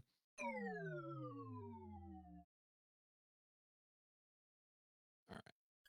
This I think once I got 2.5 under my belt, this will probably become my least favorite stage just because it's just long, just a long linear stage where we're just wrapping ourselves around this pyramid. There is a hand here. Okay, I just saw it go down, so we're gonna go ahead and walk past it. Yeah, that's the bear. That's the bonus stage bear. I do believe it is a bear. I think I've confirmed somewhere it's a bear. Here, yeah, okay, so we can avoid this one. That's not a problem. And then we're gonna go up this ramp, down the other ramp. Hopefully avoid those two hands. Okay, those hands just went. Trying to keep an eye on the cycles. All right, and then good. You know what? I'm gonna be yeah. I was gonna say we're probably. Okay, cool, awesome. Actually went pretty well. Very good. I'd be curious what this would look like as a task, yeah. Because it seems like all the cycles are pretty fixed, so I don't really think there's any sort of randomness to deal with. Anyway, also when Tama gets reversed, Tama makes this horrible noise, so welcome to the next 30 seconds of stream audio. I mean, when my controls are reversed IRL, this is also what it feels like. I'm not a fan of that right now. No. Not happy about it at all. Understandable. Yeah, for sure. But yeah, as you can tell, the game has tons of basically required reverse juice potions, so unavoidable to hit all these. Yeah, when I started speedrunning this game, there was one runner already out there who had done a run, and their run I would call mostly just like a kind of glitchless run. They didn't do any of these tricks that I've been doing, like jumping over walls or anything like that. So that was part of the reason I picked up the game, was because I said, hey, there's got to be a way to do some of these, and there was. So it was very satisfying. Okay, actually, here's a great example. So this is a stage where I was like, I don't need to do all this. Like we can just do something else. We can just launch off this and go around these two columns and go right to the exit. Easy peasy. Like that's so much, because there's like a whole thing where you had to switch and you go up that platform in the middle, and like, no, this is speed running. We got to go faster. So it was very satisfying to find, or at least confirm a lot of these tricks. I think when I was showing some of them to people, they're like, are you sure this isn't intended? And I was like, I don't know. Like, I really, that's a great question. Is it? All right, so we're in the final stage, which is like a circuit city thing. It's with giant steps plays. It's really cool. I don't know what the aesthetic of this final stage is supposed to be, but I like it. It's very good. In my head, I'm just gonna think of Circuit City now, because I think that needs to be the canon for it. Oh, 100%. Yeah. Me trying to explain Circuit City to the youth. Well, you see. You know what, Wave 6 of Tama, it's just like that. Yeah, it's like that.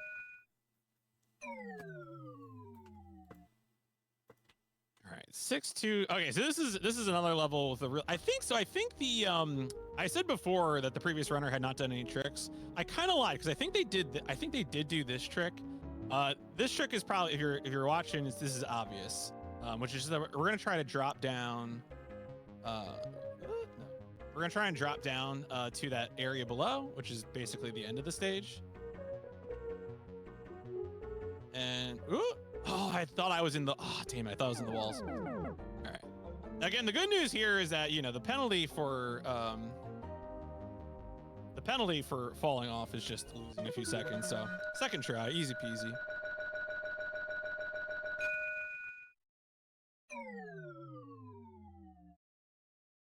Well, these okay, so this is probably I imagine for like someone who doesn't know what's going on, this is probably the most stressful stage, and actually you're right. All right. Okay. So that handoff right there, actually not that big of a deal.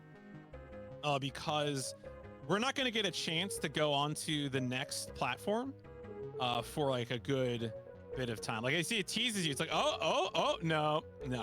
So we could have actually gotten second try onto this platform and we would have been fine. But when we actually do get the opportunity to go onto the next platform, it is a much bigger deal because there's an opportunity to go through 2 platforms very quickly. And so we want to be ready to take advantage of that. These platforms do not move at a uniform speed. So you want to do stuff like, no. Okay, all right, well, that's garbage. Wait, oh, that's right, okay. I forgot there was a second chance there. I'm gonna hold off there. There's another opportunity when you wait for this to go through those 2 platforms quickly as well.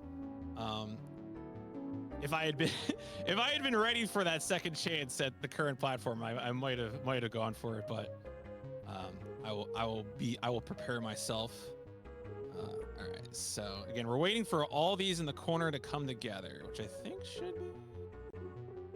The music does not match the intensity. Oh yeah, no, that's great. That's great. That's excellent.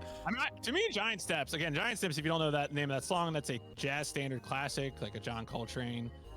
So there is an intensity to that, but no. Okay, so you get like basically no window whatsoever to get onto that final platform. So I'm just going to wait for the next one. That's okay. It comes on real quickly. Yeah, from that angle, it almost looks like they don't even connect. You know, it's like such a brief moment you have to get through there. This is the penultimate stage. This stage is really long, but it also has a really cool trick. It has the only zip in the game, which I'm hopefully going to be able to show off for y'all here. So there is a seam here. There's like a 45-degree angle seam between the blue and the white parts. And so what I'm going to do is I'm going to try and roll Tama along that seam, going in the other direction. I gotta get this set up. Take a second here. I'm going to try a particular angle, and hopefully Tama will just kind of shoot himself towards the exit. You can see the gold flag is back there. This is something I discovered after spending a lot of time in the lab. I was trying to find a way to pop up using like, when those yellow bits pop back in. Ooh, there we go. Nice. When those yellow bits pop back in, they will pop you up in the air. So I was trying to lab out a way to use those to hop up and over the wall. And then I discovered that zip. And I was like, wow, this is so much more cooler, so much more cool and more reliable. All right, this is the boss, quote unquote. We need to go and hit a number of yellow columns, chess pieces. Now the good news is, again, the consequences for falling off are pretty light. We're actually gonna probably intentionally fall off here. We're just working our way through. It doesn't even show you how many there are. So like if you're like running out of time, like playing this casually the first time, you're like, oh my god, like how much time do I have left to get all these? It's very good. It's very good. Also pretty good like boss music as well. Now here it's kind of difficult to get back on, but I mean I did it anyway. And there we go. That's RTA time. GG. I totally forgot to call time because I was thinking of IGT. Yeah, no worries. Nice. We got there. Yeah, so that is TAMA Adventurous Ball in Giddy Labyrinth. This was done on emulator, so this game runs fine on emulator if you want to emulate it. There are 2 runners on SRC. I'd love to see more folks. If you like low poly aesthetic games, this is good. If you like marble rollers, I think someone put a name for this kind of game earlier. Just the idea of like a marble or a ball trapped in a stage. Oh yeah. I think where was that? Electric Dragon dropped some like ball and ball and maze or something like that. Ball Yeah. maze. Yeah. So But yeah, this is, and here at the end, you see Tama, I guess ends up. I guess the yellow ball was either the yellow ball is either good or bad, and then we go down these steps, and this is where you get these piano tones, where it hits each of the steps, and then I guess Tama is healed and able to go about Tama's life. It's a pretty inspiring story, all in all here. Oh yeah, no, it's a good time. It's like it is. The cutscenes are so funny to me because like the opening cutscene, like Thomas just like on like the porch of his little cabin there, and like I think like that red black like cloud thing like comes down and like hits him or something. It's very good. Yeah, there you can see more of Tama's default name, Pizza.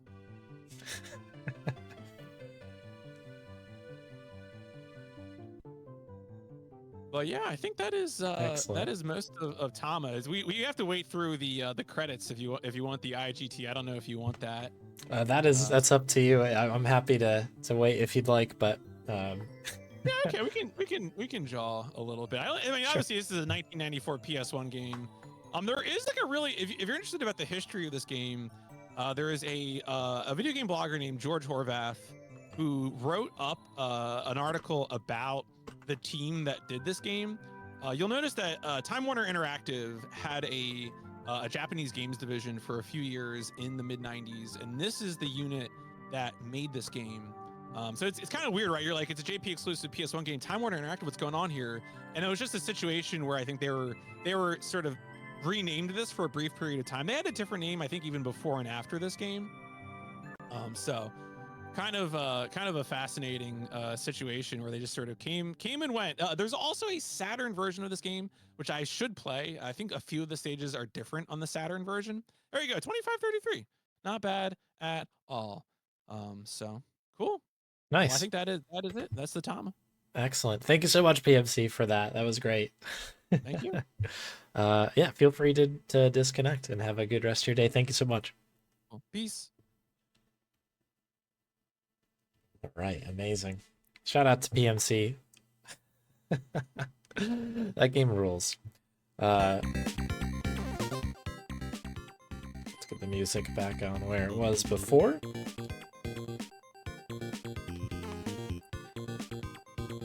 Pretty happy that the little like food maze thing that we had made here was pretty darn close to the game at the end. The ball is melted a little bit. That works.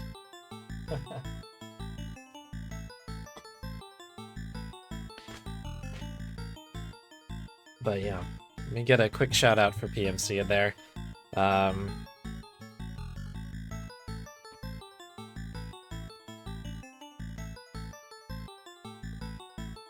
There we go.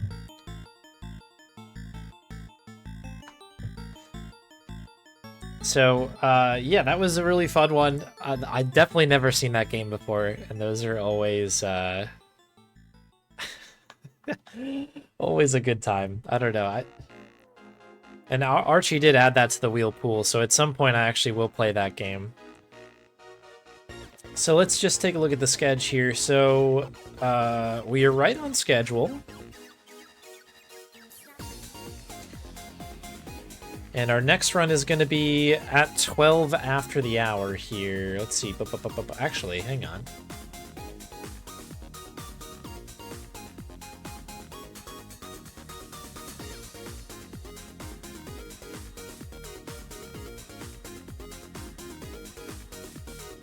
Oh, yeah, okay. Time zones. Mind-melting time zones. So the next run is going to be at 12 after the hour. That's going to be Frozenspade's run of Earthbound. Going to be a boogie % run. One of my favorite runs. I think Earthbound's a really good one. I always love JRPG speedruns anyway, but there we go. It's a pretty good one. It's basically going to try to beat the boogie tent as quick as possible.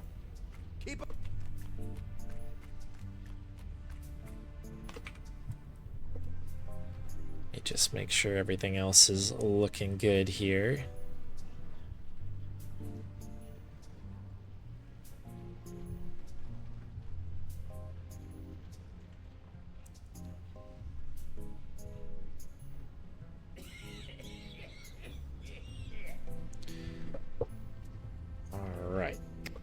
Alright, so we're back to grubs. Thank you again, everybody, for hanging out, and humongous shout-outs to the runners who dedicated their time, and this is obviously a very silly stream. Very, very silly. But I'm grateful for that. We've already raised $550 towards the charity. Again, we're raising money for the Animal Rescue Fund of the Hamptons, which is a great charity who's kind of dedicated to getting dogs out of bad positions around the U.S. and getting them all nursed back to health and finding their forever homes. And a success story of that is Bonnie.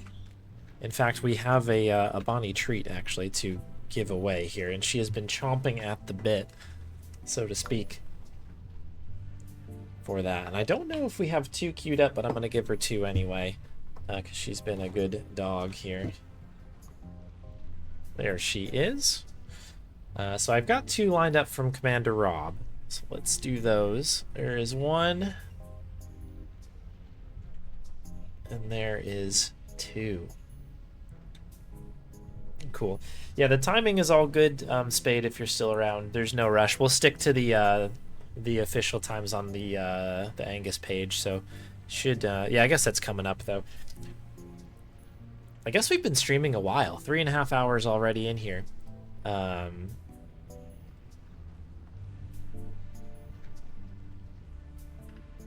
So yeah, but there's Bon.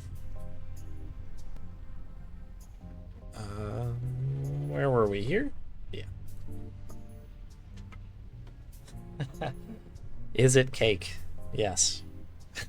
Yeah, you can kind of see here. This is the cake ball kind of up close. I don't know if it'll pull focus or not, but it's kind of a, yeah, it's a cake ball. It's kind of the inside of it after a chomp. It does turn everything that touches it to blue, but it does taste good. And then yeah, these little pieces on the board are just like little candies, basically. Let's see if I can grab one off the edge here. Those are also very good.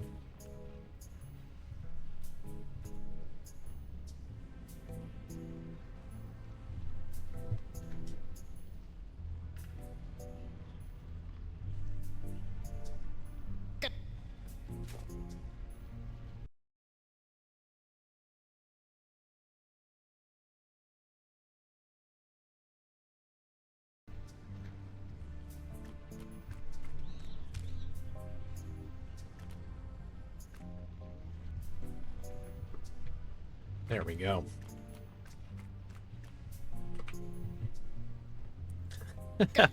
Pizza cake.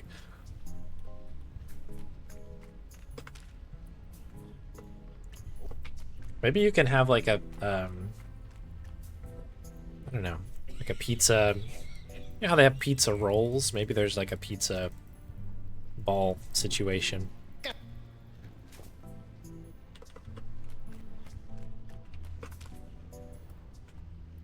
Keep up.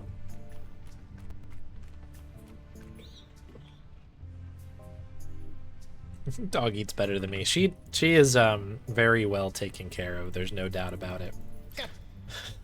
Especially on this stream. Yeah, the roundest calzone of all time. There you go. Thank you very much for the donation.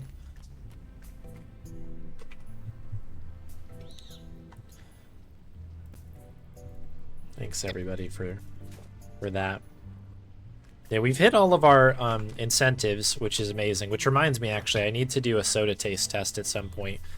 Maybe we'll snag the first one after the Earthbound run.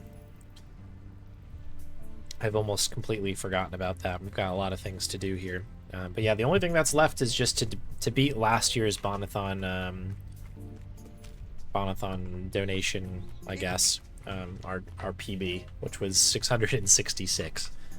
So thank you very much for all the generosity today. We're doing really good right now in terms of grub pickups, by the way, for people who are following that storyline here. It's very, very complicated, deep lore stream.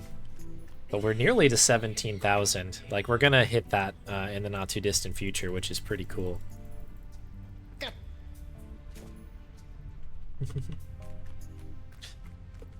Made a fondant. Yeah, I think so. I think Meows might have written above, but yeah, it's a cake ball, and then it was dipped in blue food coloring and like kind of like melted candy shell. Kind of reminds me of like if you ever put like that like squeezy shell on top of ice cream, that like chocolate shell stuff.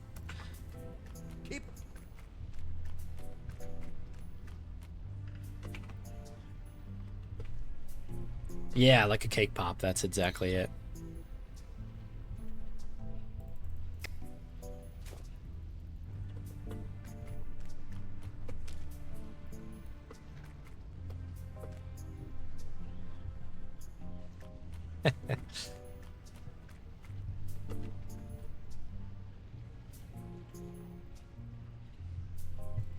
Yeah, I don't know. I definitely know what a cake pop is, but I'm also guilty of being one of the aforementioned folks. Boom, boom. Gotcha.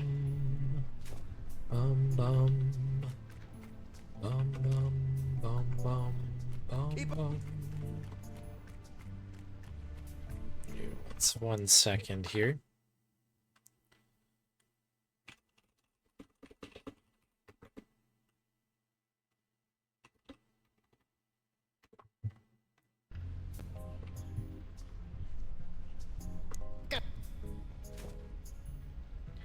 Rum, bum.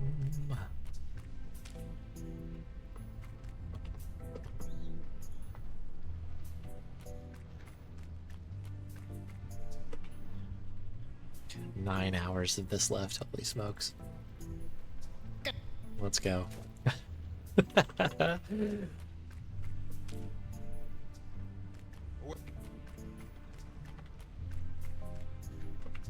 yeah, what do we have left today? So we've got the Earthbound run coming up very soon, and that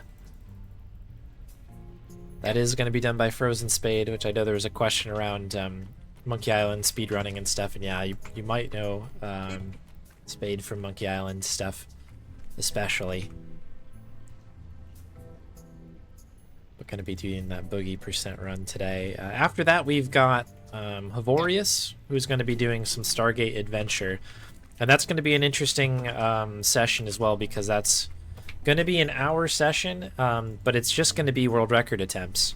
So Stargate Adventure is this AGS fan game from a developer called Sector 13, and it is almost certainly going to get that part of the VOD muted. But for good cause, because the run is really fun and the game is pretty cool. But yeah, right now Havorius is the world record holder in the game.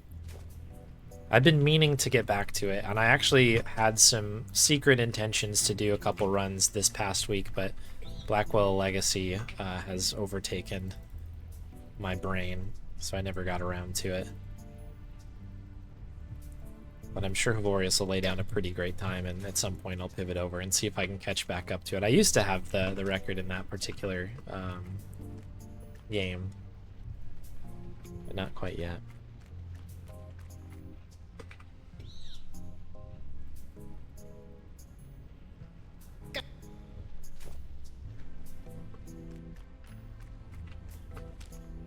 Yeah, cake pops are pretty good. There's no doubt about it. Tasty, tasty little treats.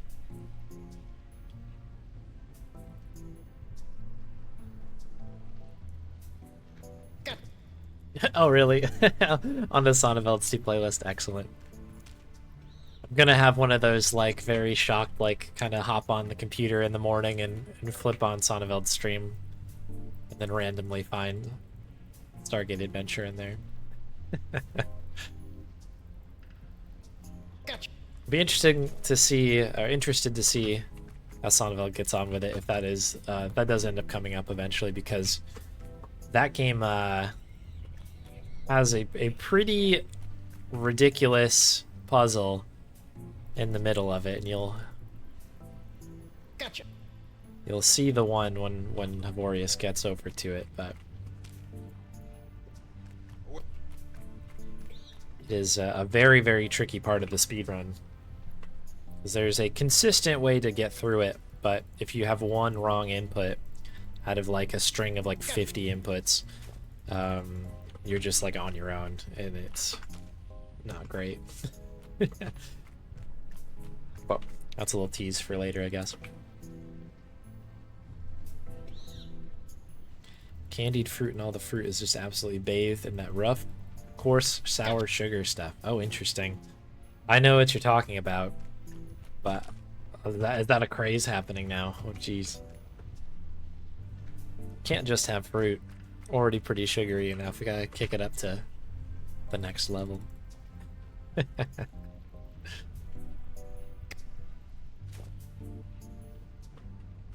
As a side note, just on a stream admin piece, we are above 70,000 now for the Wheel Week incentive. So any regular viewers of the stream, keep those double eagles, those channel points coming in. We do a thing on this stream where basically on the weekend streams for here, viewers can submit speedruns for me to learn, and then I put a handful of them like each month basically on a big old wheel, and then I spin it and we'll play through them. Pretty fun time. But yeah, adding a couple more of those wheel streams to the end of the month if we hit it.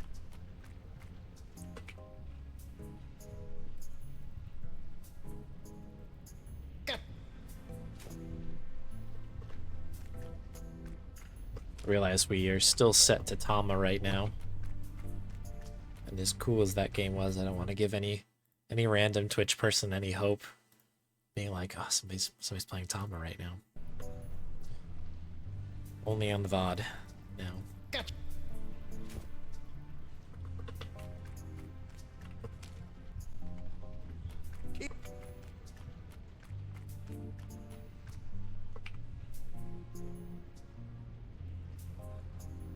Hey, Anishiwa. Yeah, one of those like drawbacks of using something else, but understandable. Gotta use what's best for your setup. But welcome in. We've had a pretty eventful opening, 3.5 hours here. Very much excited about the runs coming up. We still have 4 more speed runs from the community. Many hours of grubbing. Looks like just over 9. We're about to hit the 9 hour mark. Which is going to be great. Gotcha. And we are rapidly approaching 17,000 grubs. I guess for anybody still sticking around being like, I don't understand what the grub thing is, that's very normal feeling, very normal thought.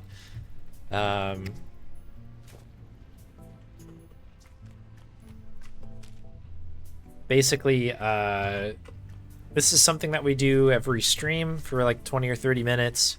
There's an Easter egg that happens if we get 100,000 of them. We have to collect them one by one. And so this sort of started as a joke a couple years ago, and now I'm doing it every stream for a little bit in an effort to get that goofy little Easter egg. So, chipping away. So we're going to be doing this for, it'll be all in all 12 hours today, but we've already knocked out 3 hours of stream. So many more to go. Every stream. Yeah, sometimes we kick them on. All the time redeemed is honored. But sometimes I get swept away in a first play and or a speed run that I'm working on.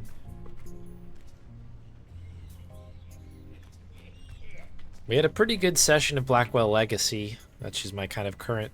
It was supposed to be a little filler speed run, and now it's become a minor obsession. So we'll return to that next week, probably on Tuesday. We'll be back to Blackwell Legacy runs, and then our current first play is The Longest Journey, which I've never played before, and we're basically one session in. So more to go on that, which will be fun.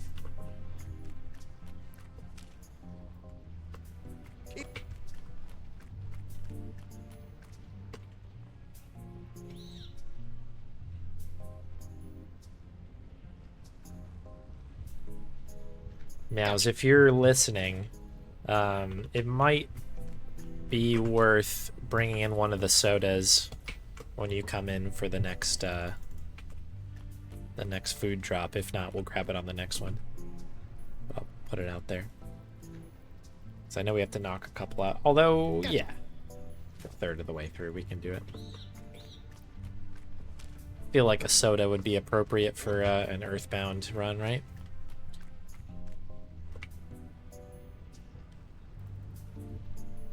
Cool. Hey, Havorius. Gotcha. It's French for good idea. It's very appropriate.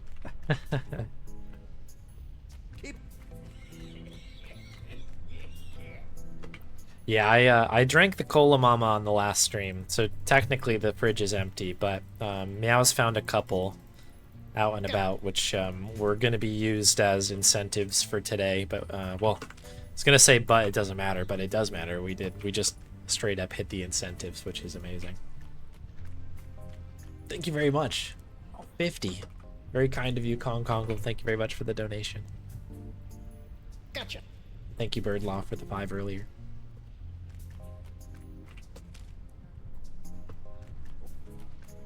How was the mama? The mama was okay.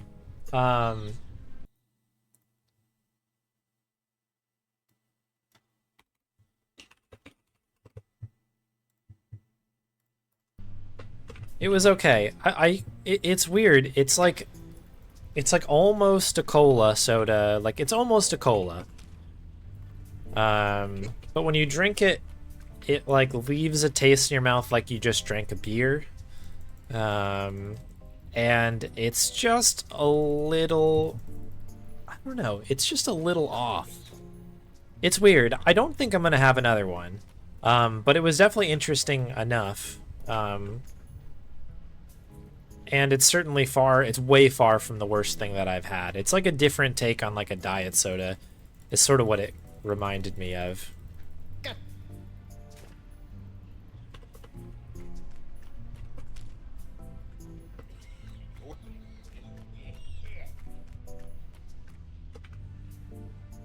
The cucumber soda. Yeah. I drink seltzer and sparkling water on occasion, yeah. Sometimes it's like nice and refreshing to have those. Absolutely. Oh, thank you, Anishiwa. 61. We're cooking here, people. Oh, geez, we're about to surpass last year's PB already, and we're not even 4 hours into the stream yet. This is bonkers. Thank you very much for the donos, everybody. That is amazing. So yeah, we've now officially tied last year's BON-A-THON donation limit donation. Yeah, that count. Our total. Gotcha. That's the word. Total. With the 666s. Horns up. Thank you. Cool. Okay. Well, since we're on the the verge of it. I just got a whiff of whatever's cooking out there, and it smells insanely good. Why don't we take... Well, let me see here.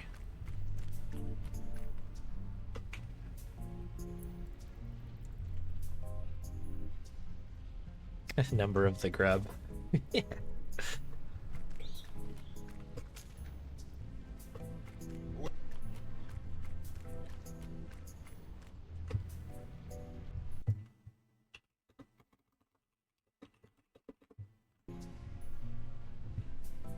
So we're just getting the next run arranged on the side here.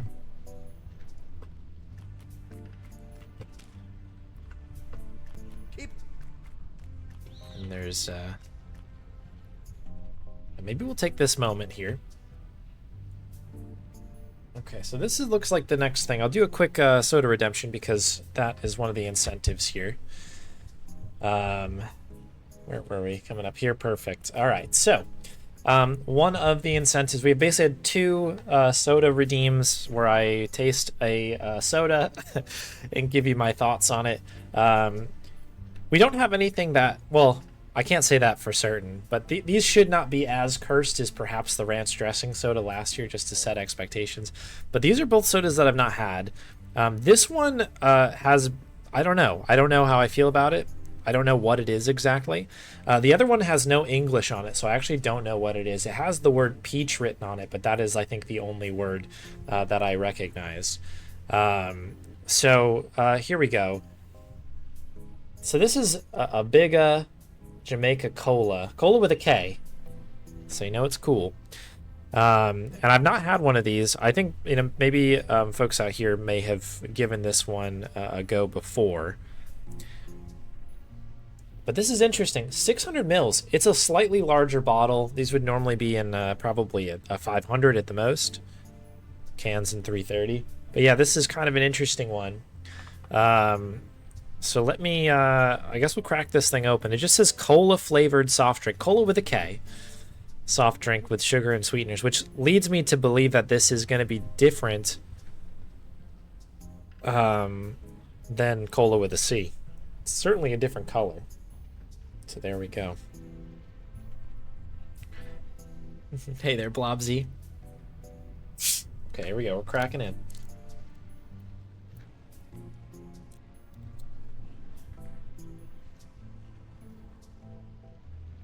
Jamaica Cola is good as hell. Okay. Definitely, it's a big scent of sugar. That's for sure. I think that's all I'm getting out of it.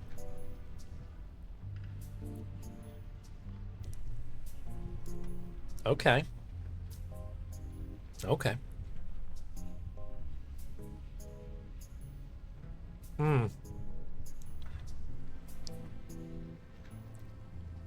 This is very familiar, yet very unique.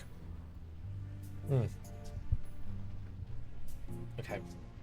We need to put this into the open air. So look at this. This is what Meow's put together. I've not seen this particular straw before. This must be a new thing. But because it's sort of Jamaica's a warmer place, right? Get our little beach drink set up here.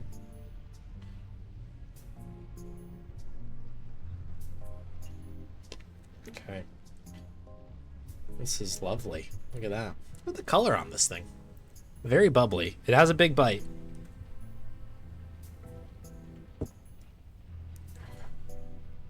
Just close this up so I don't spill it all over my desk. That would be a problem. That would be a problem. But yeah, here we go. Let's see what we got here. I'm gonna just have a sip first.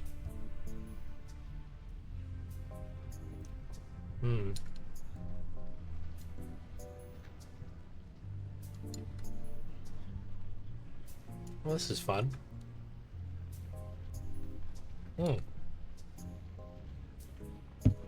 Interesting. Thank you. I'm running out of real estate over here with all the food. Okay. Oh, wow. Okay. Yeah, we've got a lot to go through. So this is a really nice drink. I like it a lot. And Summer, it's funny that you mention Iron Brew because that's what this reminds me of. It's very much like Iron Brew.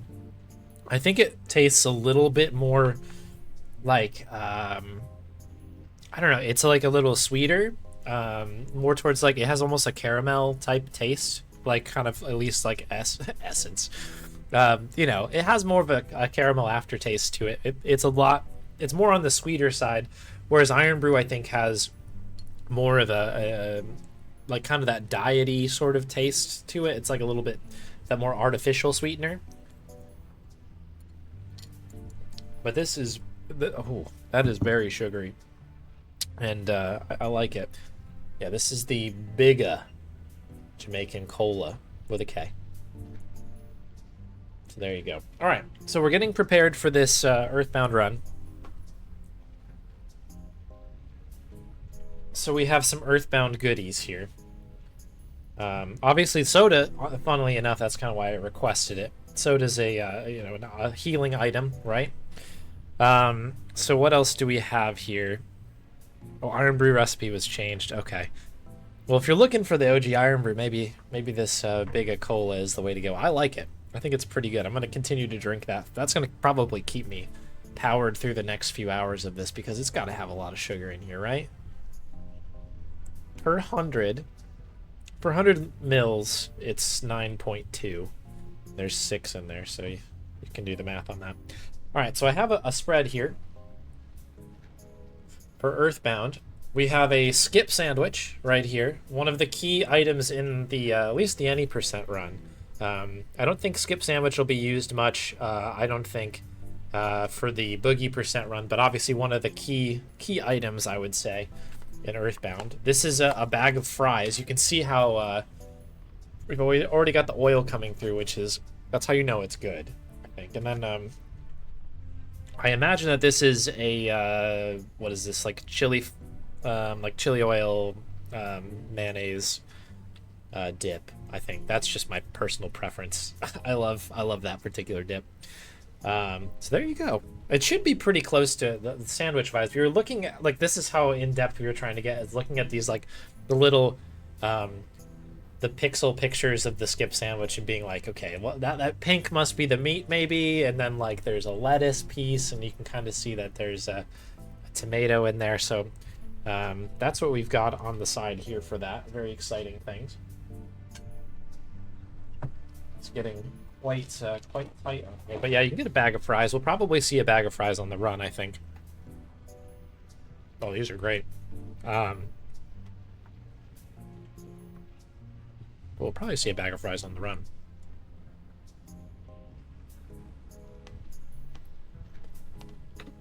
Okay. I'm trying to think. Back when I was doing boogie percent runs,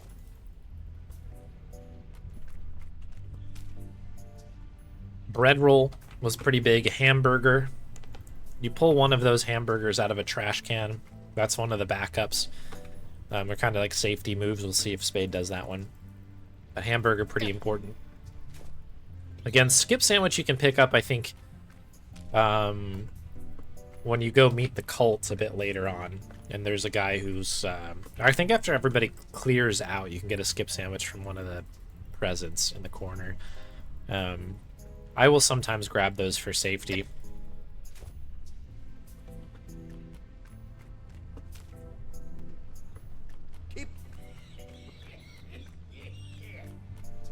And then the bag of fries. I think that is one of the cheaper options if you want to play it really risky. I think at the beginning you can go with the bag of fries.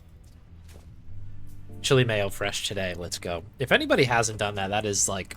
That's amazing to me. Homemade mayo. Some like... some chili oil. And you put that in, I think, a food processor or something, and you just blend that up. Oh my goodness. Self-made fish and chips today. Oh, yum. Well. 200 mils of caffeine in there. Okay. Yeah, we're cooking then. Immersion blender, yeah. Meows is the chef. You can take her word for it. She knows what she's doing. I'm just blabbering. I'm just here to collect grubs today.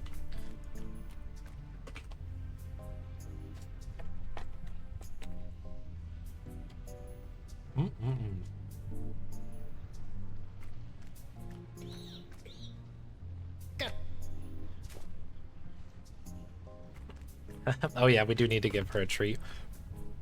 It's as if she knew. When I saw that message pop into chat, she also popped up. I don't know if you saw her move down there. Let me go give you this treat here.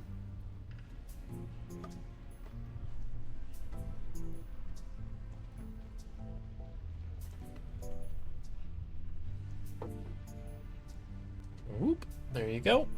Thank you very much, iDoc, for the Bonnie treat. Little pets here.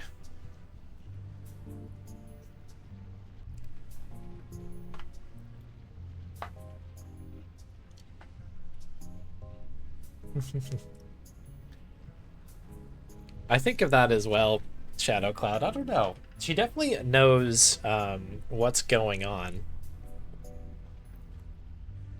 And, well, when I say going on, when I start to set up for this, she knows treats will be randomly given to her at certain intervals, like every 30 minutes.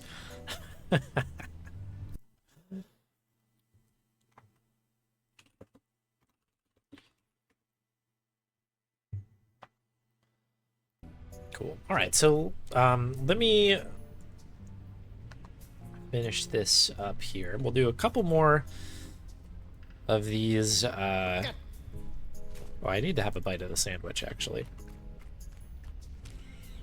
I'm gonna get a couple more grubs squeezed in here, and then we'll get Spade up and rolling on the Boogie % stream, and then I might hide away for a moment, and well, I'll be on as well, but may turn my camera off briefly for to try to snack on some of these things here. Let me have a quick bite of the sandwich on stream though, because unfortunately you can't have the sandwich, Bond. She just came up and was like, "Excuse me, I heard there was a bite of sandwich to be had." Oh yeah, look at the cross section on this. Hello. Hello.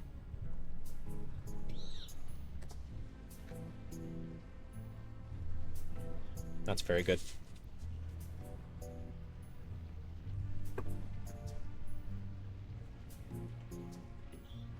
Bread perfectly toasted.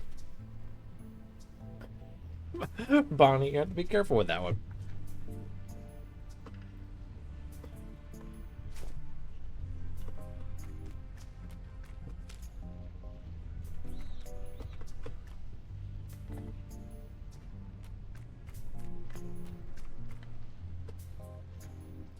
But yeah, I think she knows, like, when I turn the lights on, because obviously I got the blue lights running, and then there's kind of a key light above my head here.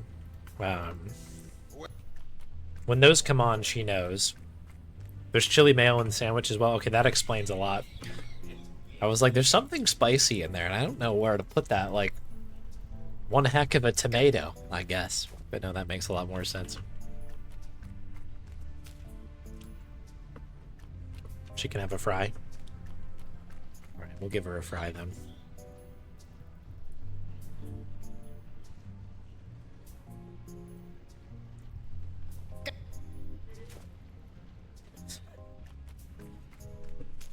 That was the biggest yawn.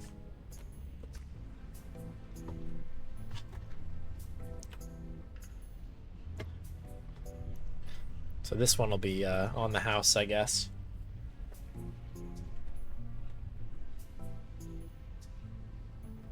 One for me. One for you, Bon.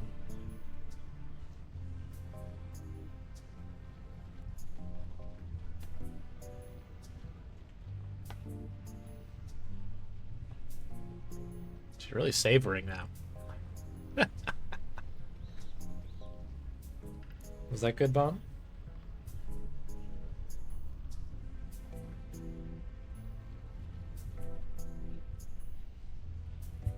Nice. That's the look of, like, that was really good. Oh, thank you for the 10, Commander Rob.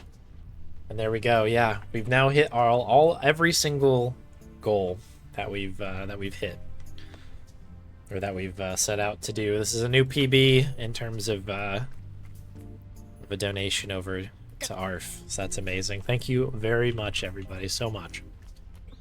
Very generous. And then we'll chuck on a little bit more, of course, because I'm gonna match all the subs and stuff today as well. Oh yeah, crunch percent. So I never added a crunch percent in. I was supposed to do that as one of the incentives, but because we hit everything, we'll sneak a crunch percent run in there for sure. Yeah, I got Bonnie from ARF. Or I should say specifically Meows did. Meows got Bonnie from ARF.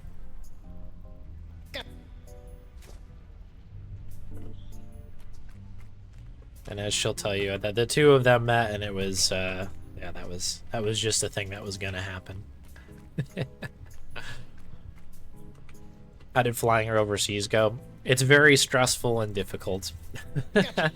It was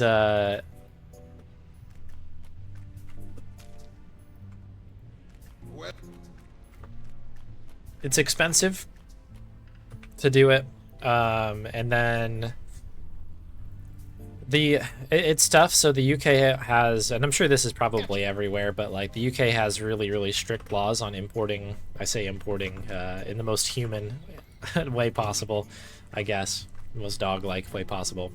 But let me hold here. We'll make a quick save as well.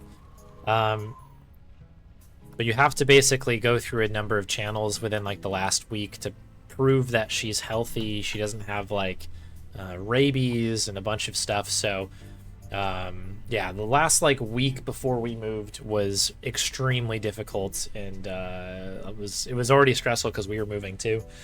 And then yeah, it was tough. Like Meow says, like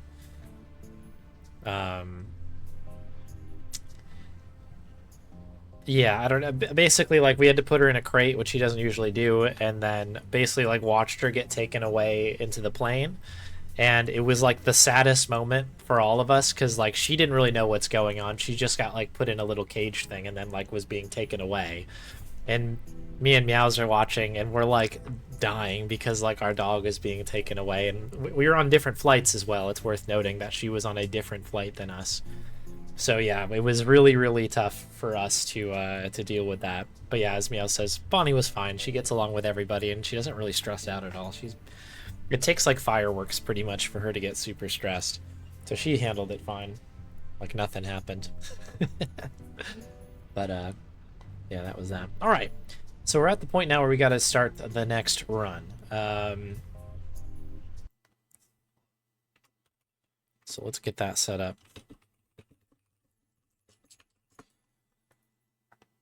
So Spade's been talking to me on the side a little bit here, and we hopefully will have a solution here to make sure the audio is going to work just right.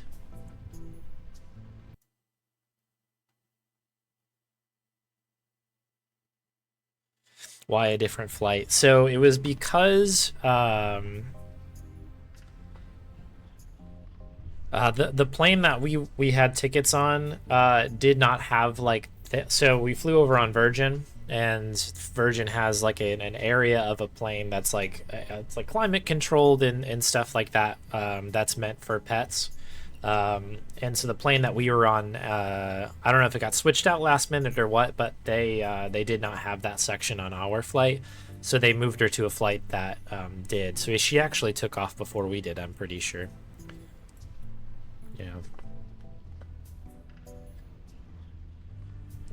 Yeah, that's right, Electric Dragon. That was why. That was why that last week was super crazy, because we basically had to prove that, like within like a few days of us flying, that she did not have rabies. It was a whole thing.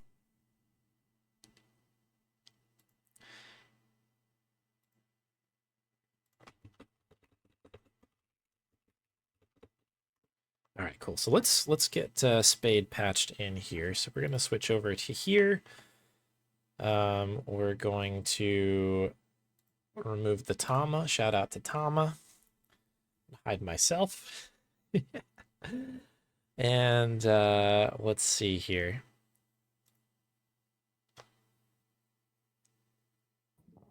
Hello, Spade. Can you hear me? Let's see here. I think you were speaking to me and I'm not hearing you. Okay. Well, that explains that.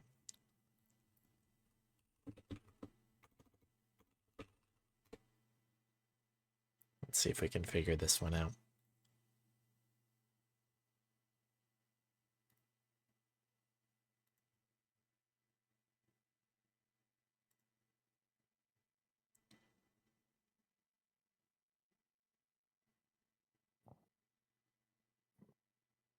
Interesting, I'm not getting any video either. I had a feeling this one was going to be tricky because I think Spade is running on a real Super Nintendo.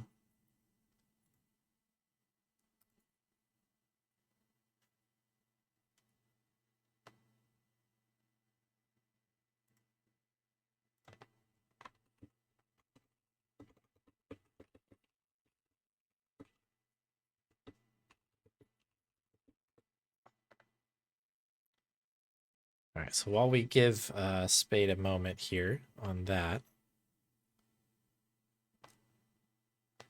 can pop up here. Okay, I think I can now hear you. Okay, great. A weird Discord being Discord moment there. Yeah, that'll happen. We've made it pretty deep in here without having any Discord problems, which I think is a win for what it's worth. Okay, let me try this. Let's see.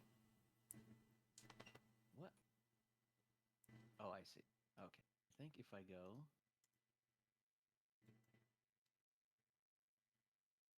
Come on, with me here.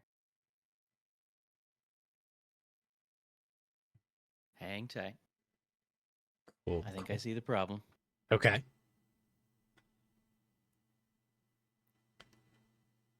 Put on some tunes in the back here. Okay, that's looking good. Why is it my previews like flipped? Are you seeing it normal? Yes. Yeah, I've got your game up here. Okay, so like, as long as you're seeing it normal, then that should be good. I don't know if I have any game audio though. That's what I was worried about. It's,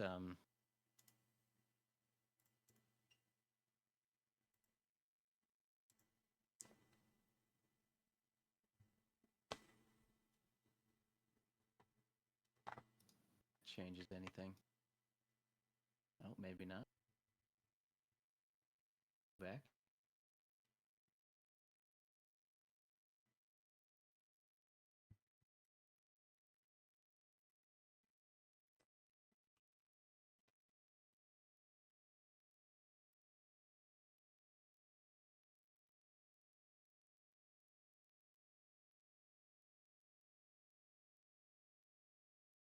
Is there a setting here?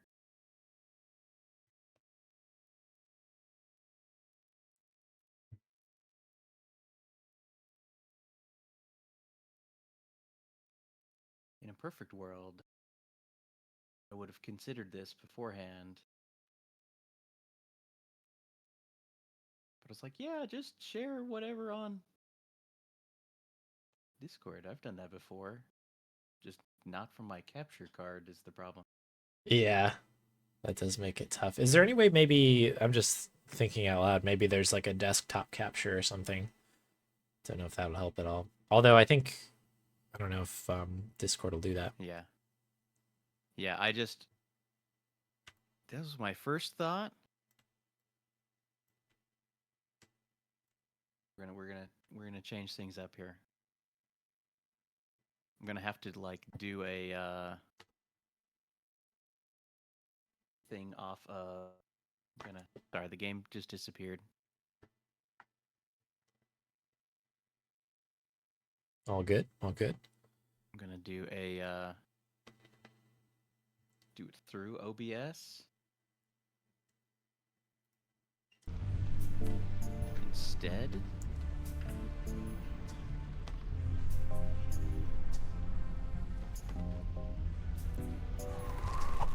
That worked.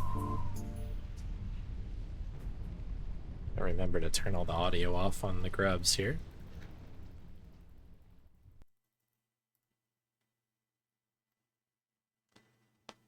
Before we begin. Okay, I think the preview's coming through. Are we getting any audio? I'm not hearing any audio. I hear you, but I don't hear the game. That might just have to be the best case scenario. Okay, that's fine. Give me a moment, and I'll maybe just put on some Earthbound music in the background. Sure. That will be doable. Can everybody hear Frozen Spade okay, chat?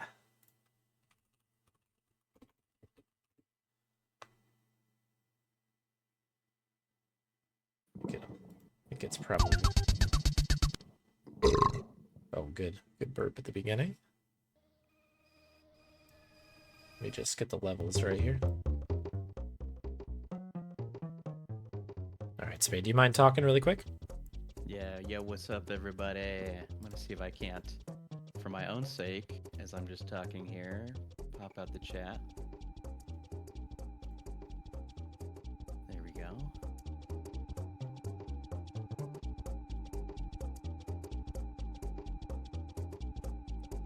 There we go. That should work.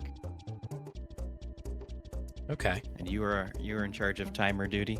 Yeah. Okay. That'll be me. Just checking a couple tunes here. I think this will be okay.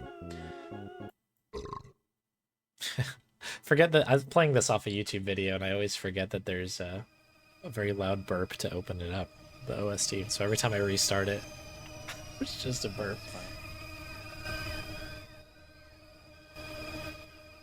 Okay. I think this will have to do, and yeah, chat, keep me honest if we need to adjust the levels at all, but start it up, Spade, whenever you're ready. Okay, so first things first. The woofs. Pick between your favorite flavor: plain, mint, strawberry, banana, or peanut. I'm a banana guy when it comes to these, for sure. All right, we're going banana. Okay, so in a perfect world, again, would have tried to do some sort of naming incentive, but instead I have an alternate plan, and we will see it come to fruition here. See if anybody can pick up on the theme. Okay. Name your pet. There's only one choice, and as it turns out, we have exactly enough characters. Boom, there you go. There's Bonnie. Favorite homemade food? Of course, we already know. Is treats. Yes. And our favorite thing, of course...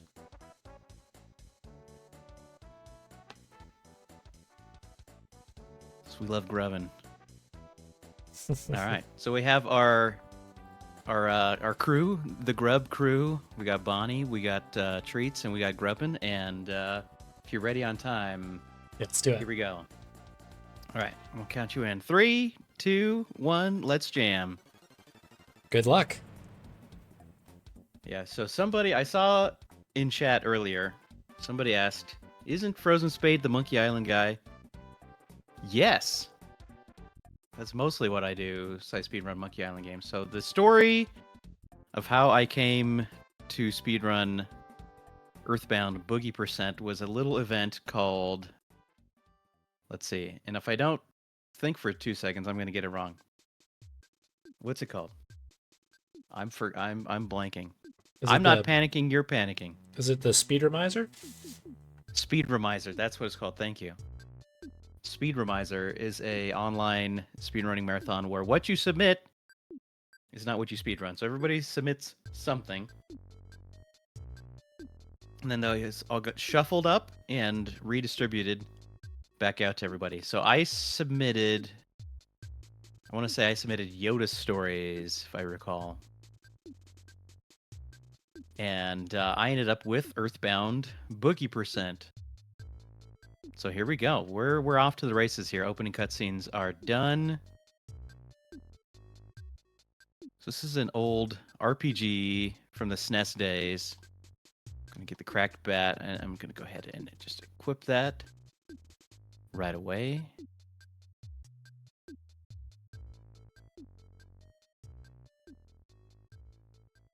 Let's see here.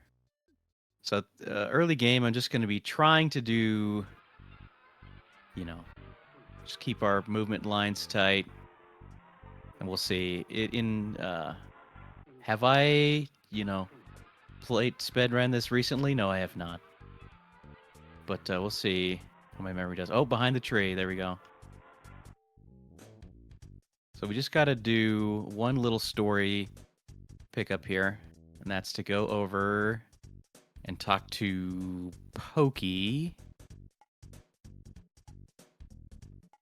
So I have I'm playing on the... Oop, dang it, it happened.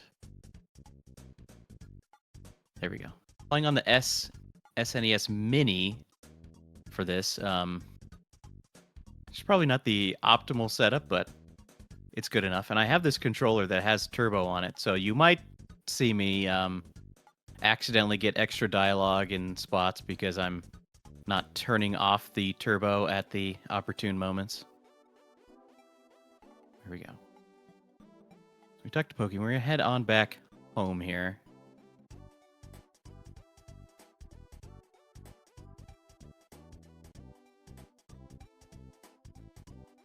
Everyone else got some crappy shovelware. Spade got Earthbound. Yeah, I lucked out on that one.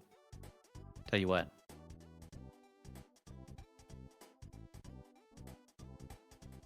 And this speedrun has actually been quite fun.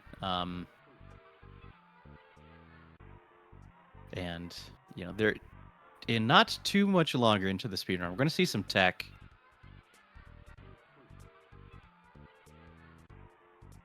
Okay, and I have some notes here up on the side, so I'm like double checking everything. So here's Pokey, and we have to go find Pokey's brother, Picky. I think that's his name.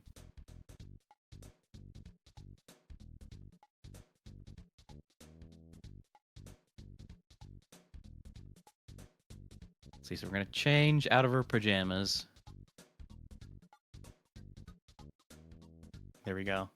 All right, now we're in the classic Ness outfit here.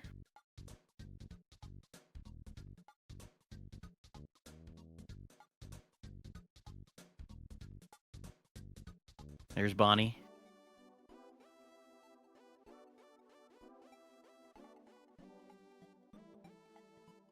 I'm gonna answer the phone. Oop, I missed. So the game's built-in save feature is calling your dad on a phone. I love that little... I love how it's sort of a reinvention of the classic JRPG stuff with just about everything. That's might be the funniest one. So, oh! Okay, there's a crow. It's fine. Nice. So, we have encounters now, and so I have to be very careful. I gotta keep a sharp eye out.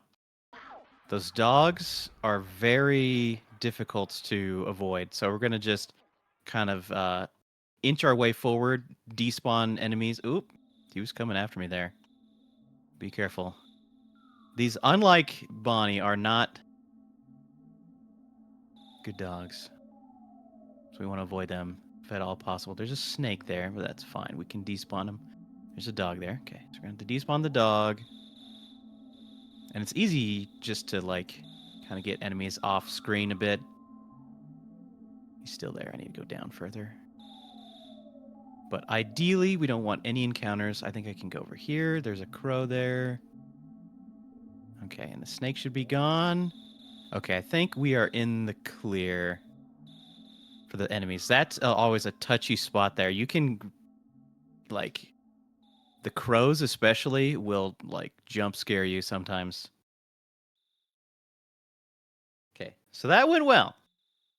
In my warm-up earlier, I did get into an encounter, so that was not ideal. Okay, So, we've got a bunch of text. We're just mashing through, and by mashing through, I mean I'm holding my turbo button.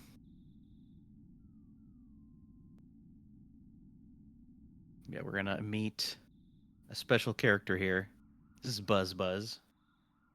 The Buzz Buzz is kind of giving us a bit of the lore dump. There's this bad guy trying to destroy the world, blah, blah, blah. Okay, we don't care about any of that. We gotta go fast.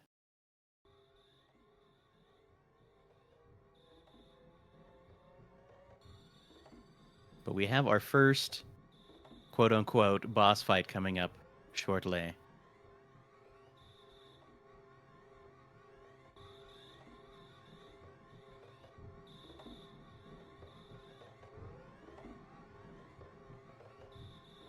Pokey's here worrying that he's one of the chosen ones, but no. Okay, so now that we've made it all the way up the hill to the meteorite got picky, there is a chest over here, and chests are represented as these gift boxes. Okay, we get a bread roll, and the reason you want to pick it up on the way down instead of on the way up is for one simple reason, in that the crow enemies that I think we had a glance at earlier, if you do happen to get into an encounter, they have a chance to steal your food items, which is not ideal. So just as a safety measure, pick it up on the way down, because there will not be any enemies guaranteed on the way down. This is, what do you call this guy? Starman? Starman Jr. So we're actually just going to auto-fight. And our Ness's damage is largely irrelevant, but Buzz Buzz is going to do all the damage on this guy. So he's alternates between putting a shield and attacking. And if we get good damage rolls, Buzz Buzz will actually take this guy in 2 cycles. Looks like we didn't get the 2 cycle. That's okay.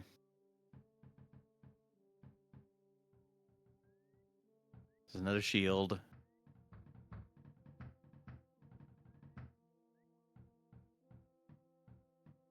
There we go.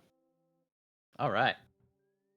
Are the contents of the box random? Good question, and the answer is no. It's guaranteed every time. So if you did happen to get into an encounter here and lose some HP, you could go back to your house to heal, but we're going to just pop over, drop off Picky and Pokey. So we actually have coming up in a conversation shortly, we have a classic Ocarina of Time owl loop coming up, so just have to be careful to hit no at a certain point in the dialogue. So as useful as Buzz Buzz was, Buzz Buzz gets smacked by Pokey's mom. Okay, so I'm going to watch here. So we're going to say yes once. Getting more lore dumps. Okay, so the overall goal, if you're playing actual Earthbound, is to get these 8 sanctuary location thingies. Okay, there we go. I got the no in there.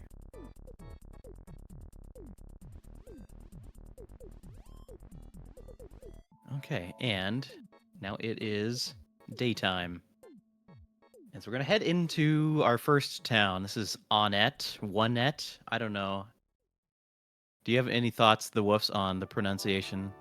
I always went On-Net. So I always said On-Net as well, but like, I guess it makes more sense to be One-Net, but I don't know. It's always been On-Net, so I just go with that. Yeah, there's a theming On-Net, Tucson, Threed, Fourside. Yeah. Okay, so we're going to come into this secret treehouse and grab the Mr. Baseball Cap. In fact, before I forget, we're going to equip the Mr. Baseball Cap. Gives us some defense, which is nice. but we're not actually gonna need it, and you'll see why. We're gonna grab a hamburger out of the trash can there. Okay, but we're gonna do some shopping here, so hopefully I don't mess this up. So let's see, checking my notes, we pull out 40 bucks. Okay, so what we're gonna do, we're gonna talk to this guy. We're gonna do this a little slow. We buy the T-ball bat. So we're gonna equip it, and then sell it back, and then we buy the regular baseball cap. So it changes our defense from 8 to 7, but then we sell the Mr. Baseball cap for $99, which then lets us afford a cheap bracelet. And our defense goes up to 8.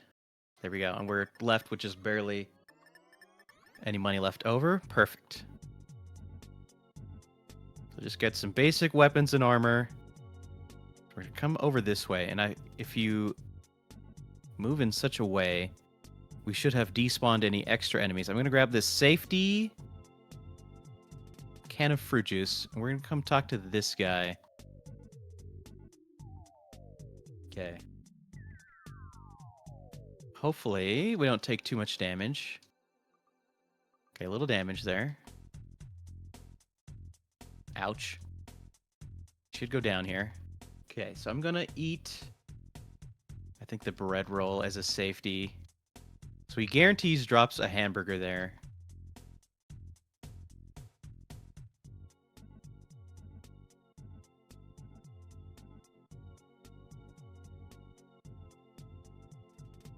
So this guy is going to ambush us. We're going to have to fight him. There's 3 guaranteed fights, and then we have another boss fight coming up. Not getting very lucky here.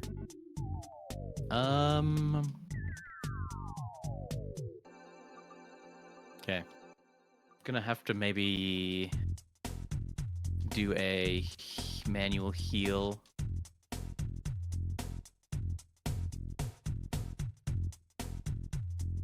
For safety. One more guy. Okay, he had a miss. We got a good hit there. 2 good hits. Okay. We're actually not in a bad spot. Ideally, you want to come in with a good amount of health when you fight Frankie. Okay, boss fight time. This is the first real boss. Okay, I'm going to scroll down my notes. Okay. Said something nasty? Okay. We missed. A lot of RNG here. Okay, we took a lot of damage, so we're gonna heal here, I think. Yes. It is recommended to heal. Ow. I'm gonna play this very safe. Heal again. Yeah. He has a chance to do like a really nasty attack. Okay, not too bad. We blew through all our psychic points, which is like your MP. Oh, good level up there. Alright, we have enough MP for one more life up. So this is good. We're conserving our burgers. So this guy only attacks every other turn. So we're going to attack. We're going to attack again. I think we're safe to just keep wailing on him.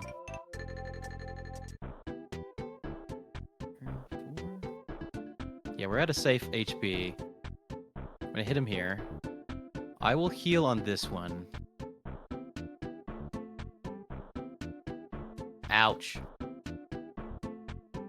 Okay, let's be extra cautious here. Okay. Was perhaps a bit too cautious. That's a super hard part of the run. It can be very scary. Okay. But we got through that boss gauntlet. You think you're safe, playing this the first time, you beat Frankie. Oop.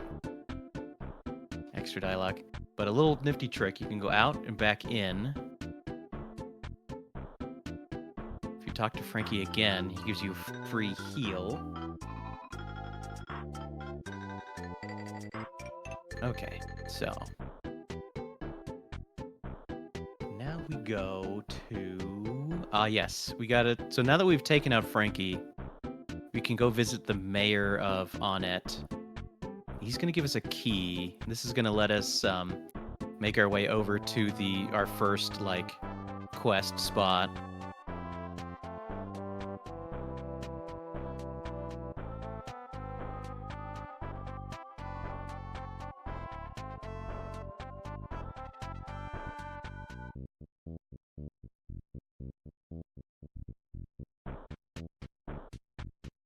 I'm gonna use this opportunity to scroll down my notes.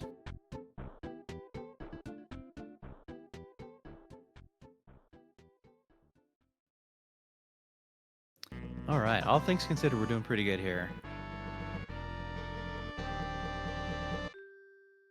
Bing, bing, bing, bing, bing, bing, bing, bing. Okay, navigating through like the bushes in this game can be kind of wonky. We're actually gonna head up to back to the store. Pull out some money.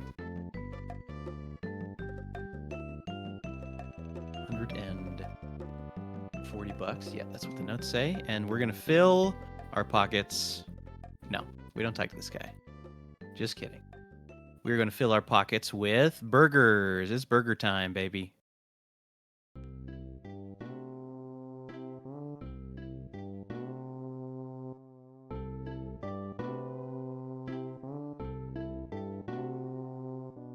I might actually, I still have that can of fruit juice that I didn't end up using. Probably fine.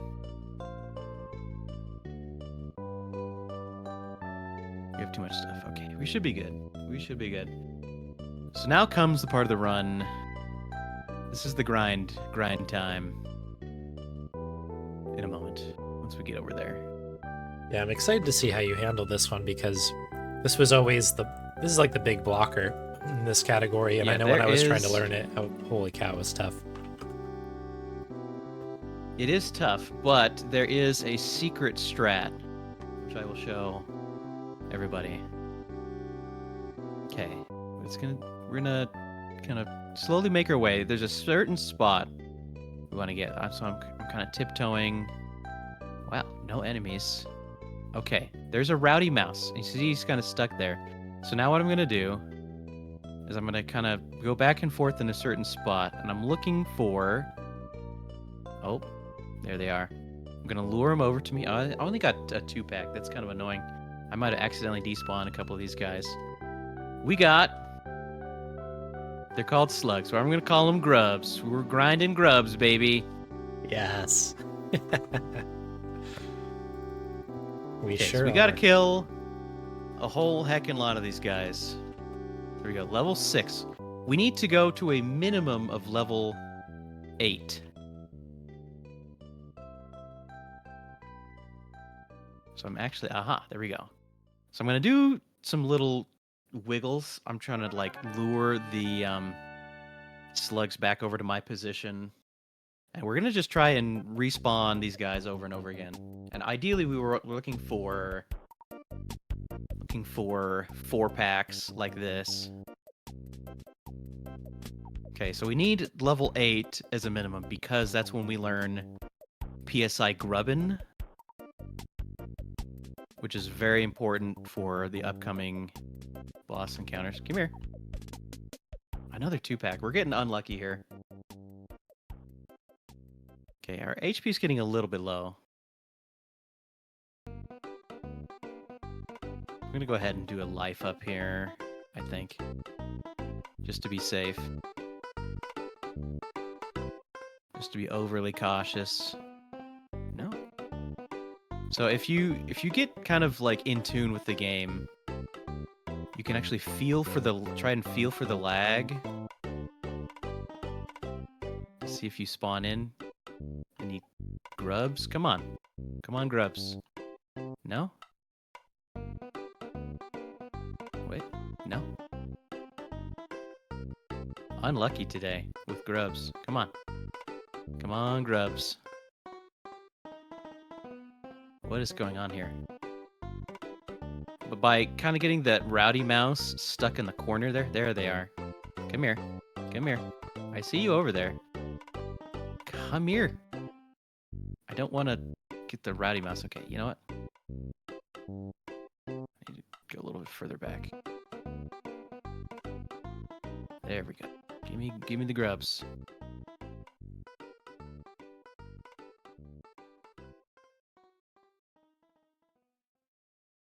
Why is shop music playing in this cave?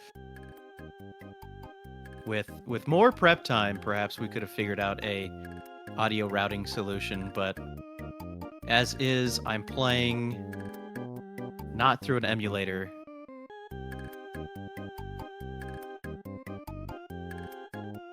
Okay, there we go. Level 7.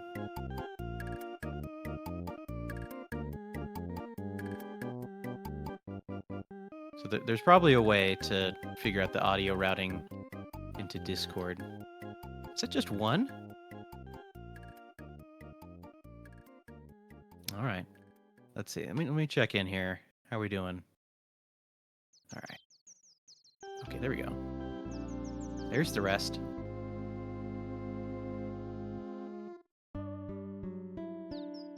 Okay, what's our what's Guybrush's grub count at right now?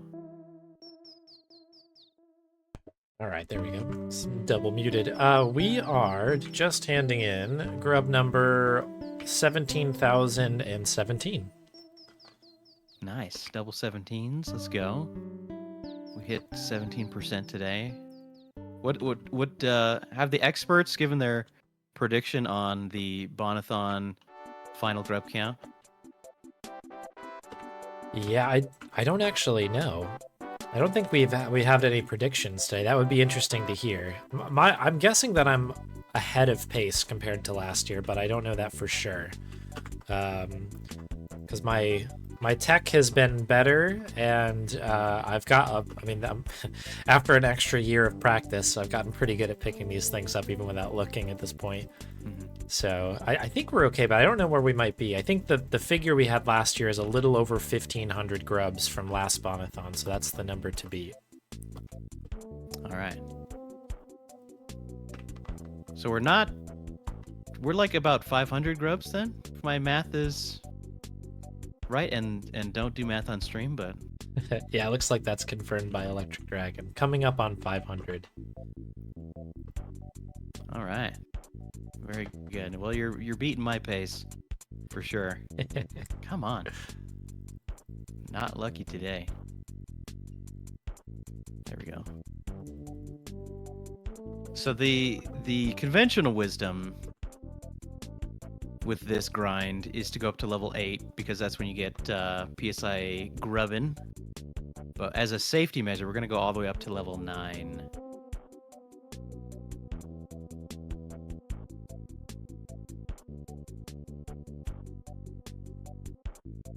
So we're just hanging out for a minute. There goes level 8. Nice. So we learned PSI grubbin there. Nice.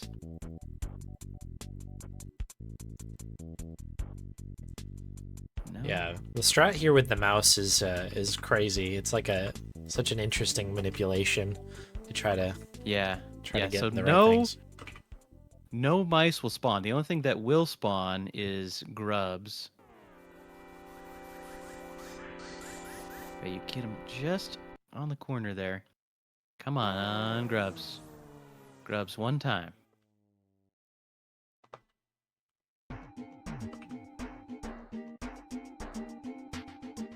No. Losing my mind here. Back and forth. Back and forth.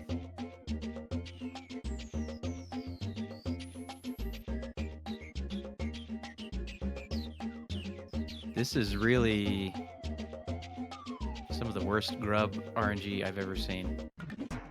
There we go.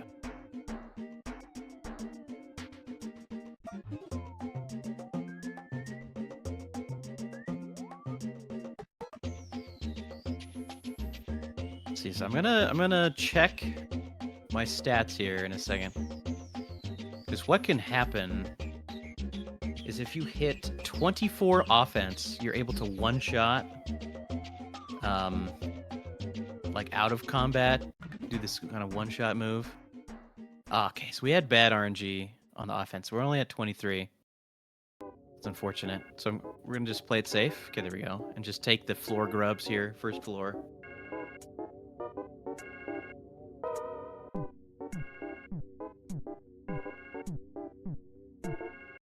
Forgot to check how much EXP we're waiting for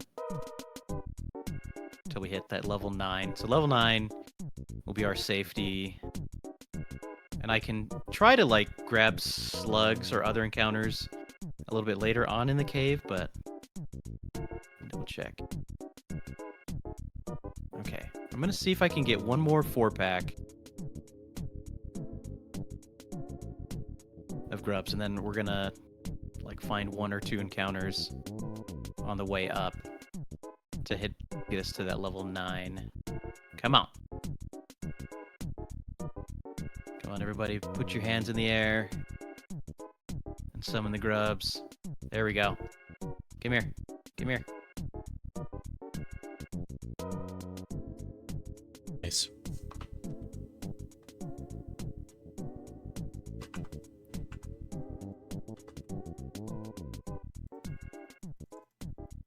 So hitting level 9 actually gives us a guaranteed 30 psychic points, which will hopefully let us triple spam PSI grubbin on the boss coming up. So we're going to use my iframes to just avoid that rowdy mouse. Although we got a second rowdy mouse.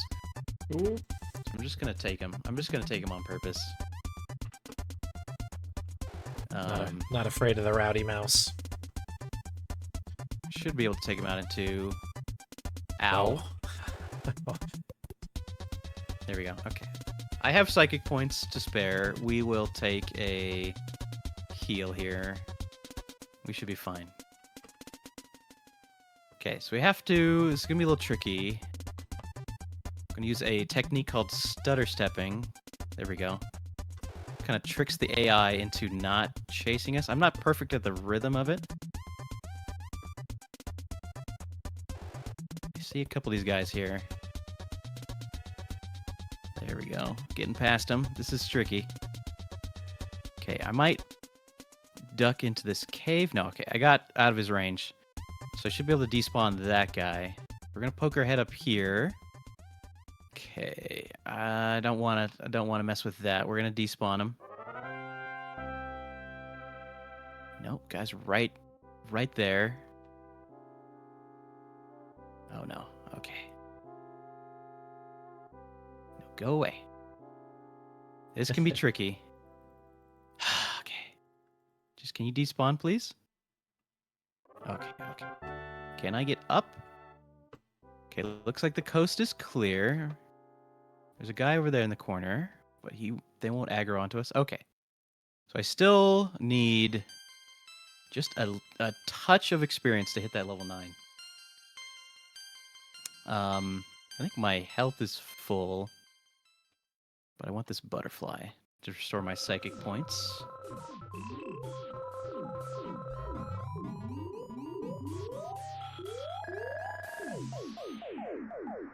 Okay, we're gonna grab that present on the way back. Okay, yeah. I'm gonna just take this fight. Hopefully, we took a little damage there. It's fine. So we should hit level 9. If my calculations are correct. There it is. Nice.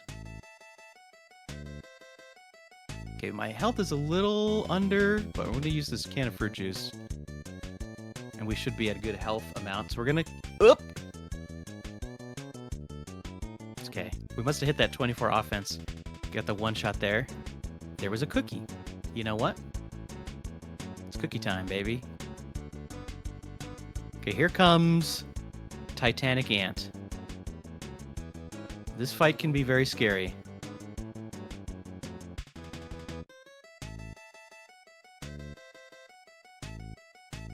Okay, the first thing you always got to do is grub in here.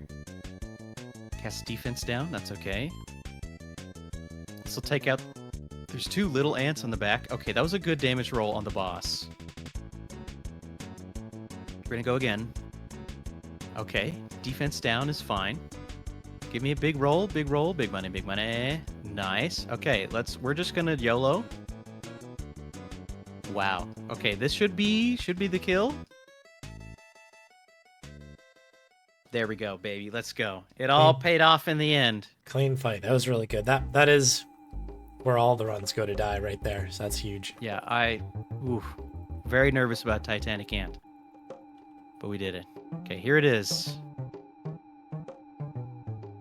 So what we came here to do is to grab this. That lets us kind of move the story forward.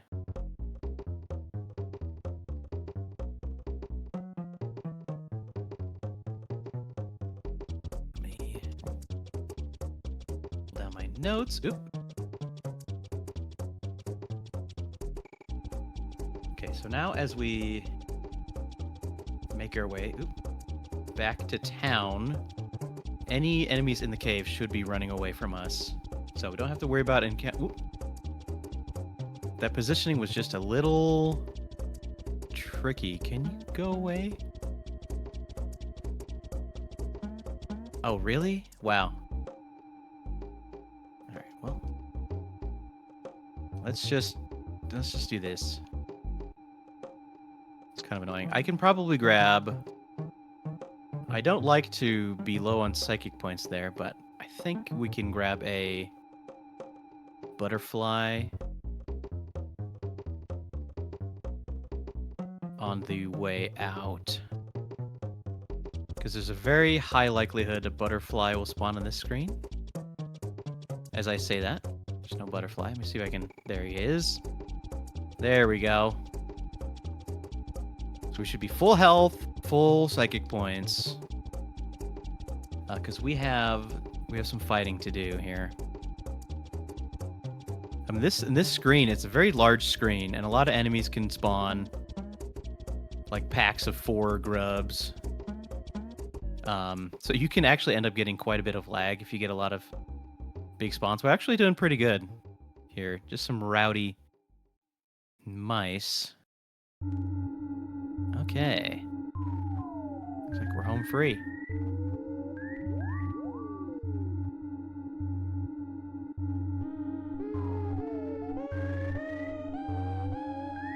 So he says, come on to the Onett police station, and go to the police station we shall. Snake and Crow are running away from us. Okay. And I think I didn't even use a single burger, right?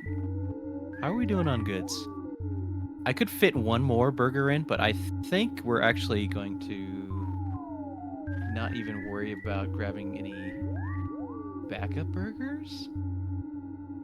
Because you can actually get a burger drop from the next encounters. So yeah, I think it makes sense to leave 1 inventory slot open. So we gotta head to the police station in order to kind of unlock the road to the next area.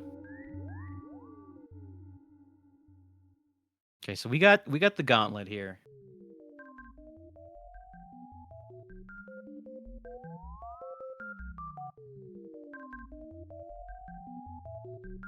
We gotta fight all these guys.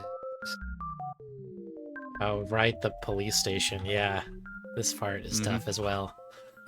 It is tough. We do have an extra safety level, so it shouldn't be too bad. Ow. Okay. Let's do a heal. So you want to save 20 psychic points. Oh, he missed me. Okay, that's fine. For the final fight, because ideally a double PSI Grubbin will take him out, but we have a couple psychic points to spare. Okay. Ouch. Let's do 1 more life up. Okay, you ideally want to go second, because then they hit you and then you feel healed to full. Ouch. Ouch. Okay, it's okay. We'll take a little damage on that one. That's fine. We're doing good on burgers, so... Second fight down. Probably just start with a burger on this one to be safe. Yeah, we'll do hamburger.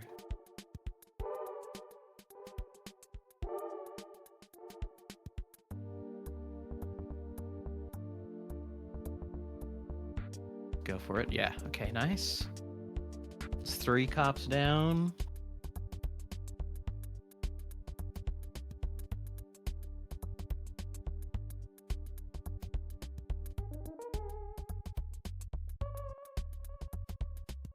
Okay, so it's what we want to be careful of is leaving. You want to leave this fight with a good amount of HP. Let's see if I can set that up. Okay, that should be good. That's not ideal, but 60 HP should be fine. Should be fine. So that last guy actually teases you, and now you fight the captain. Okay, so we're gonna open up. And sometimes this can randomly just not work, so... he's on guard, so this should do... It still does a good amount of damage. Okay. On guard again. Give me a big roll. Nice. Okay. Well, our boss RNG is going well. Nice. That guy has like a super strong random move he can hit you with. That's very scary.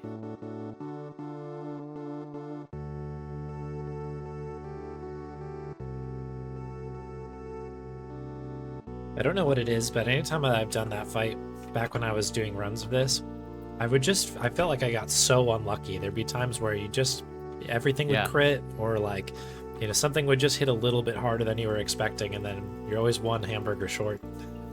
Yeah.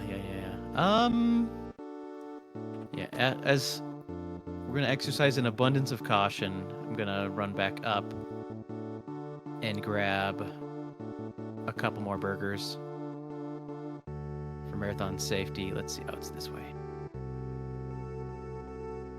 These towns are so big in Earthbound. It can be a little tricky to navigate sometimes, especially when you're out of practice.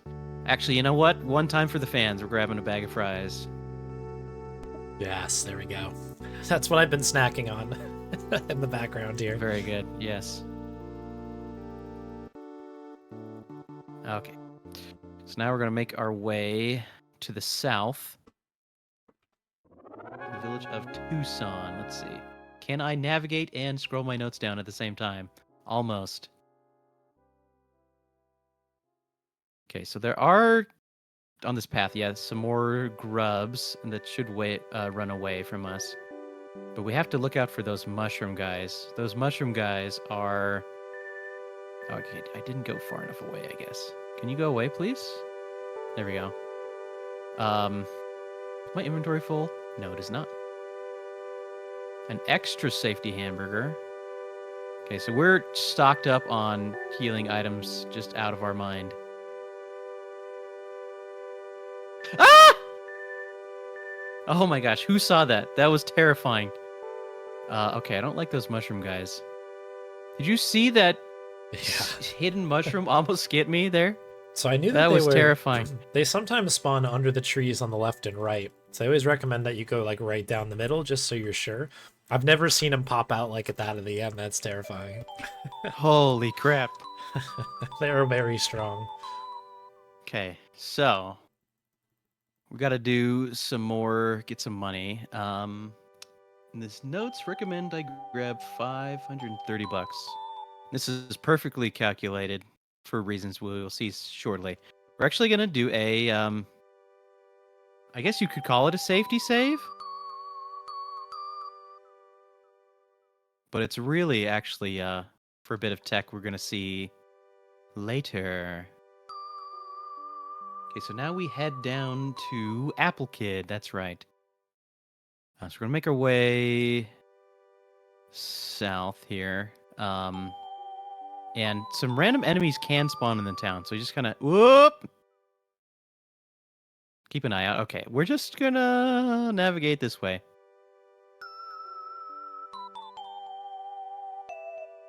We're just gonna play it safe. Okay, so we're gonna talk to Apple Kid. Let's see here.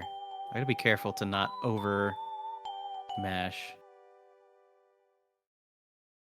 Okay, let's give Apple Kid the bag of fries. You have to give him a piece of food. To a And you good have cause. yeah, you also have to give him $200, so it's part of the reason why we needed to hit up the ATM there.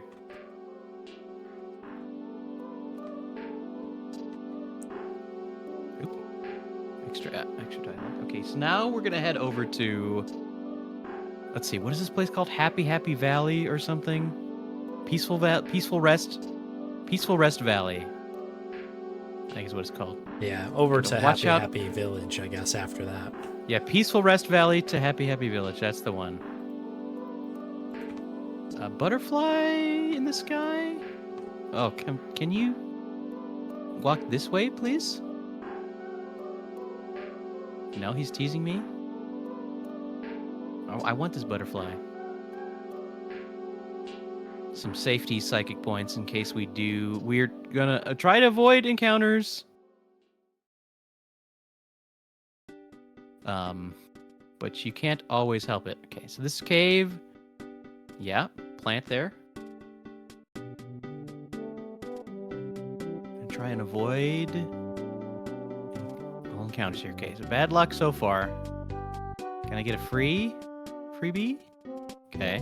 There's one more screen here. It's gonna be a little hairy. Okay, can I get far enough to despawn that guy? No. I'm gonna go out and back in. Oh, scary. Can you despawn, please? No. Okay, bad luck on this one. All my bosses have been great. My enemy spawns have been terrible. Okay, we can despawn this guy.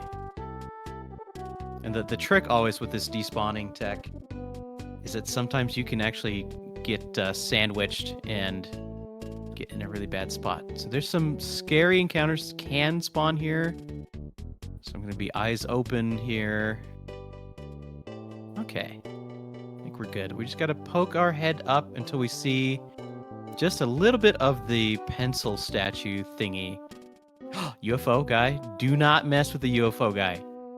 They are bad news. Oh, butterfly. Sure, you know what? We're gonna heal. And grab another butterfly.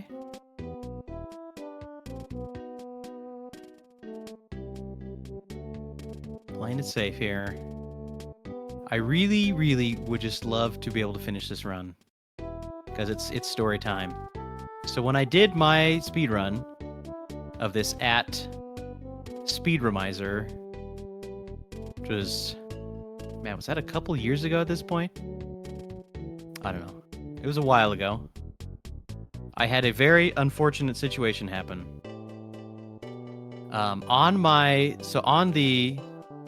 mentioned, so I'm playing on my SNES Mini. A lot of butterflies today. On my SNES Mini, my controller I'm using has a turbo button, but also has a home button.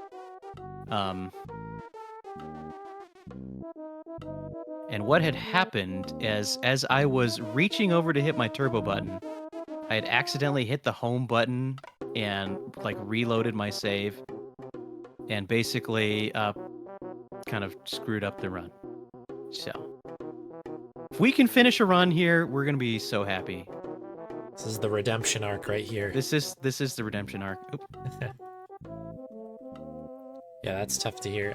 This run is really, really tough. I like PB'd like on my second or third run of this ever, and I've gone back like at least 10 times, and I've never once gotten close to that run. I'm meaning to go back to this one at some point because it's a fun one, but it is hard, and yeah, there's always that worry. I have the SNES Mini version of that too, so I know the fear of that. Mm-hmm. Yeah, I'm being extra cautious every time I reach over to the buttons. Okay, and now we go back. we go back to make our full trek through the Peaceful Rest Valley. And again, you have to be... The name of the game here is to be very careful with enemy spawns. All the butterflies one could ever want. But we've got some extra levels on us. We're full of psychic points and HP. If we do get into an encounter, should be able to just PSI grubbing our way out. But ideally... Okay, this was a good cave. Should be good. Just gonna... Ooh. So those some enemies, it's not every enemy that you can use the stutter stepping to get away from. And UFOs cannot be stutter stepped. Have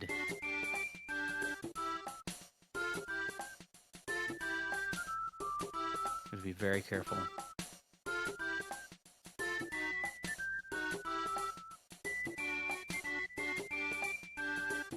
Alright.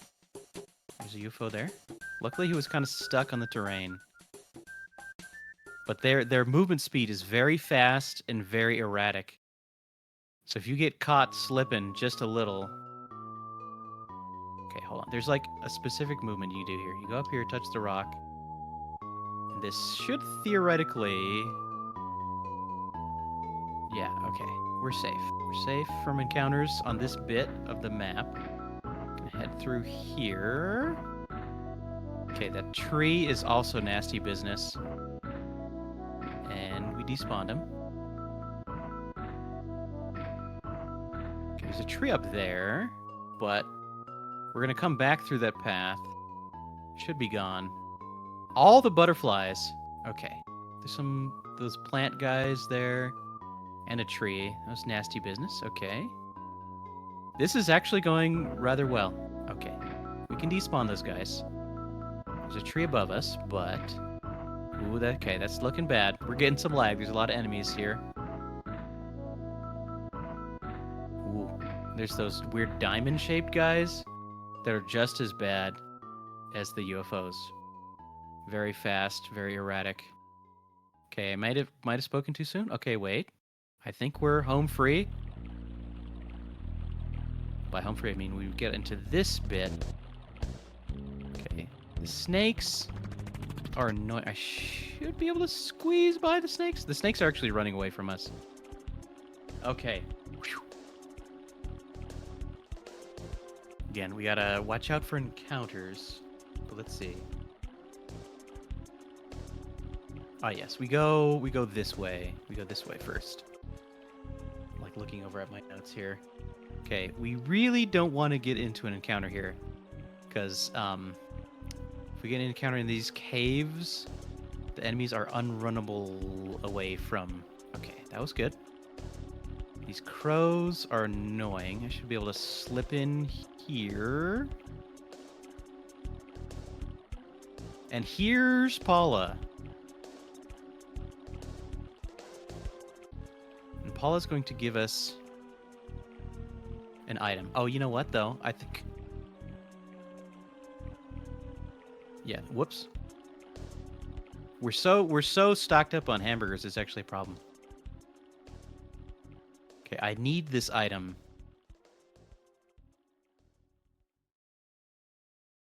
Okay, we got the Franklin badge, and this is very, very important for the next boss fight, Car Painter.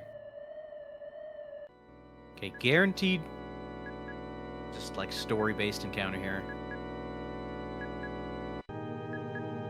Pokey six some goons on us. Okay, I'm going to hit him with a PSI Grubbin. And hope we... Ooh, ouch. Bad speed RNG. Hopefully get good damage numbers here. Oh my goodness. Wow. I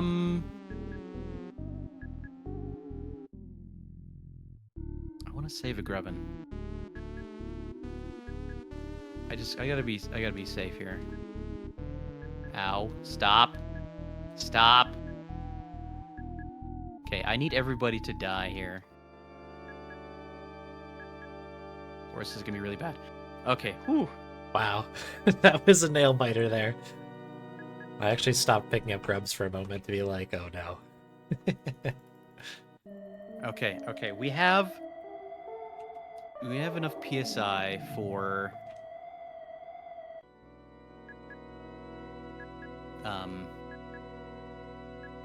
fight car painter with. Okay. Still watching out for encounters in this cave. I think we're... Go away, go away.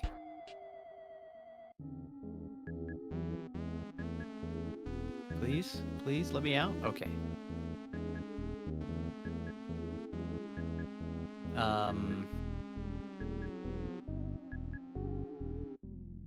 Might as well. We're a little low on health. I'm gonna grab, there's a safety food pickup I'm gonna grab here. Let me in, let me in. Okay. Past that lady. What is it? I think I talked to this guy. So I can grab the Quathon. I'm just gonna eat it now. This is kind of like a weird puzzle where you gotta like get through these guys. Yeah, this guy.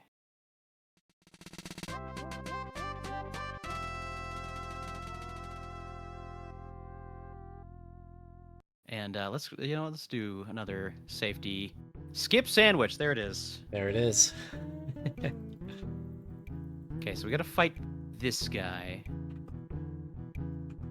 And we're just going to try and bash our way out. Okay, he missed. Thank goodness. Oh no. I'm in danger. A smash would just be really swell right about now. No? Okay. Should be dead. That's Nice. annoying. Okay, let me do... Okay, we're eating the skip sandwich. Oh, that doesn't heal like anything. Skip sandwich does give you speed boost, and this room is very laggy, so that is appreciated. Look at me go. What's my health at? Let's see, how are we doing on hamburgers? I'll do it. I'm gonna eat a ham. I think the shop is still open after this goes down too, so I think I've gone through this run and maybe picked up like, I think they have Like sandwiches boiled or egg or something. something. Yeah, exactly. There's something in the shop that you can always pick up, worst case. Yeah. I gotta scroll. This guy, so you want to bash on turn 1. Okay, Franklin badge, please reflect. So he does these lightning attacks, and then turn 2, you hit him with grubbin.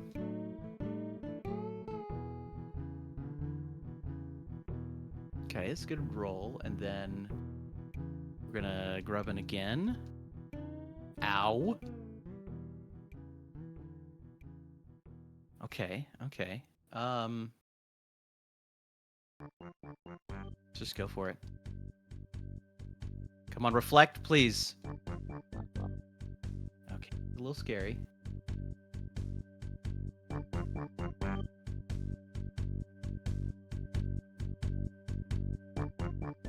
gonna have to hamburger here.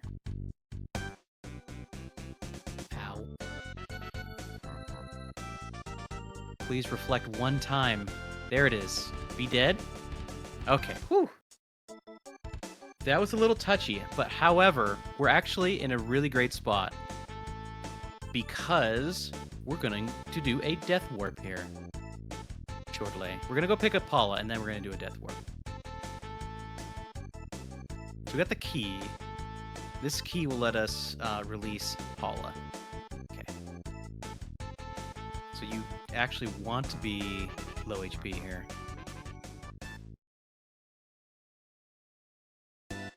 Being on this side of That fight of going through that room is so funny because of how laggy it is with all the other people in there, and it's like a breeze going through again. It's very funny. It's very relieving. Yeah.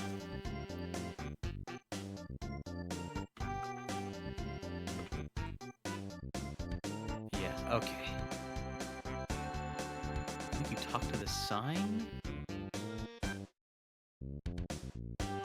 No?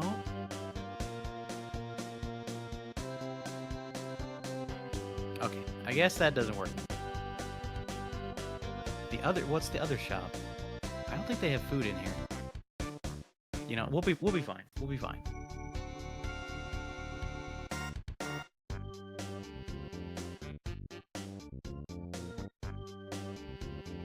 Just gotta watch out for more crows. I'm just gonna go this way. No, we're just gonna go this way. Get stuck. Okay.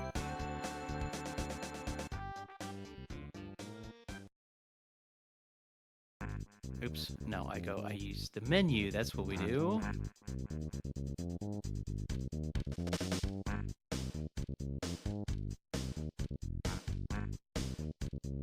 Okay, so we're gonna do something a little crazy here.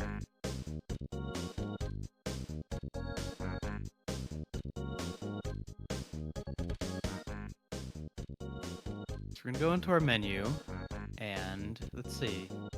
There's a slightly... Oh, I totally forgot the part where I could have bought an extra bat and an extra bit of armor. Whoops! Maybe that's why I was taking so much damage from Carpainter. It, as it turns out, is fine. I'm gonna keep the T-ball bat, I guess. I'm gonna drop the cheap bracelet. We're gonna drop our armor on purpose. And then we're gonna go over to Paula and drop the teddy bear. Like I said, we want to die. We're gonna do a death warp here. Crows are being annoying. Can we go up? He's stuck on the tree. Oh, sneak attack. Okay.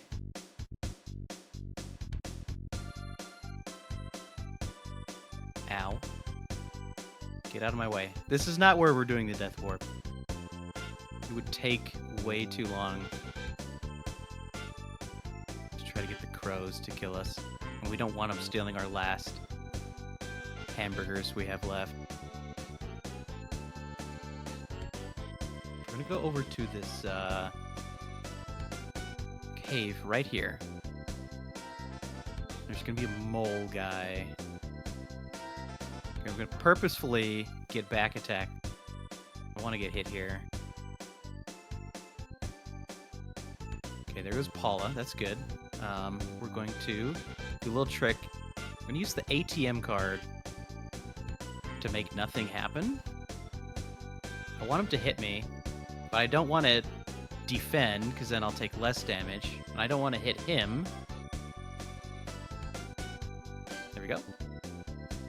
Okay, death warp. And now we're going to go end up back at the last place we saved, which is, chat, who remembers?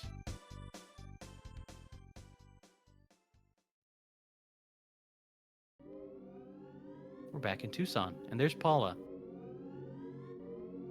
So we lose half of our money when we die, but the routing works out such that we should have just enough money left in the pockets to be able to revive Paula.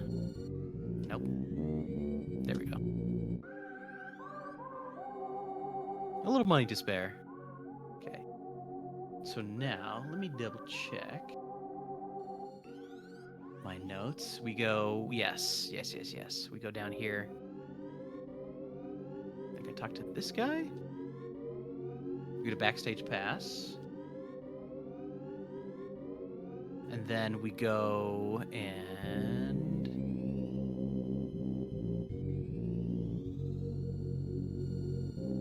go in here. We're gonna talk to Paula's dad, I think. This is our plot coupon redemption here.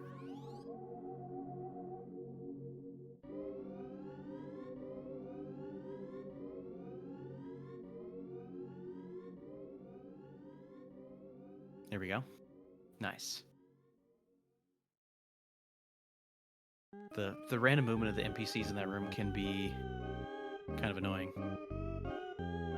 So this guy just told us Everdred is looking for you. So Everdred is actually this boss you can fight earlier, and by not fighting him, actually just completely skip that. But he gives us this wad of bills, I think is what the game calls it. So what we're trying to do now is we've got to find a way to the next town. And the way to the next town is actually to... oh, there's a bad guy there. Okay. That threw me for a loop. You got to be on your toes. You got to be on your toes all the time with Earthbound. Anyways, but the what do they call it? The Fabulous 5? So I took Runaway a weird 5. long... The Runaway 5, that's the one. They are fabulous, though. The Fabulous Runaway 5. See if I can cue the music back up for with this little musical interlude nice. here. Yeah. Anyways, they will give us a ride to Threed, and we'll be able to make it there. Oop. A little extra conversation. Okay, here it comes.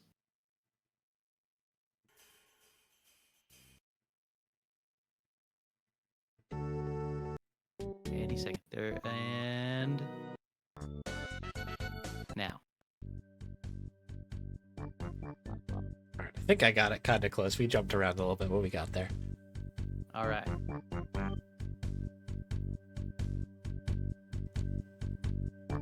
So this is your stretch break when you're speed running. Well, there's an even longer stretch break in a second. But you get a minute here.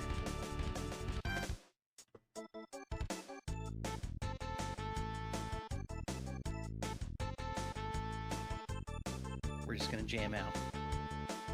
Yeah, I always enjoy the tunes on this one.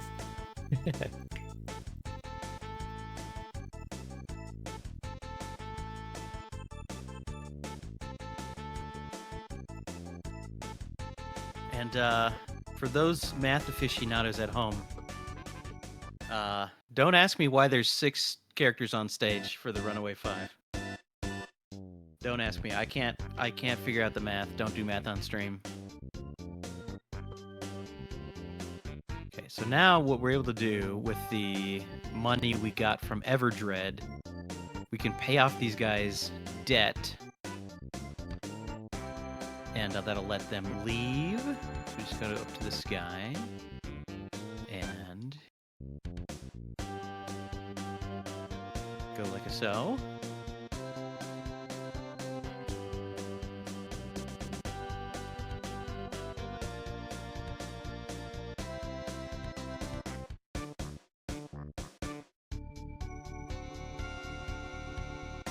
This is like one of the best tunes in the game.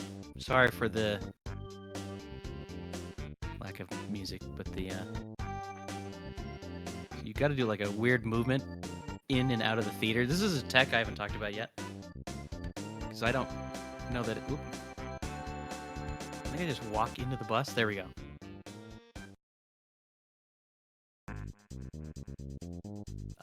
There is these certain spots in the game where this random dude pops out of the sky and will like take a picture.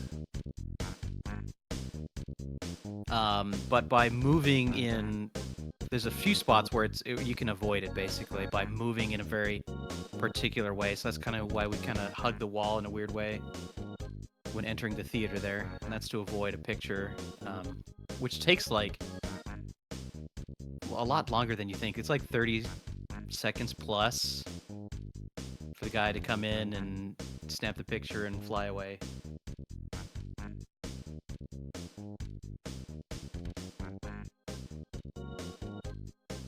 Okay, so these guys with this their is such bus. a good tune.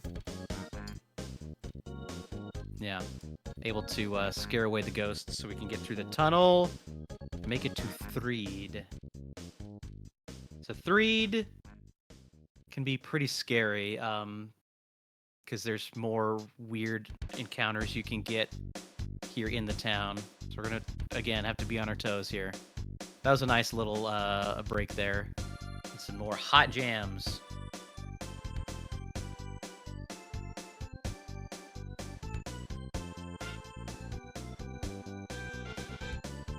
Feeling some lag, yeah. I see an enemy over there. Yep, there's more. Can you go away, please? There's so many characters on screen.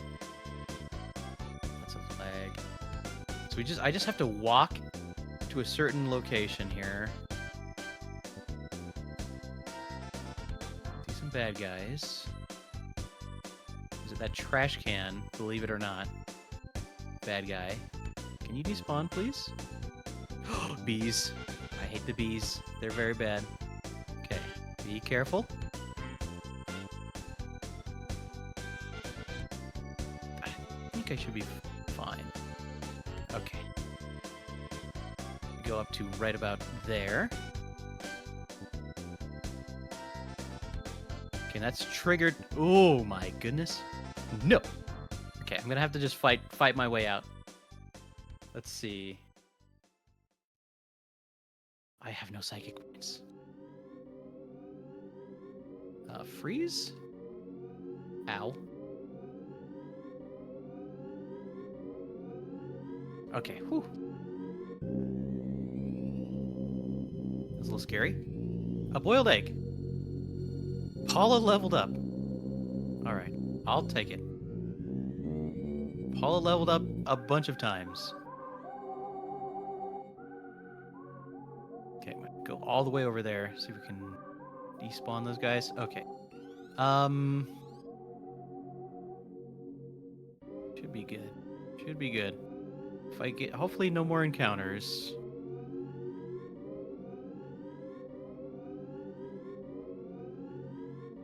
So we're gonna follow this weird lady into the hotel.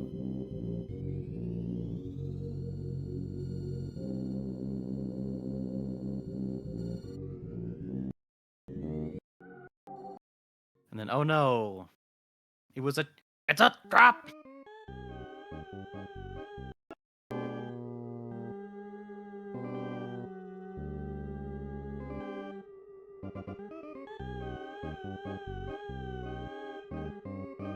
We're gonna end up doing here is actually jumping over. We gotta check the door first. There we go. So Paula, using her psychic prowess, sends a telekinetic message to you, aka Jeff. Jeff up in Winters.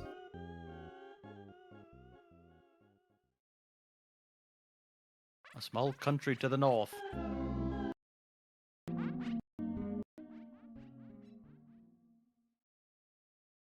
Alright, so Jeff is actually very, very key to beating Boogie Tent. But we'll get to that in a little bit here.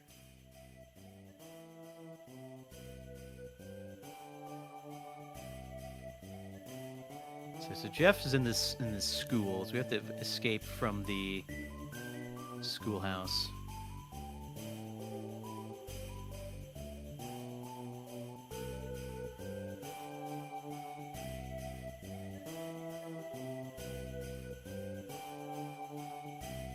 Okay, we get our friend Tony for a minute here. So I go. He gets in this room. No, it's not that one. We're getting to the part of the game where my memory is a little bit more fuzzy. It's one of these doors. He gets this. We talk to this guy?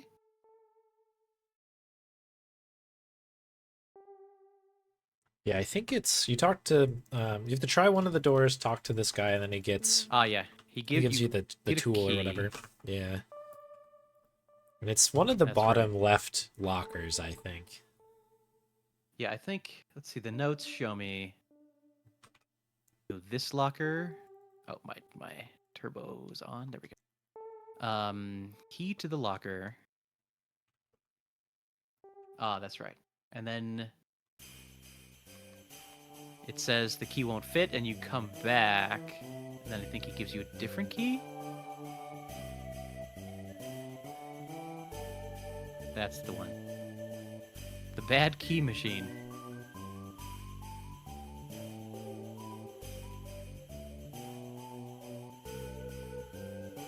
So we're gonna open this one. And then I think it's this one? Yes.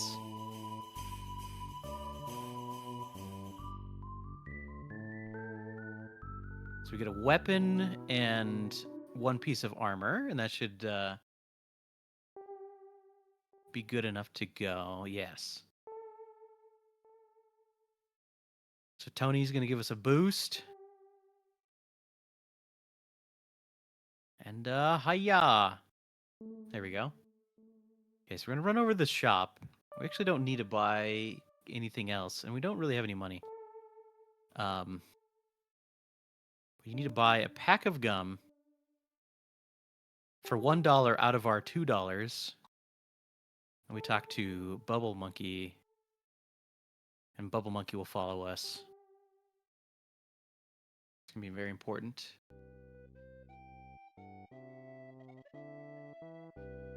Now we're make our way. There's a cave down south.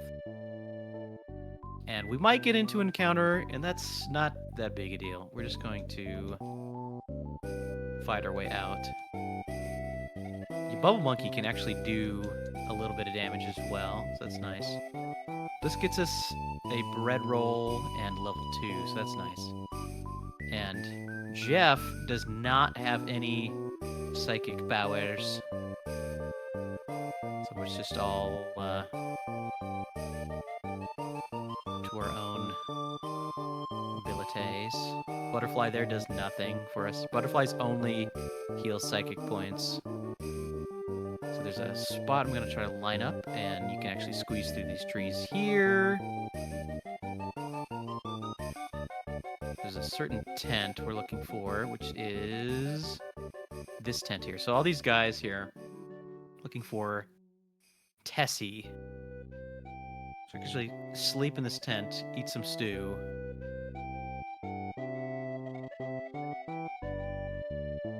I fixed the broken spray can. Does that happen every time? That's funny. Anyways, yes. Now it's daytime. So I'm going to, if you hug this tent here, I think this guy, I need you to get out of my way. So right there, I was doing another kind of set of movement to try and avoid the picture guy coming down. And here is everybody's favorite Earthbound character, Tessie. Can I get an applause for Tessie in the chat?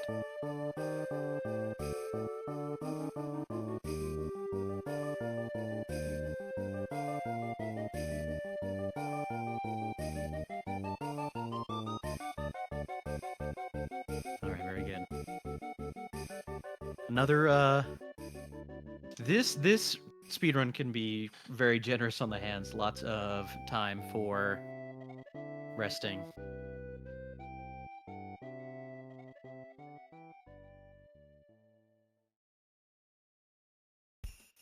All right, grub check-in. How are we doing?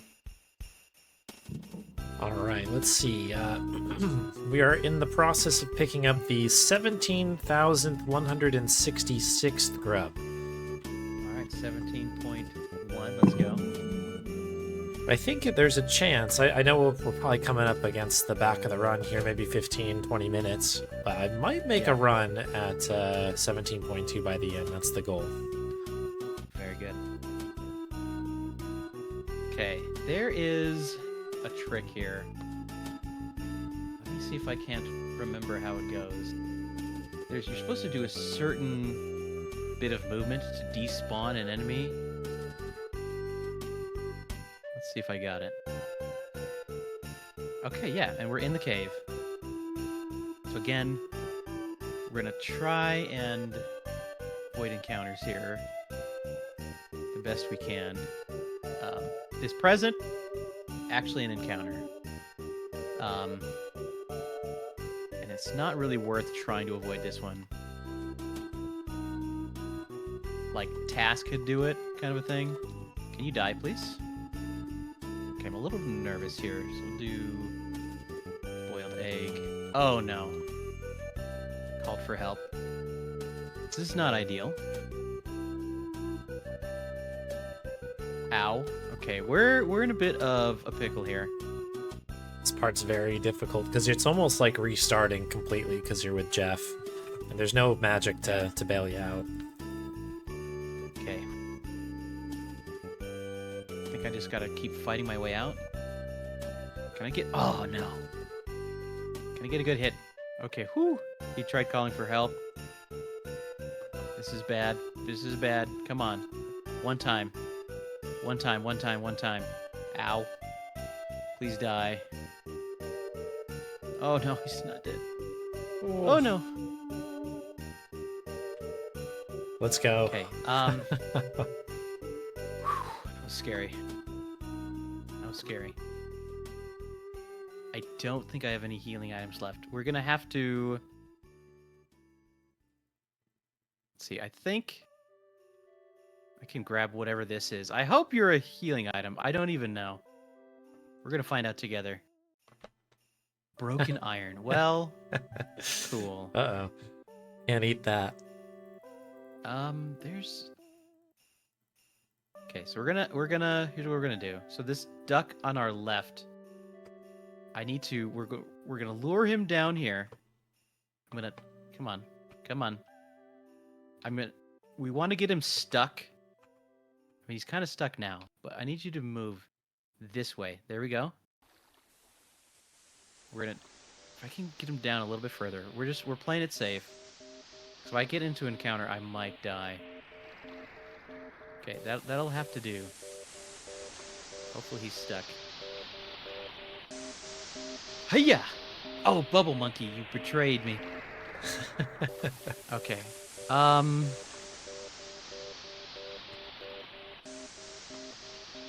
We might die here. Please, one time. Getting away with it so far. Please, one time. No, please just die. Oh my goodness. This is terrifying.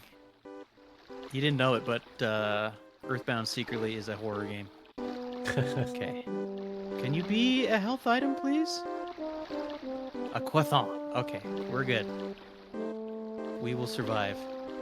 Okay, there's another encounter skip here. Ah, dang, Bubble Monkey didn't move fast enough. Okay, give me a good hit. Give me a good hit here. That was a good hit. We kept leveling up here.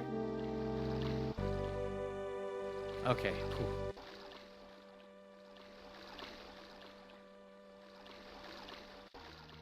Yeah, we're very well stocked on levels at this point. Okay, so we should theoretically be home free here with Jeff for now. For that cave, but there's another cave here. It's a little bit there's some bugs on the ground there. We should theoretically be able to avoid every encounter here, so.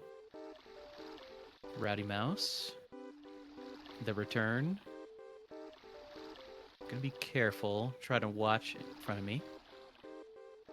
There's a bug there.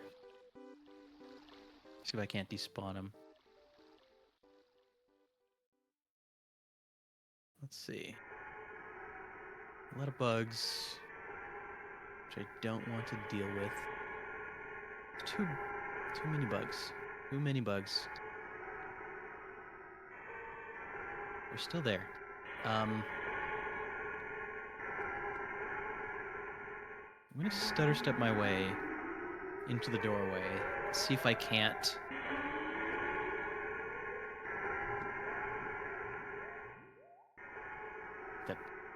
burger. Ooh. Okay. We're good. We're good. Rowdy mouse. Mushroom. Don't like the mushroom. Ah, I got a stair step. Get aggroed onto me.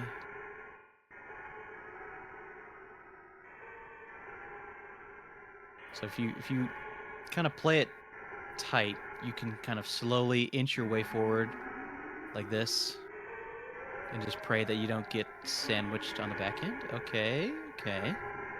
This is actually going fairly well so far. There's that mushroom in our way there. So we're going to redo the room. It's even worse. Okay, okay. Mushroom there, but we can despawn them. Okay, nice. I'm going to come over here. Grab the bottle rocket. Come over here. And a pack of bubble gum. There we go. So Bubble Monkey, this is what we needed Bubble Monkey for. Bubble Monkey's also handy to have because he does do extra damage in the fights, which does matter. Okay, mushroom. Okay, okay, okay, not too bad. That's a boss fight. You could fight over there, but I think mostly you're supposed to kind of like come back and do it later when you have all the characters. But yeah. I think technically you could try and grind. Okay, we should be able to just run past that guy.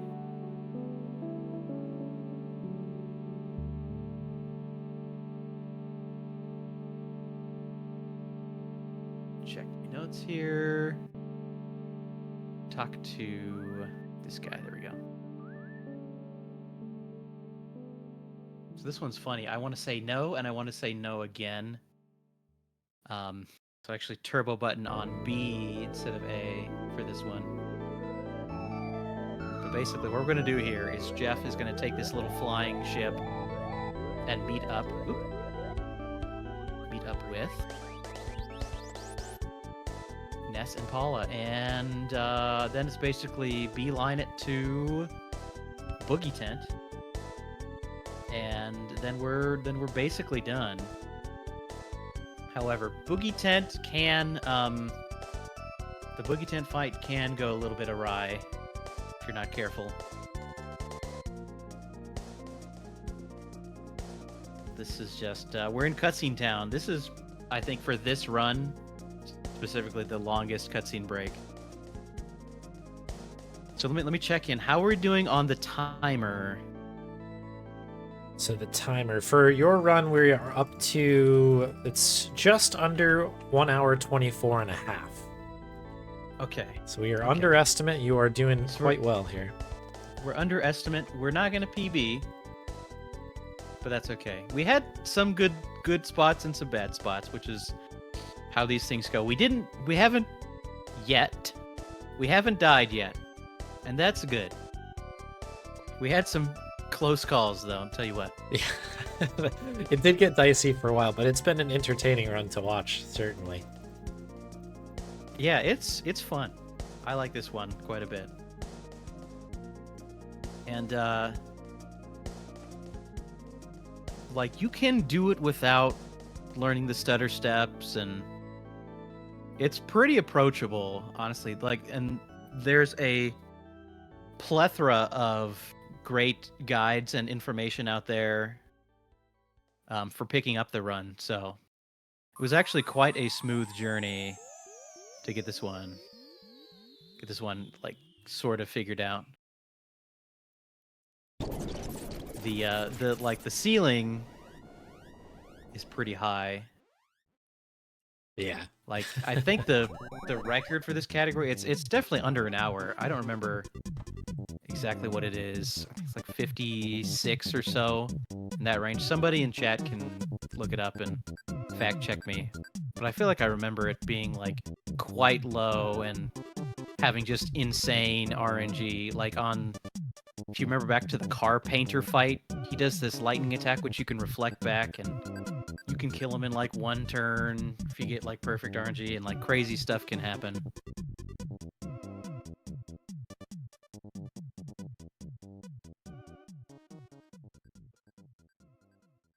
Alright, so now that we have Jeff in the party, we can use the bad key machine to get through the door here. And if you get the spacing just right, let's try that. You can avoid a extra text box, I think. Not if you do it this way. There we go. You want to get like just next to the door, but not so close that it says the door is locked. Okay. Okay. We got. Wow. Wow. Oh no. This is bad. Okay. This is a problem.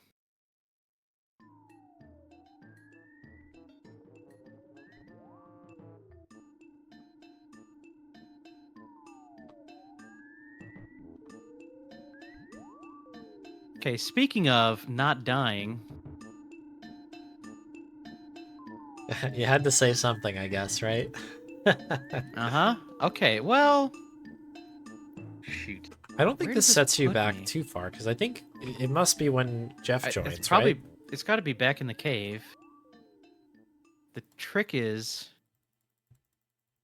Oh, my turbo's still on. What the heck is going on? The trick is everybody's dead. And I absolutely cannot kill the boogie tent without Jeff. So this is going to be interesting. How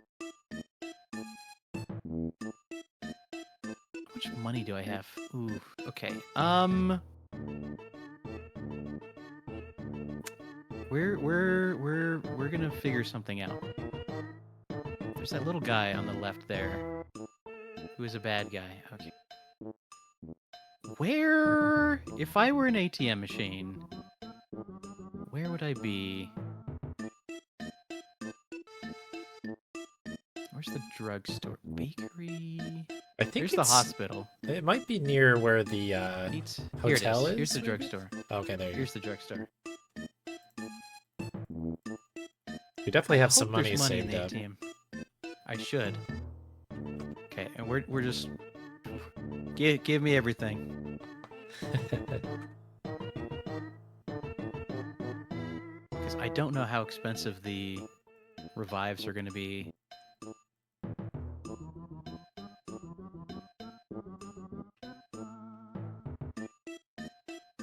Oh, no. This one? See, okay, 120, that's not too bad. And then... another 120. The other problem here is that I have no psychic points on Ness. I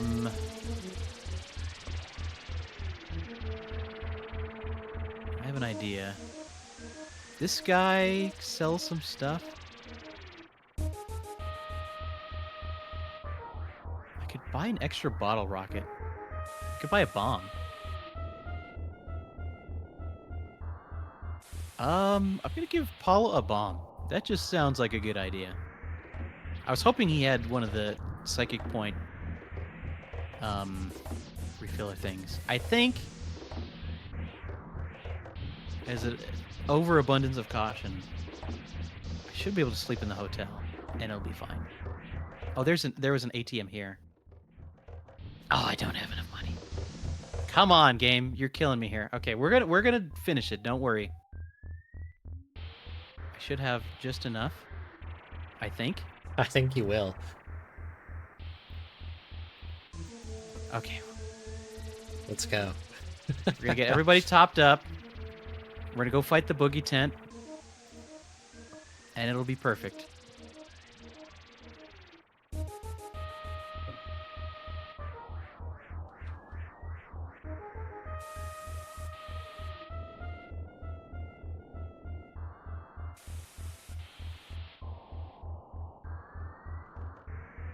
Okay, so it's not this circus tent here. There's a separate one down this way. This guy right here. Some random bad guys on the screen, but that should be fine. Okay, so the strat here. Defend, defend. Big bottle rocket. Okay, give me big numbers here. 221, that's good, I think. How much HP does he have? Does it tell me in the notes? No, that's cool. And then we go... Grubbin. Let's throw the bomb that we bought. And then... Bottle rocket. Okay, teddy bear went down, but that's why we grabbed the teddy bear. Did not work on Boogie Tent. Okay, we must have had bad damage rolls on that first.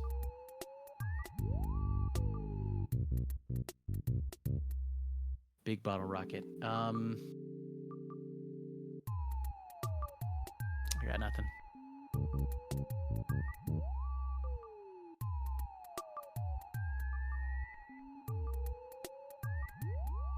Okay, 100 damage there. 91 damage there. Come on. It's got to be almost down. Let's stop crying. I think that's like effectively the blind status. There he goes. Okay. Okay, nice. Woo! That must have been a really low damage roll. Okay, now everybody levels up a bajillion times here.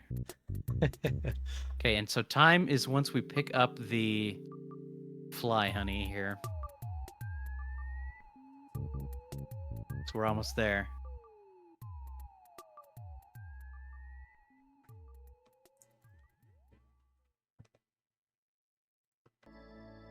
Almost there. So many levels.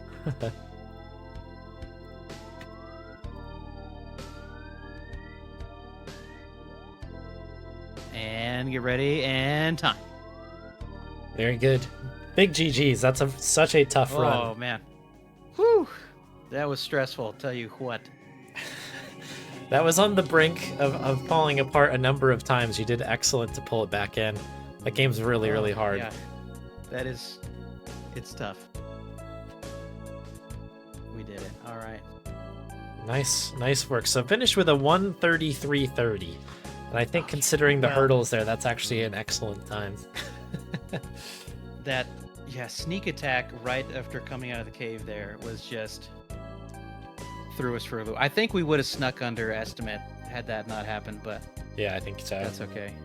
What are you going to do? Well, thank you very much, frozenspade, for that excellent run. One of my favorites. As soon as I saw Boogie % on the submissions list, I was like, I want to see if I can make that one work. I know. I submitted multiple games, and I was very much aware that it was a high likelihood that Boogie % would be the selection, but that's okay. It was a fun time. I'm glad that to get the redemption, finish the run, did not have any weird shenanigans messing things up. So yeah, well done. We finished, just out of curiosity, with 17,214 grubs on that, so 17.2 was achieved. So it was a good session for everybody. Everybody go give Spade a follow. I've popped an easy shout out in the chat. Perhaps more Boogie % runs, but definitely Monkey Island stuff now and then. Absolutely, yeah. So cool. Lots of things I would very much like to speedrun. We'll see what we can do. For sure. Alrighty. Well, thank you very much. Feel free to disconnect whenever you're set. But thanks again. Time to go get a cheeseburger. Yeah, let's go. In honor of Earthbound. It's lunchtime. All right. Peace out, everybody. See you, Spade.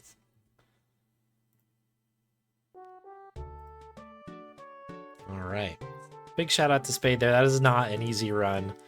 I have done that one myself. It is a very difficult run, and that was very well handled.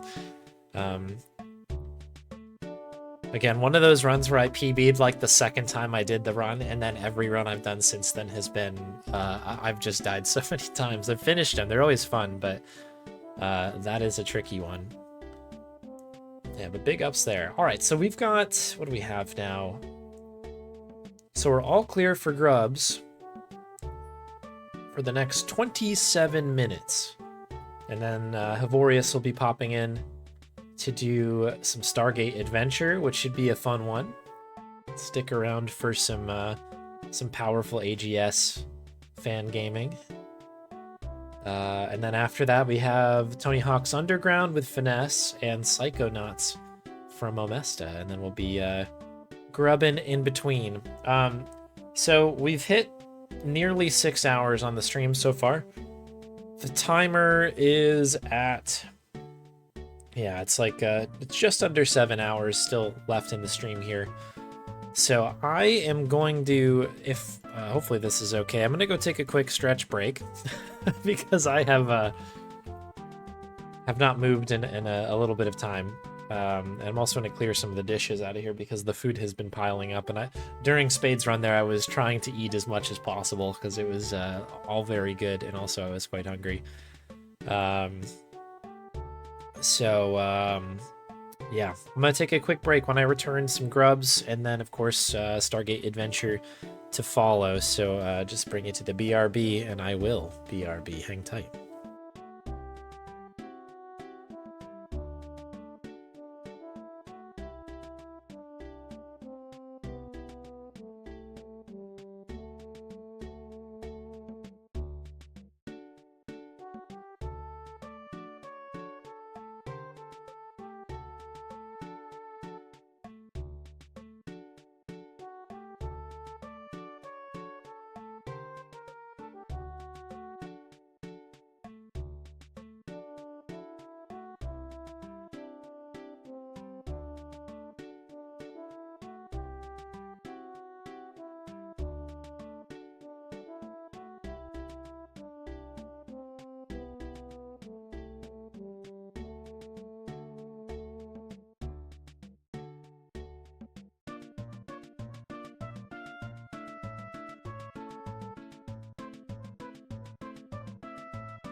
Okay, folks. We're back in the saddle.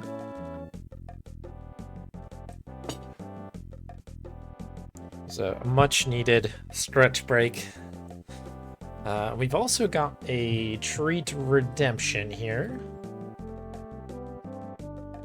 And thank you, Spade, for the 25 towards ARF.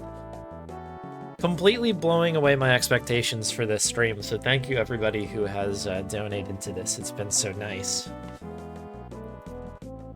We still have some